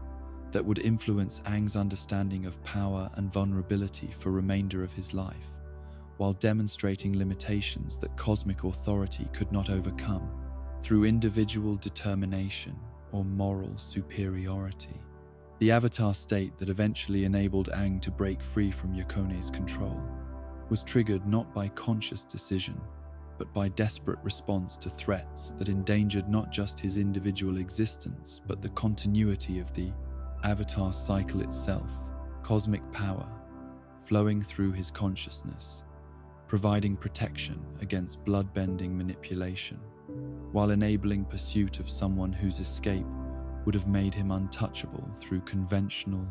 law enforcement methods and normal legal procedures designed for ordinary criminals rather than individuals with supernatural capabilities. The chase through Republic City's streets tested both participants' abilities under conditions of extreme stress and physical exhaustion. Yakone's bloodbending providing mobility advantages that were balanced by Aang's air scooter technology and superior knowledge of urban geography. The pursuit demonstrating how quickly situations could escalate from legal proceedings to life or death confrontations when dealing with criminals whose abilities transcended normal categories of threat assessment and tactical planning, while operating according to principles that made negotiation impossible. The final confrontation between Avatar and Crime Lord took place under circumstances that made conventional arrest procedures impossible, while requiring immediate resolution of threats that endangered not just immediate participants, but potentially everyone in Republic City who might become targets. If Yakone's escape enabled him to continue criminal activities with enhanced capabilities and reduced constraints on his use of bloodbending against civilian populations, who lacked any effective defense against such intimate violations of autonomy and physical control. Yakone's desperate attempt to kill Aang rather than accept capture revealed how thoroughly his commitment to power had corrupted his understanding of acceptable behavior. His willingness to murder someone whose only crime was interfering with illegal activities, showing complete abandonment of moral constraints that might have enabled rehabilitation or redemption. The attack being calculated and deliberate rather than impulsive reaction to circumstances that had spiraled beyond his ability to control through normal criminal methods. The energy bending that Aang employed to remove Yakone's abilities permanently was applied under circumstances that met all criteria the Lion Turtle had established for safe use of the technique. The Crime Lord's actions having demonstrated moral corruption so complete that spiritual intervention was justified to prevent future harm to innocent people. Yet the process proved more difficult than it had been with Fire Lord Ozai, as Yakone's resistance reflected both powerful will and intimate understanding of his own abilities and their spiritual sources. The removal of Yakone's bloodbending was both punishment and mercy, eliminating his capacity to harm others, while preserving his life and providing opportunity for reflection and possible redemption that execution would have foreclosed permanently, the technique leaving him physically healthy but spiritually diminished while unable to access elemental abilities that had enabled his crimes, yet retaining all other aspects of identity and memory that might eventually serve rehabilitation if he chose to pursue genuine transformation rather than continued resentment. The aftermath of Yakone's defeat brought both relief and concern to Republic City's population, his capture eliminating immediate threat, while raising questions about what other individuals might possess similar abilities, and whether existing legal and law enforcement institutions were adequate to address such challenges. Effectively, the case establishing precedents for dealing with extraordinary criminal capabilities, while revealing vulnerabilities in urban security that would require ongoing attention and resource allocation to address through institutional reform and enhanced training. The physical toll that the confrontation had taken on Aang was more severe than he initially realized. The stress of being controlled through bloodbending, having created damage to his nervous system and circulatory functions that would influence his health for the remaining years of his life. The experience also creating psychological trauma that was difficult to process, as memories of helplessness and violation challenged his understanding of Avatar power and its limitations under certain circumstances that conventional training had never prepared him to anticipate or handle effectively. The years that followed the Yakone crisis were marked by Aang's growing awareness that his body was aging more rapidly than his chronological age would suggest. The century spent in ice having created biological stresses that were beginning to manifest through various symptoms and limitations that conventional medicine could not address effectively. The avatar state that had preserved him through suspended animation, also having accelerated certain aging processes in ways that would shorten his natural lifespan significantly, while creating health challenges that required careful management. The conversations with healers and spiritual advisors that Aang sought during this period confirmed what he had begun to suspect about his mortality. The unique circumstances of his preservation and revival,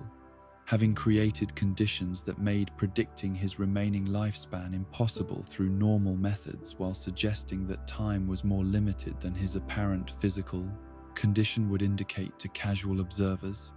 Yet this knowledge enabled him to focus his remaining energy on projects and relationships that mattered most for legacy and continuation of his work. The preparation for death that occupied increasing amounts of Aang's attention during his final years involved both practical arrangements for continuation of his work and spiritual preparation for transition that he knew was approaching despite his relatively young chronological age. The instructions he provided to the White Lotus about locating and protecting his next incarnation, reflecting lessons learned from his own experience about challenges that young avatars faced when discovering their identity and responsibilities without adequate support systems or understanding mentors. The final years with Tenzin provided opportunities for intensive instruction in air nomad culture and philosophy that went beyond simple technique to encompass spiritual foundations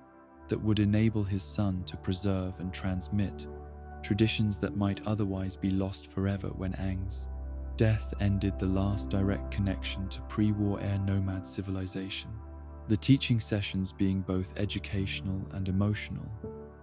as father and son shared knowledge and experiences that created bonds transcending normal family relationships, while preparing for separation that would be permanent until Avatar cycle brought them together again. The death that came to Aang at biological age of 66 was peaceful and expected, his family surrounding him with love and support that made transition from life to whatever lay beyond consciousness feel natural rather than tragic. His final words being expressions of gratitude for extraordinary life he had been privileged to experience, while acknowledging relationships that had sustained him through impossible challenges and opportunities to serve as bridge between worlds during period when such service had been desperately needed by civilization struggling to maintain hope and balance during its darkest hour. The immediate rebirth as Korra ensured Avatar Cycle's continuation, while beginning new chapter in eternal story of consciousness, dedicated to maintaining balance between spiritual and material worlds. The Avatar spirit carrying forward lessons learned through Aang's lifetime while adapting to new circumstances that would require different approaches to familiar challenges of preserving peace and promoting justice throughout world that had been transformed by his service yet still required cosmic guidance to navigate complexities that individual human wisdom could not adequately address through personal effort alone. And so concludes the extraordinary tapestry of Avatar history, woven from 10,000 years of legend and love, sacrifice and wisdom, the eternal dance between order and chaos that has shaped every moment of existence since the first spirits emerged from primordial darkness to give meaning to the void. From one's humble rebellion against injustice to Korra's transformation of the very relationship between worlds, we have witnessed how individual choices ripple across centuries to create the conditions that future generations inherit, each avatar's solutions becoming the next incarnation's challenges in an endless cycle of growth and adaptation. The patterns that emerge from this vast chronicle reveal truth both humbling and hopeful, that balance is not a destination to be reached but a journey to be walked with patience and compassion, that wisdom grows not from avoiding mistakes but from learning to transform failure into foundation for greater understanding. Each avatar carried forward the accumulated knowledge of their predecessors, while adding their own unique insights to the eternal library of cosmic consciousness, demonstrating that even divine authority requires human heart to remain connected to the needs and dreams of those it serves. As you drift toward peaceful slumber, carry with you the understanding that every ending becomes beginning, that consciousness continues its eternal evolution through cycles of death and rebirth that ensure hope never truly dies. The Avatar's journey reminds us that power without compassion is meaningless, that the greatest strength lies not in dominance but in service, not in judgment, but in understanding that embraces all beings with love, that transcends the boundaries of time and space and mortal limitation. Rest well, knowing that balance endures.